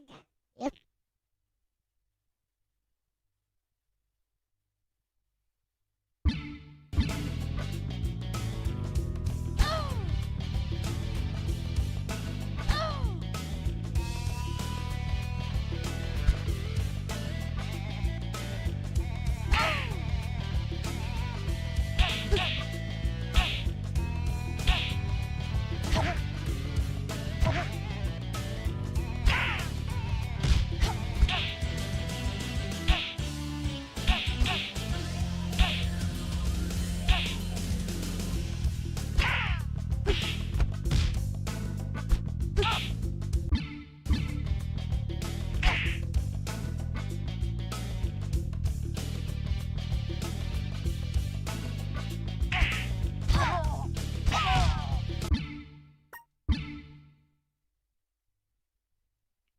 that long distance leg hump.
Okay, so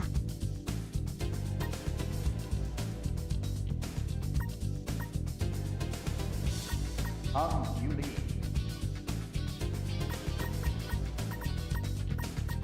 Saya Tsubaki. let's see who wins.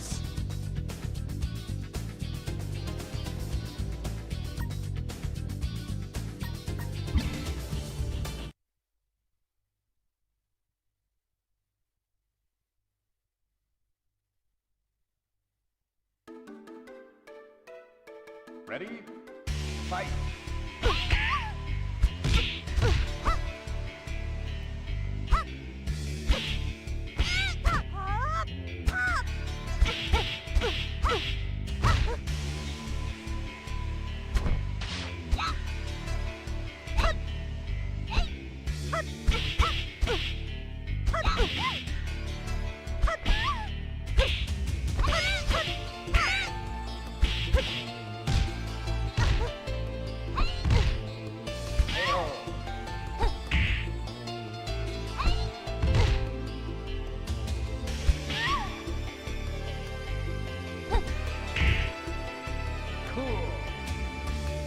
Oh, Ready?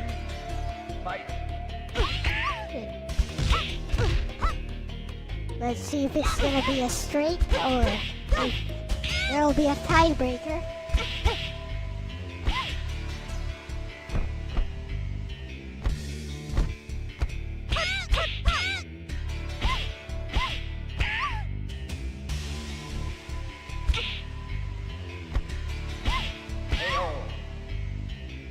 No tiebreaker.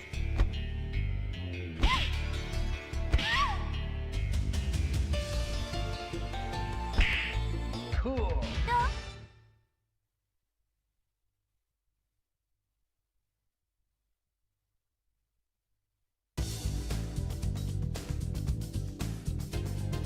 Oh. Game is a lot slower than Tekken, and we can prove that right here.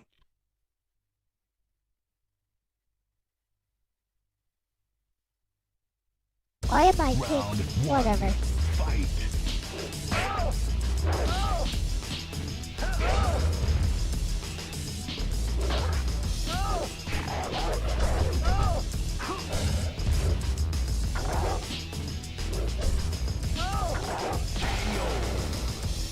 Round 2. Fight.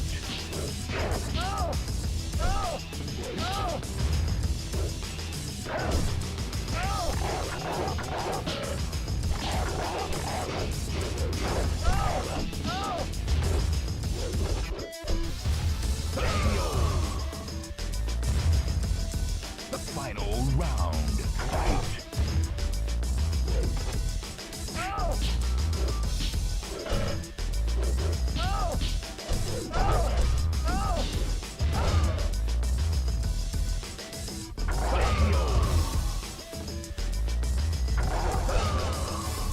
Yep, this is way faster. You win.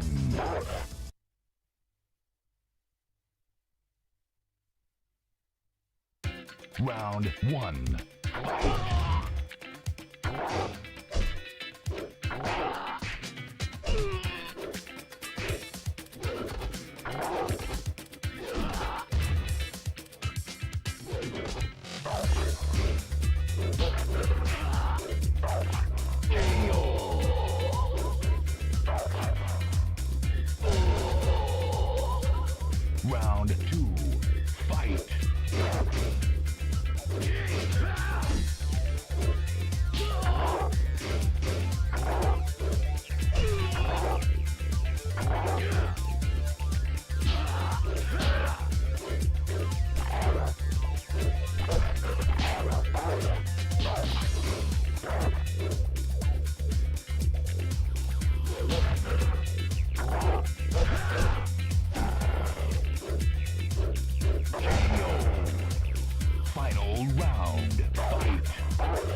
thing anyway.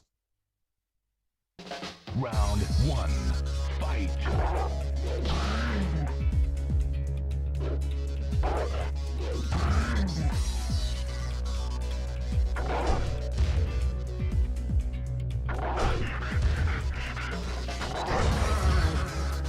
Round 2. Fight.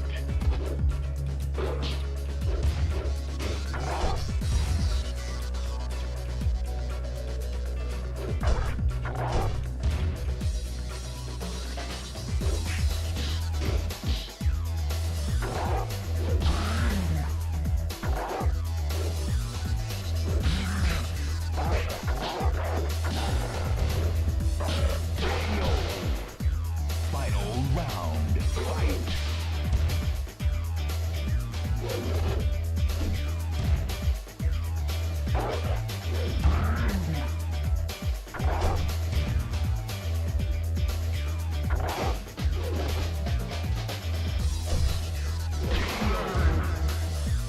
You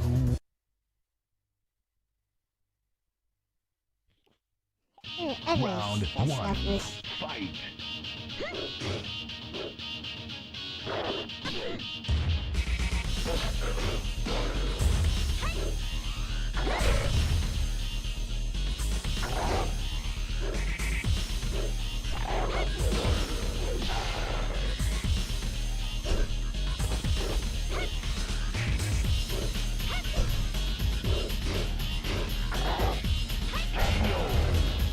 Round 2.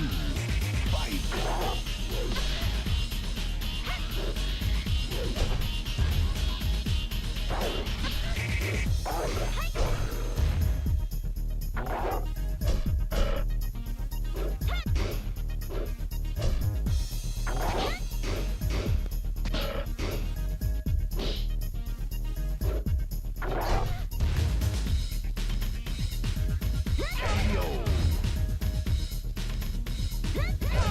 Good roundhouse. Final round. Fight.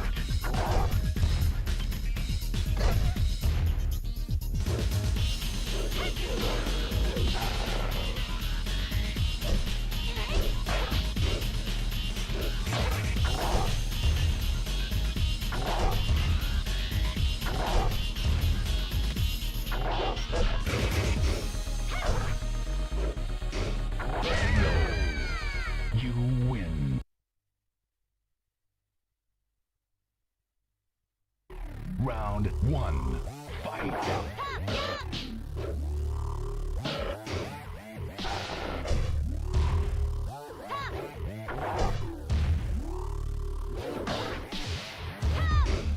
KO. Round 2. Fight.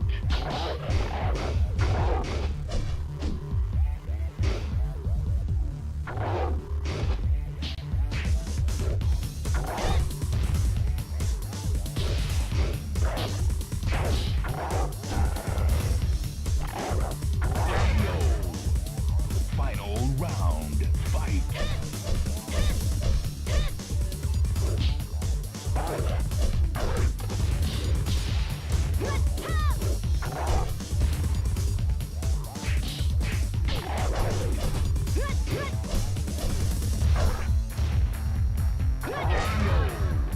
You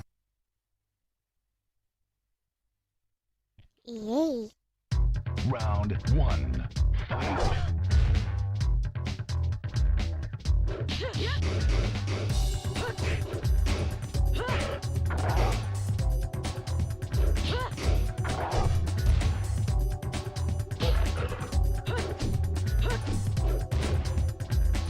KO. Round 2. Fight.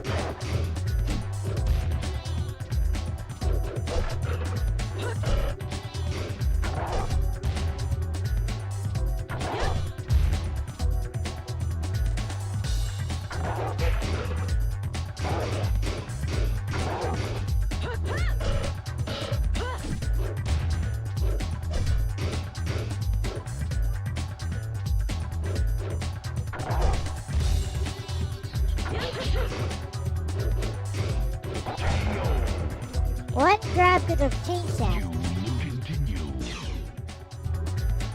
Yeah, the girl who played Wednesday, yeah. Fight.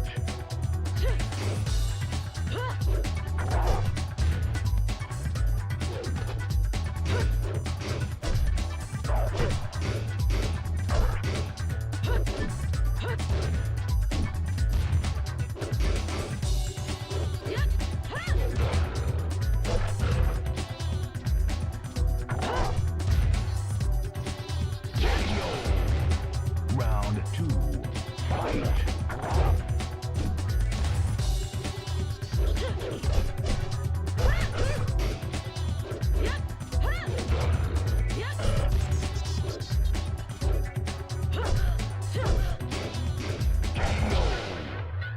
You continue. Round 1. Fight.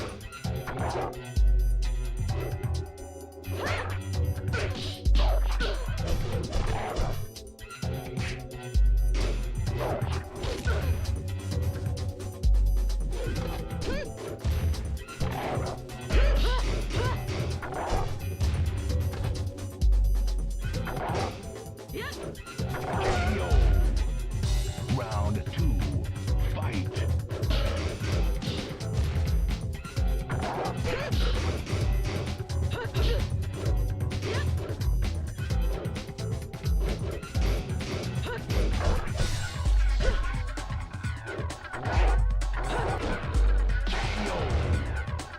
Final round. Fight.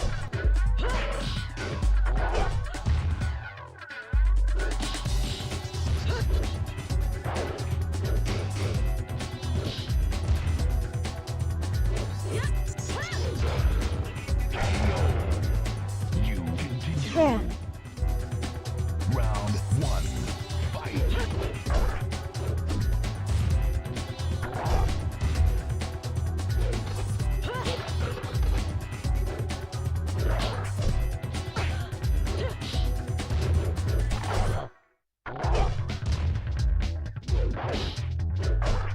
KO. Round 2. Fight.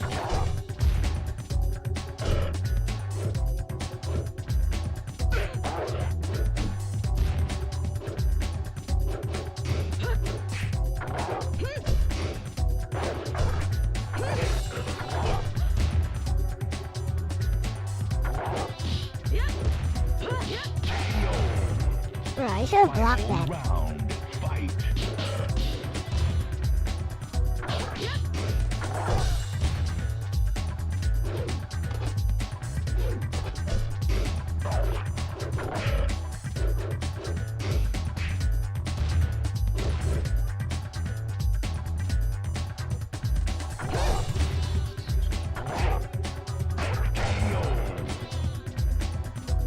You This is so bad. Round 1. Fight.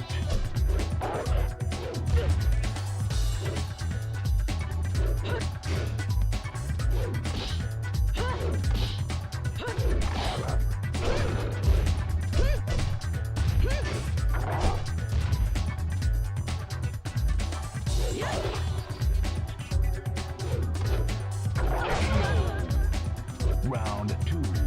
Fight.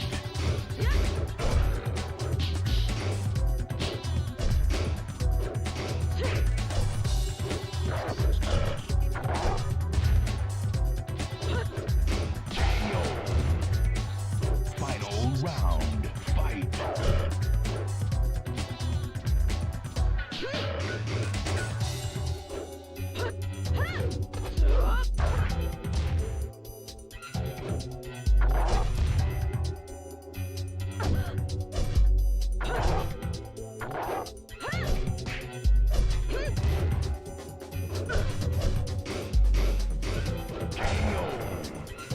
You continue. Round 1. Fight.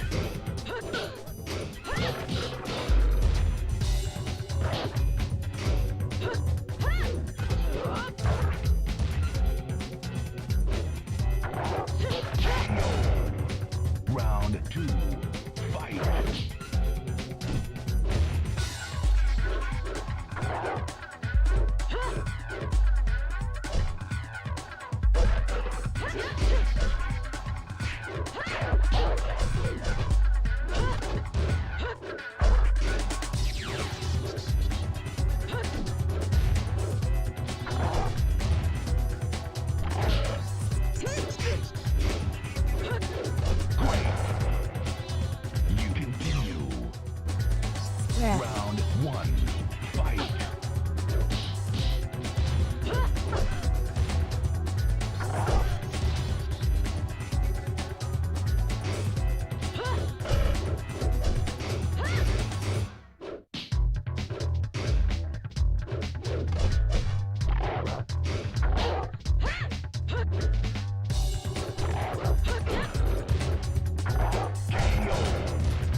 Round 2. Fight.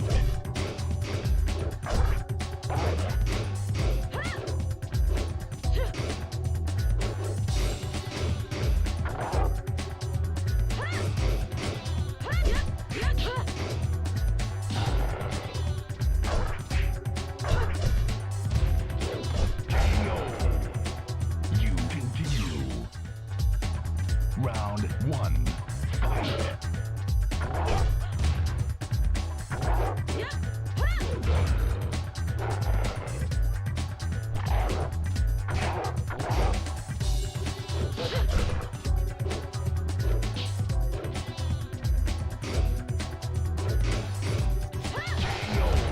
Flippin' infant reading AI.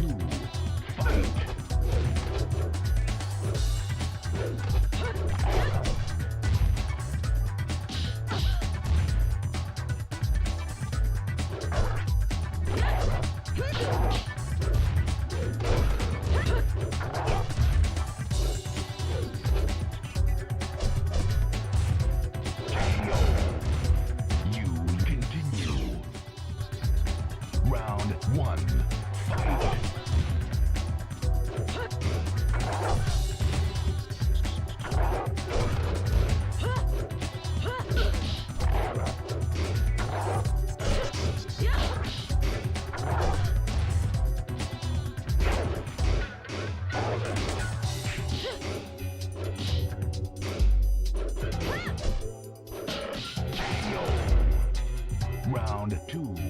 Fight.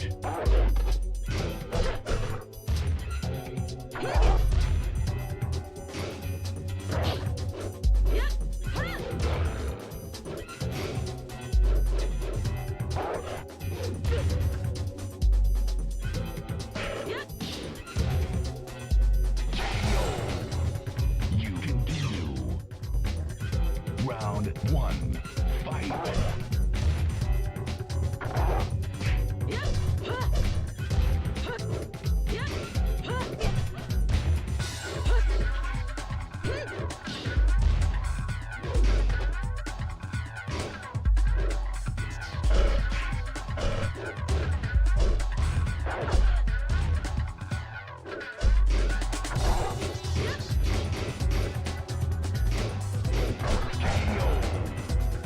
Round 2. Fight.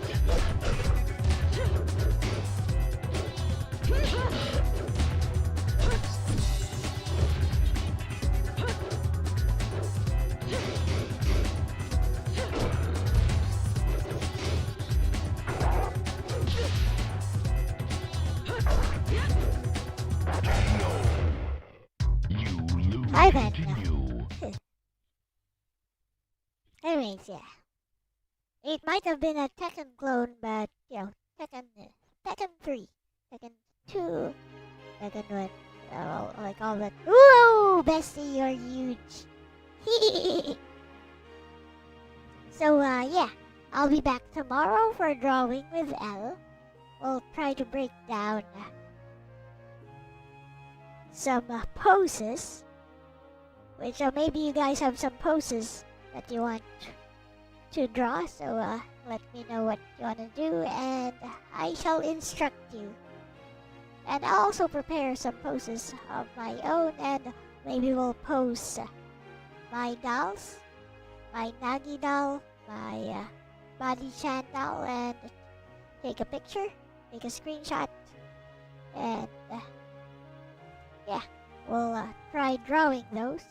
We'll just try to capture the pose itself, and not really the full anatomy of it, but just try to understand how things connect in the human body, stuff like that. That's it. Thank you guys so much for watching today. This has been Elle-C with my bestie Alexis. And a little earlier, LDP was here. And we gotta go. Bye-bye. Bye-bye.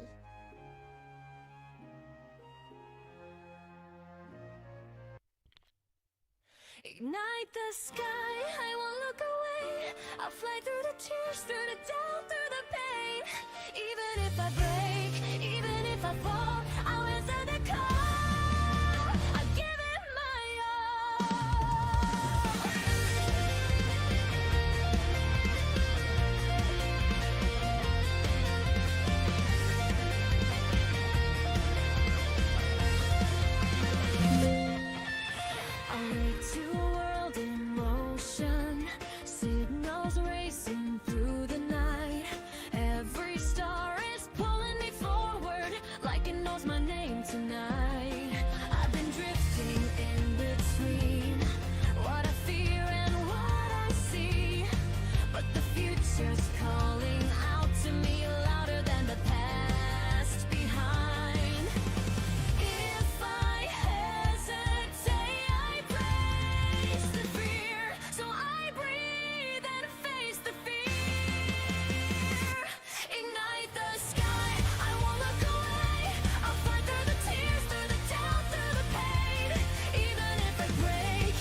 I draw the line.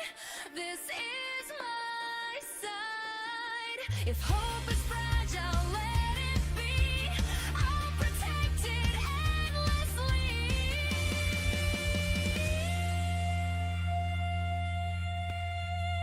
Ignite the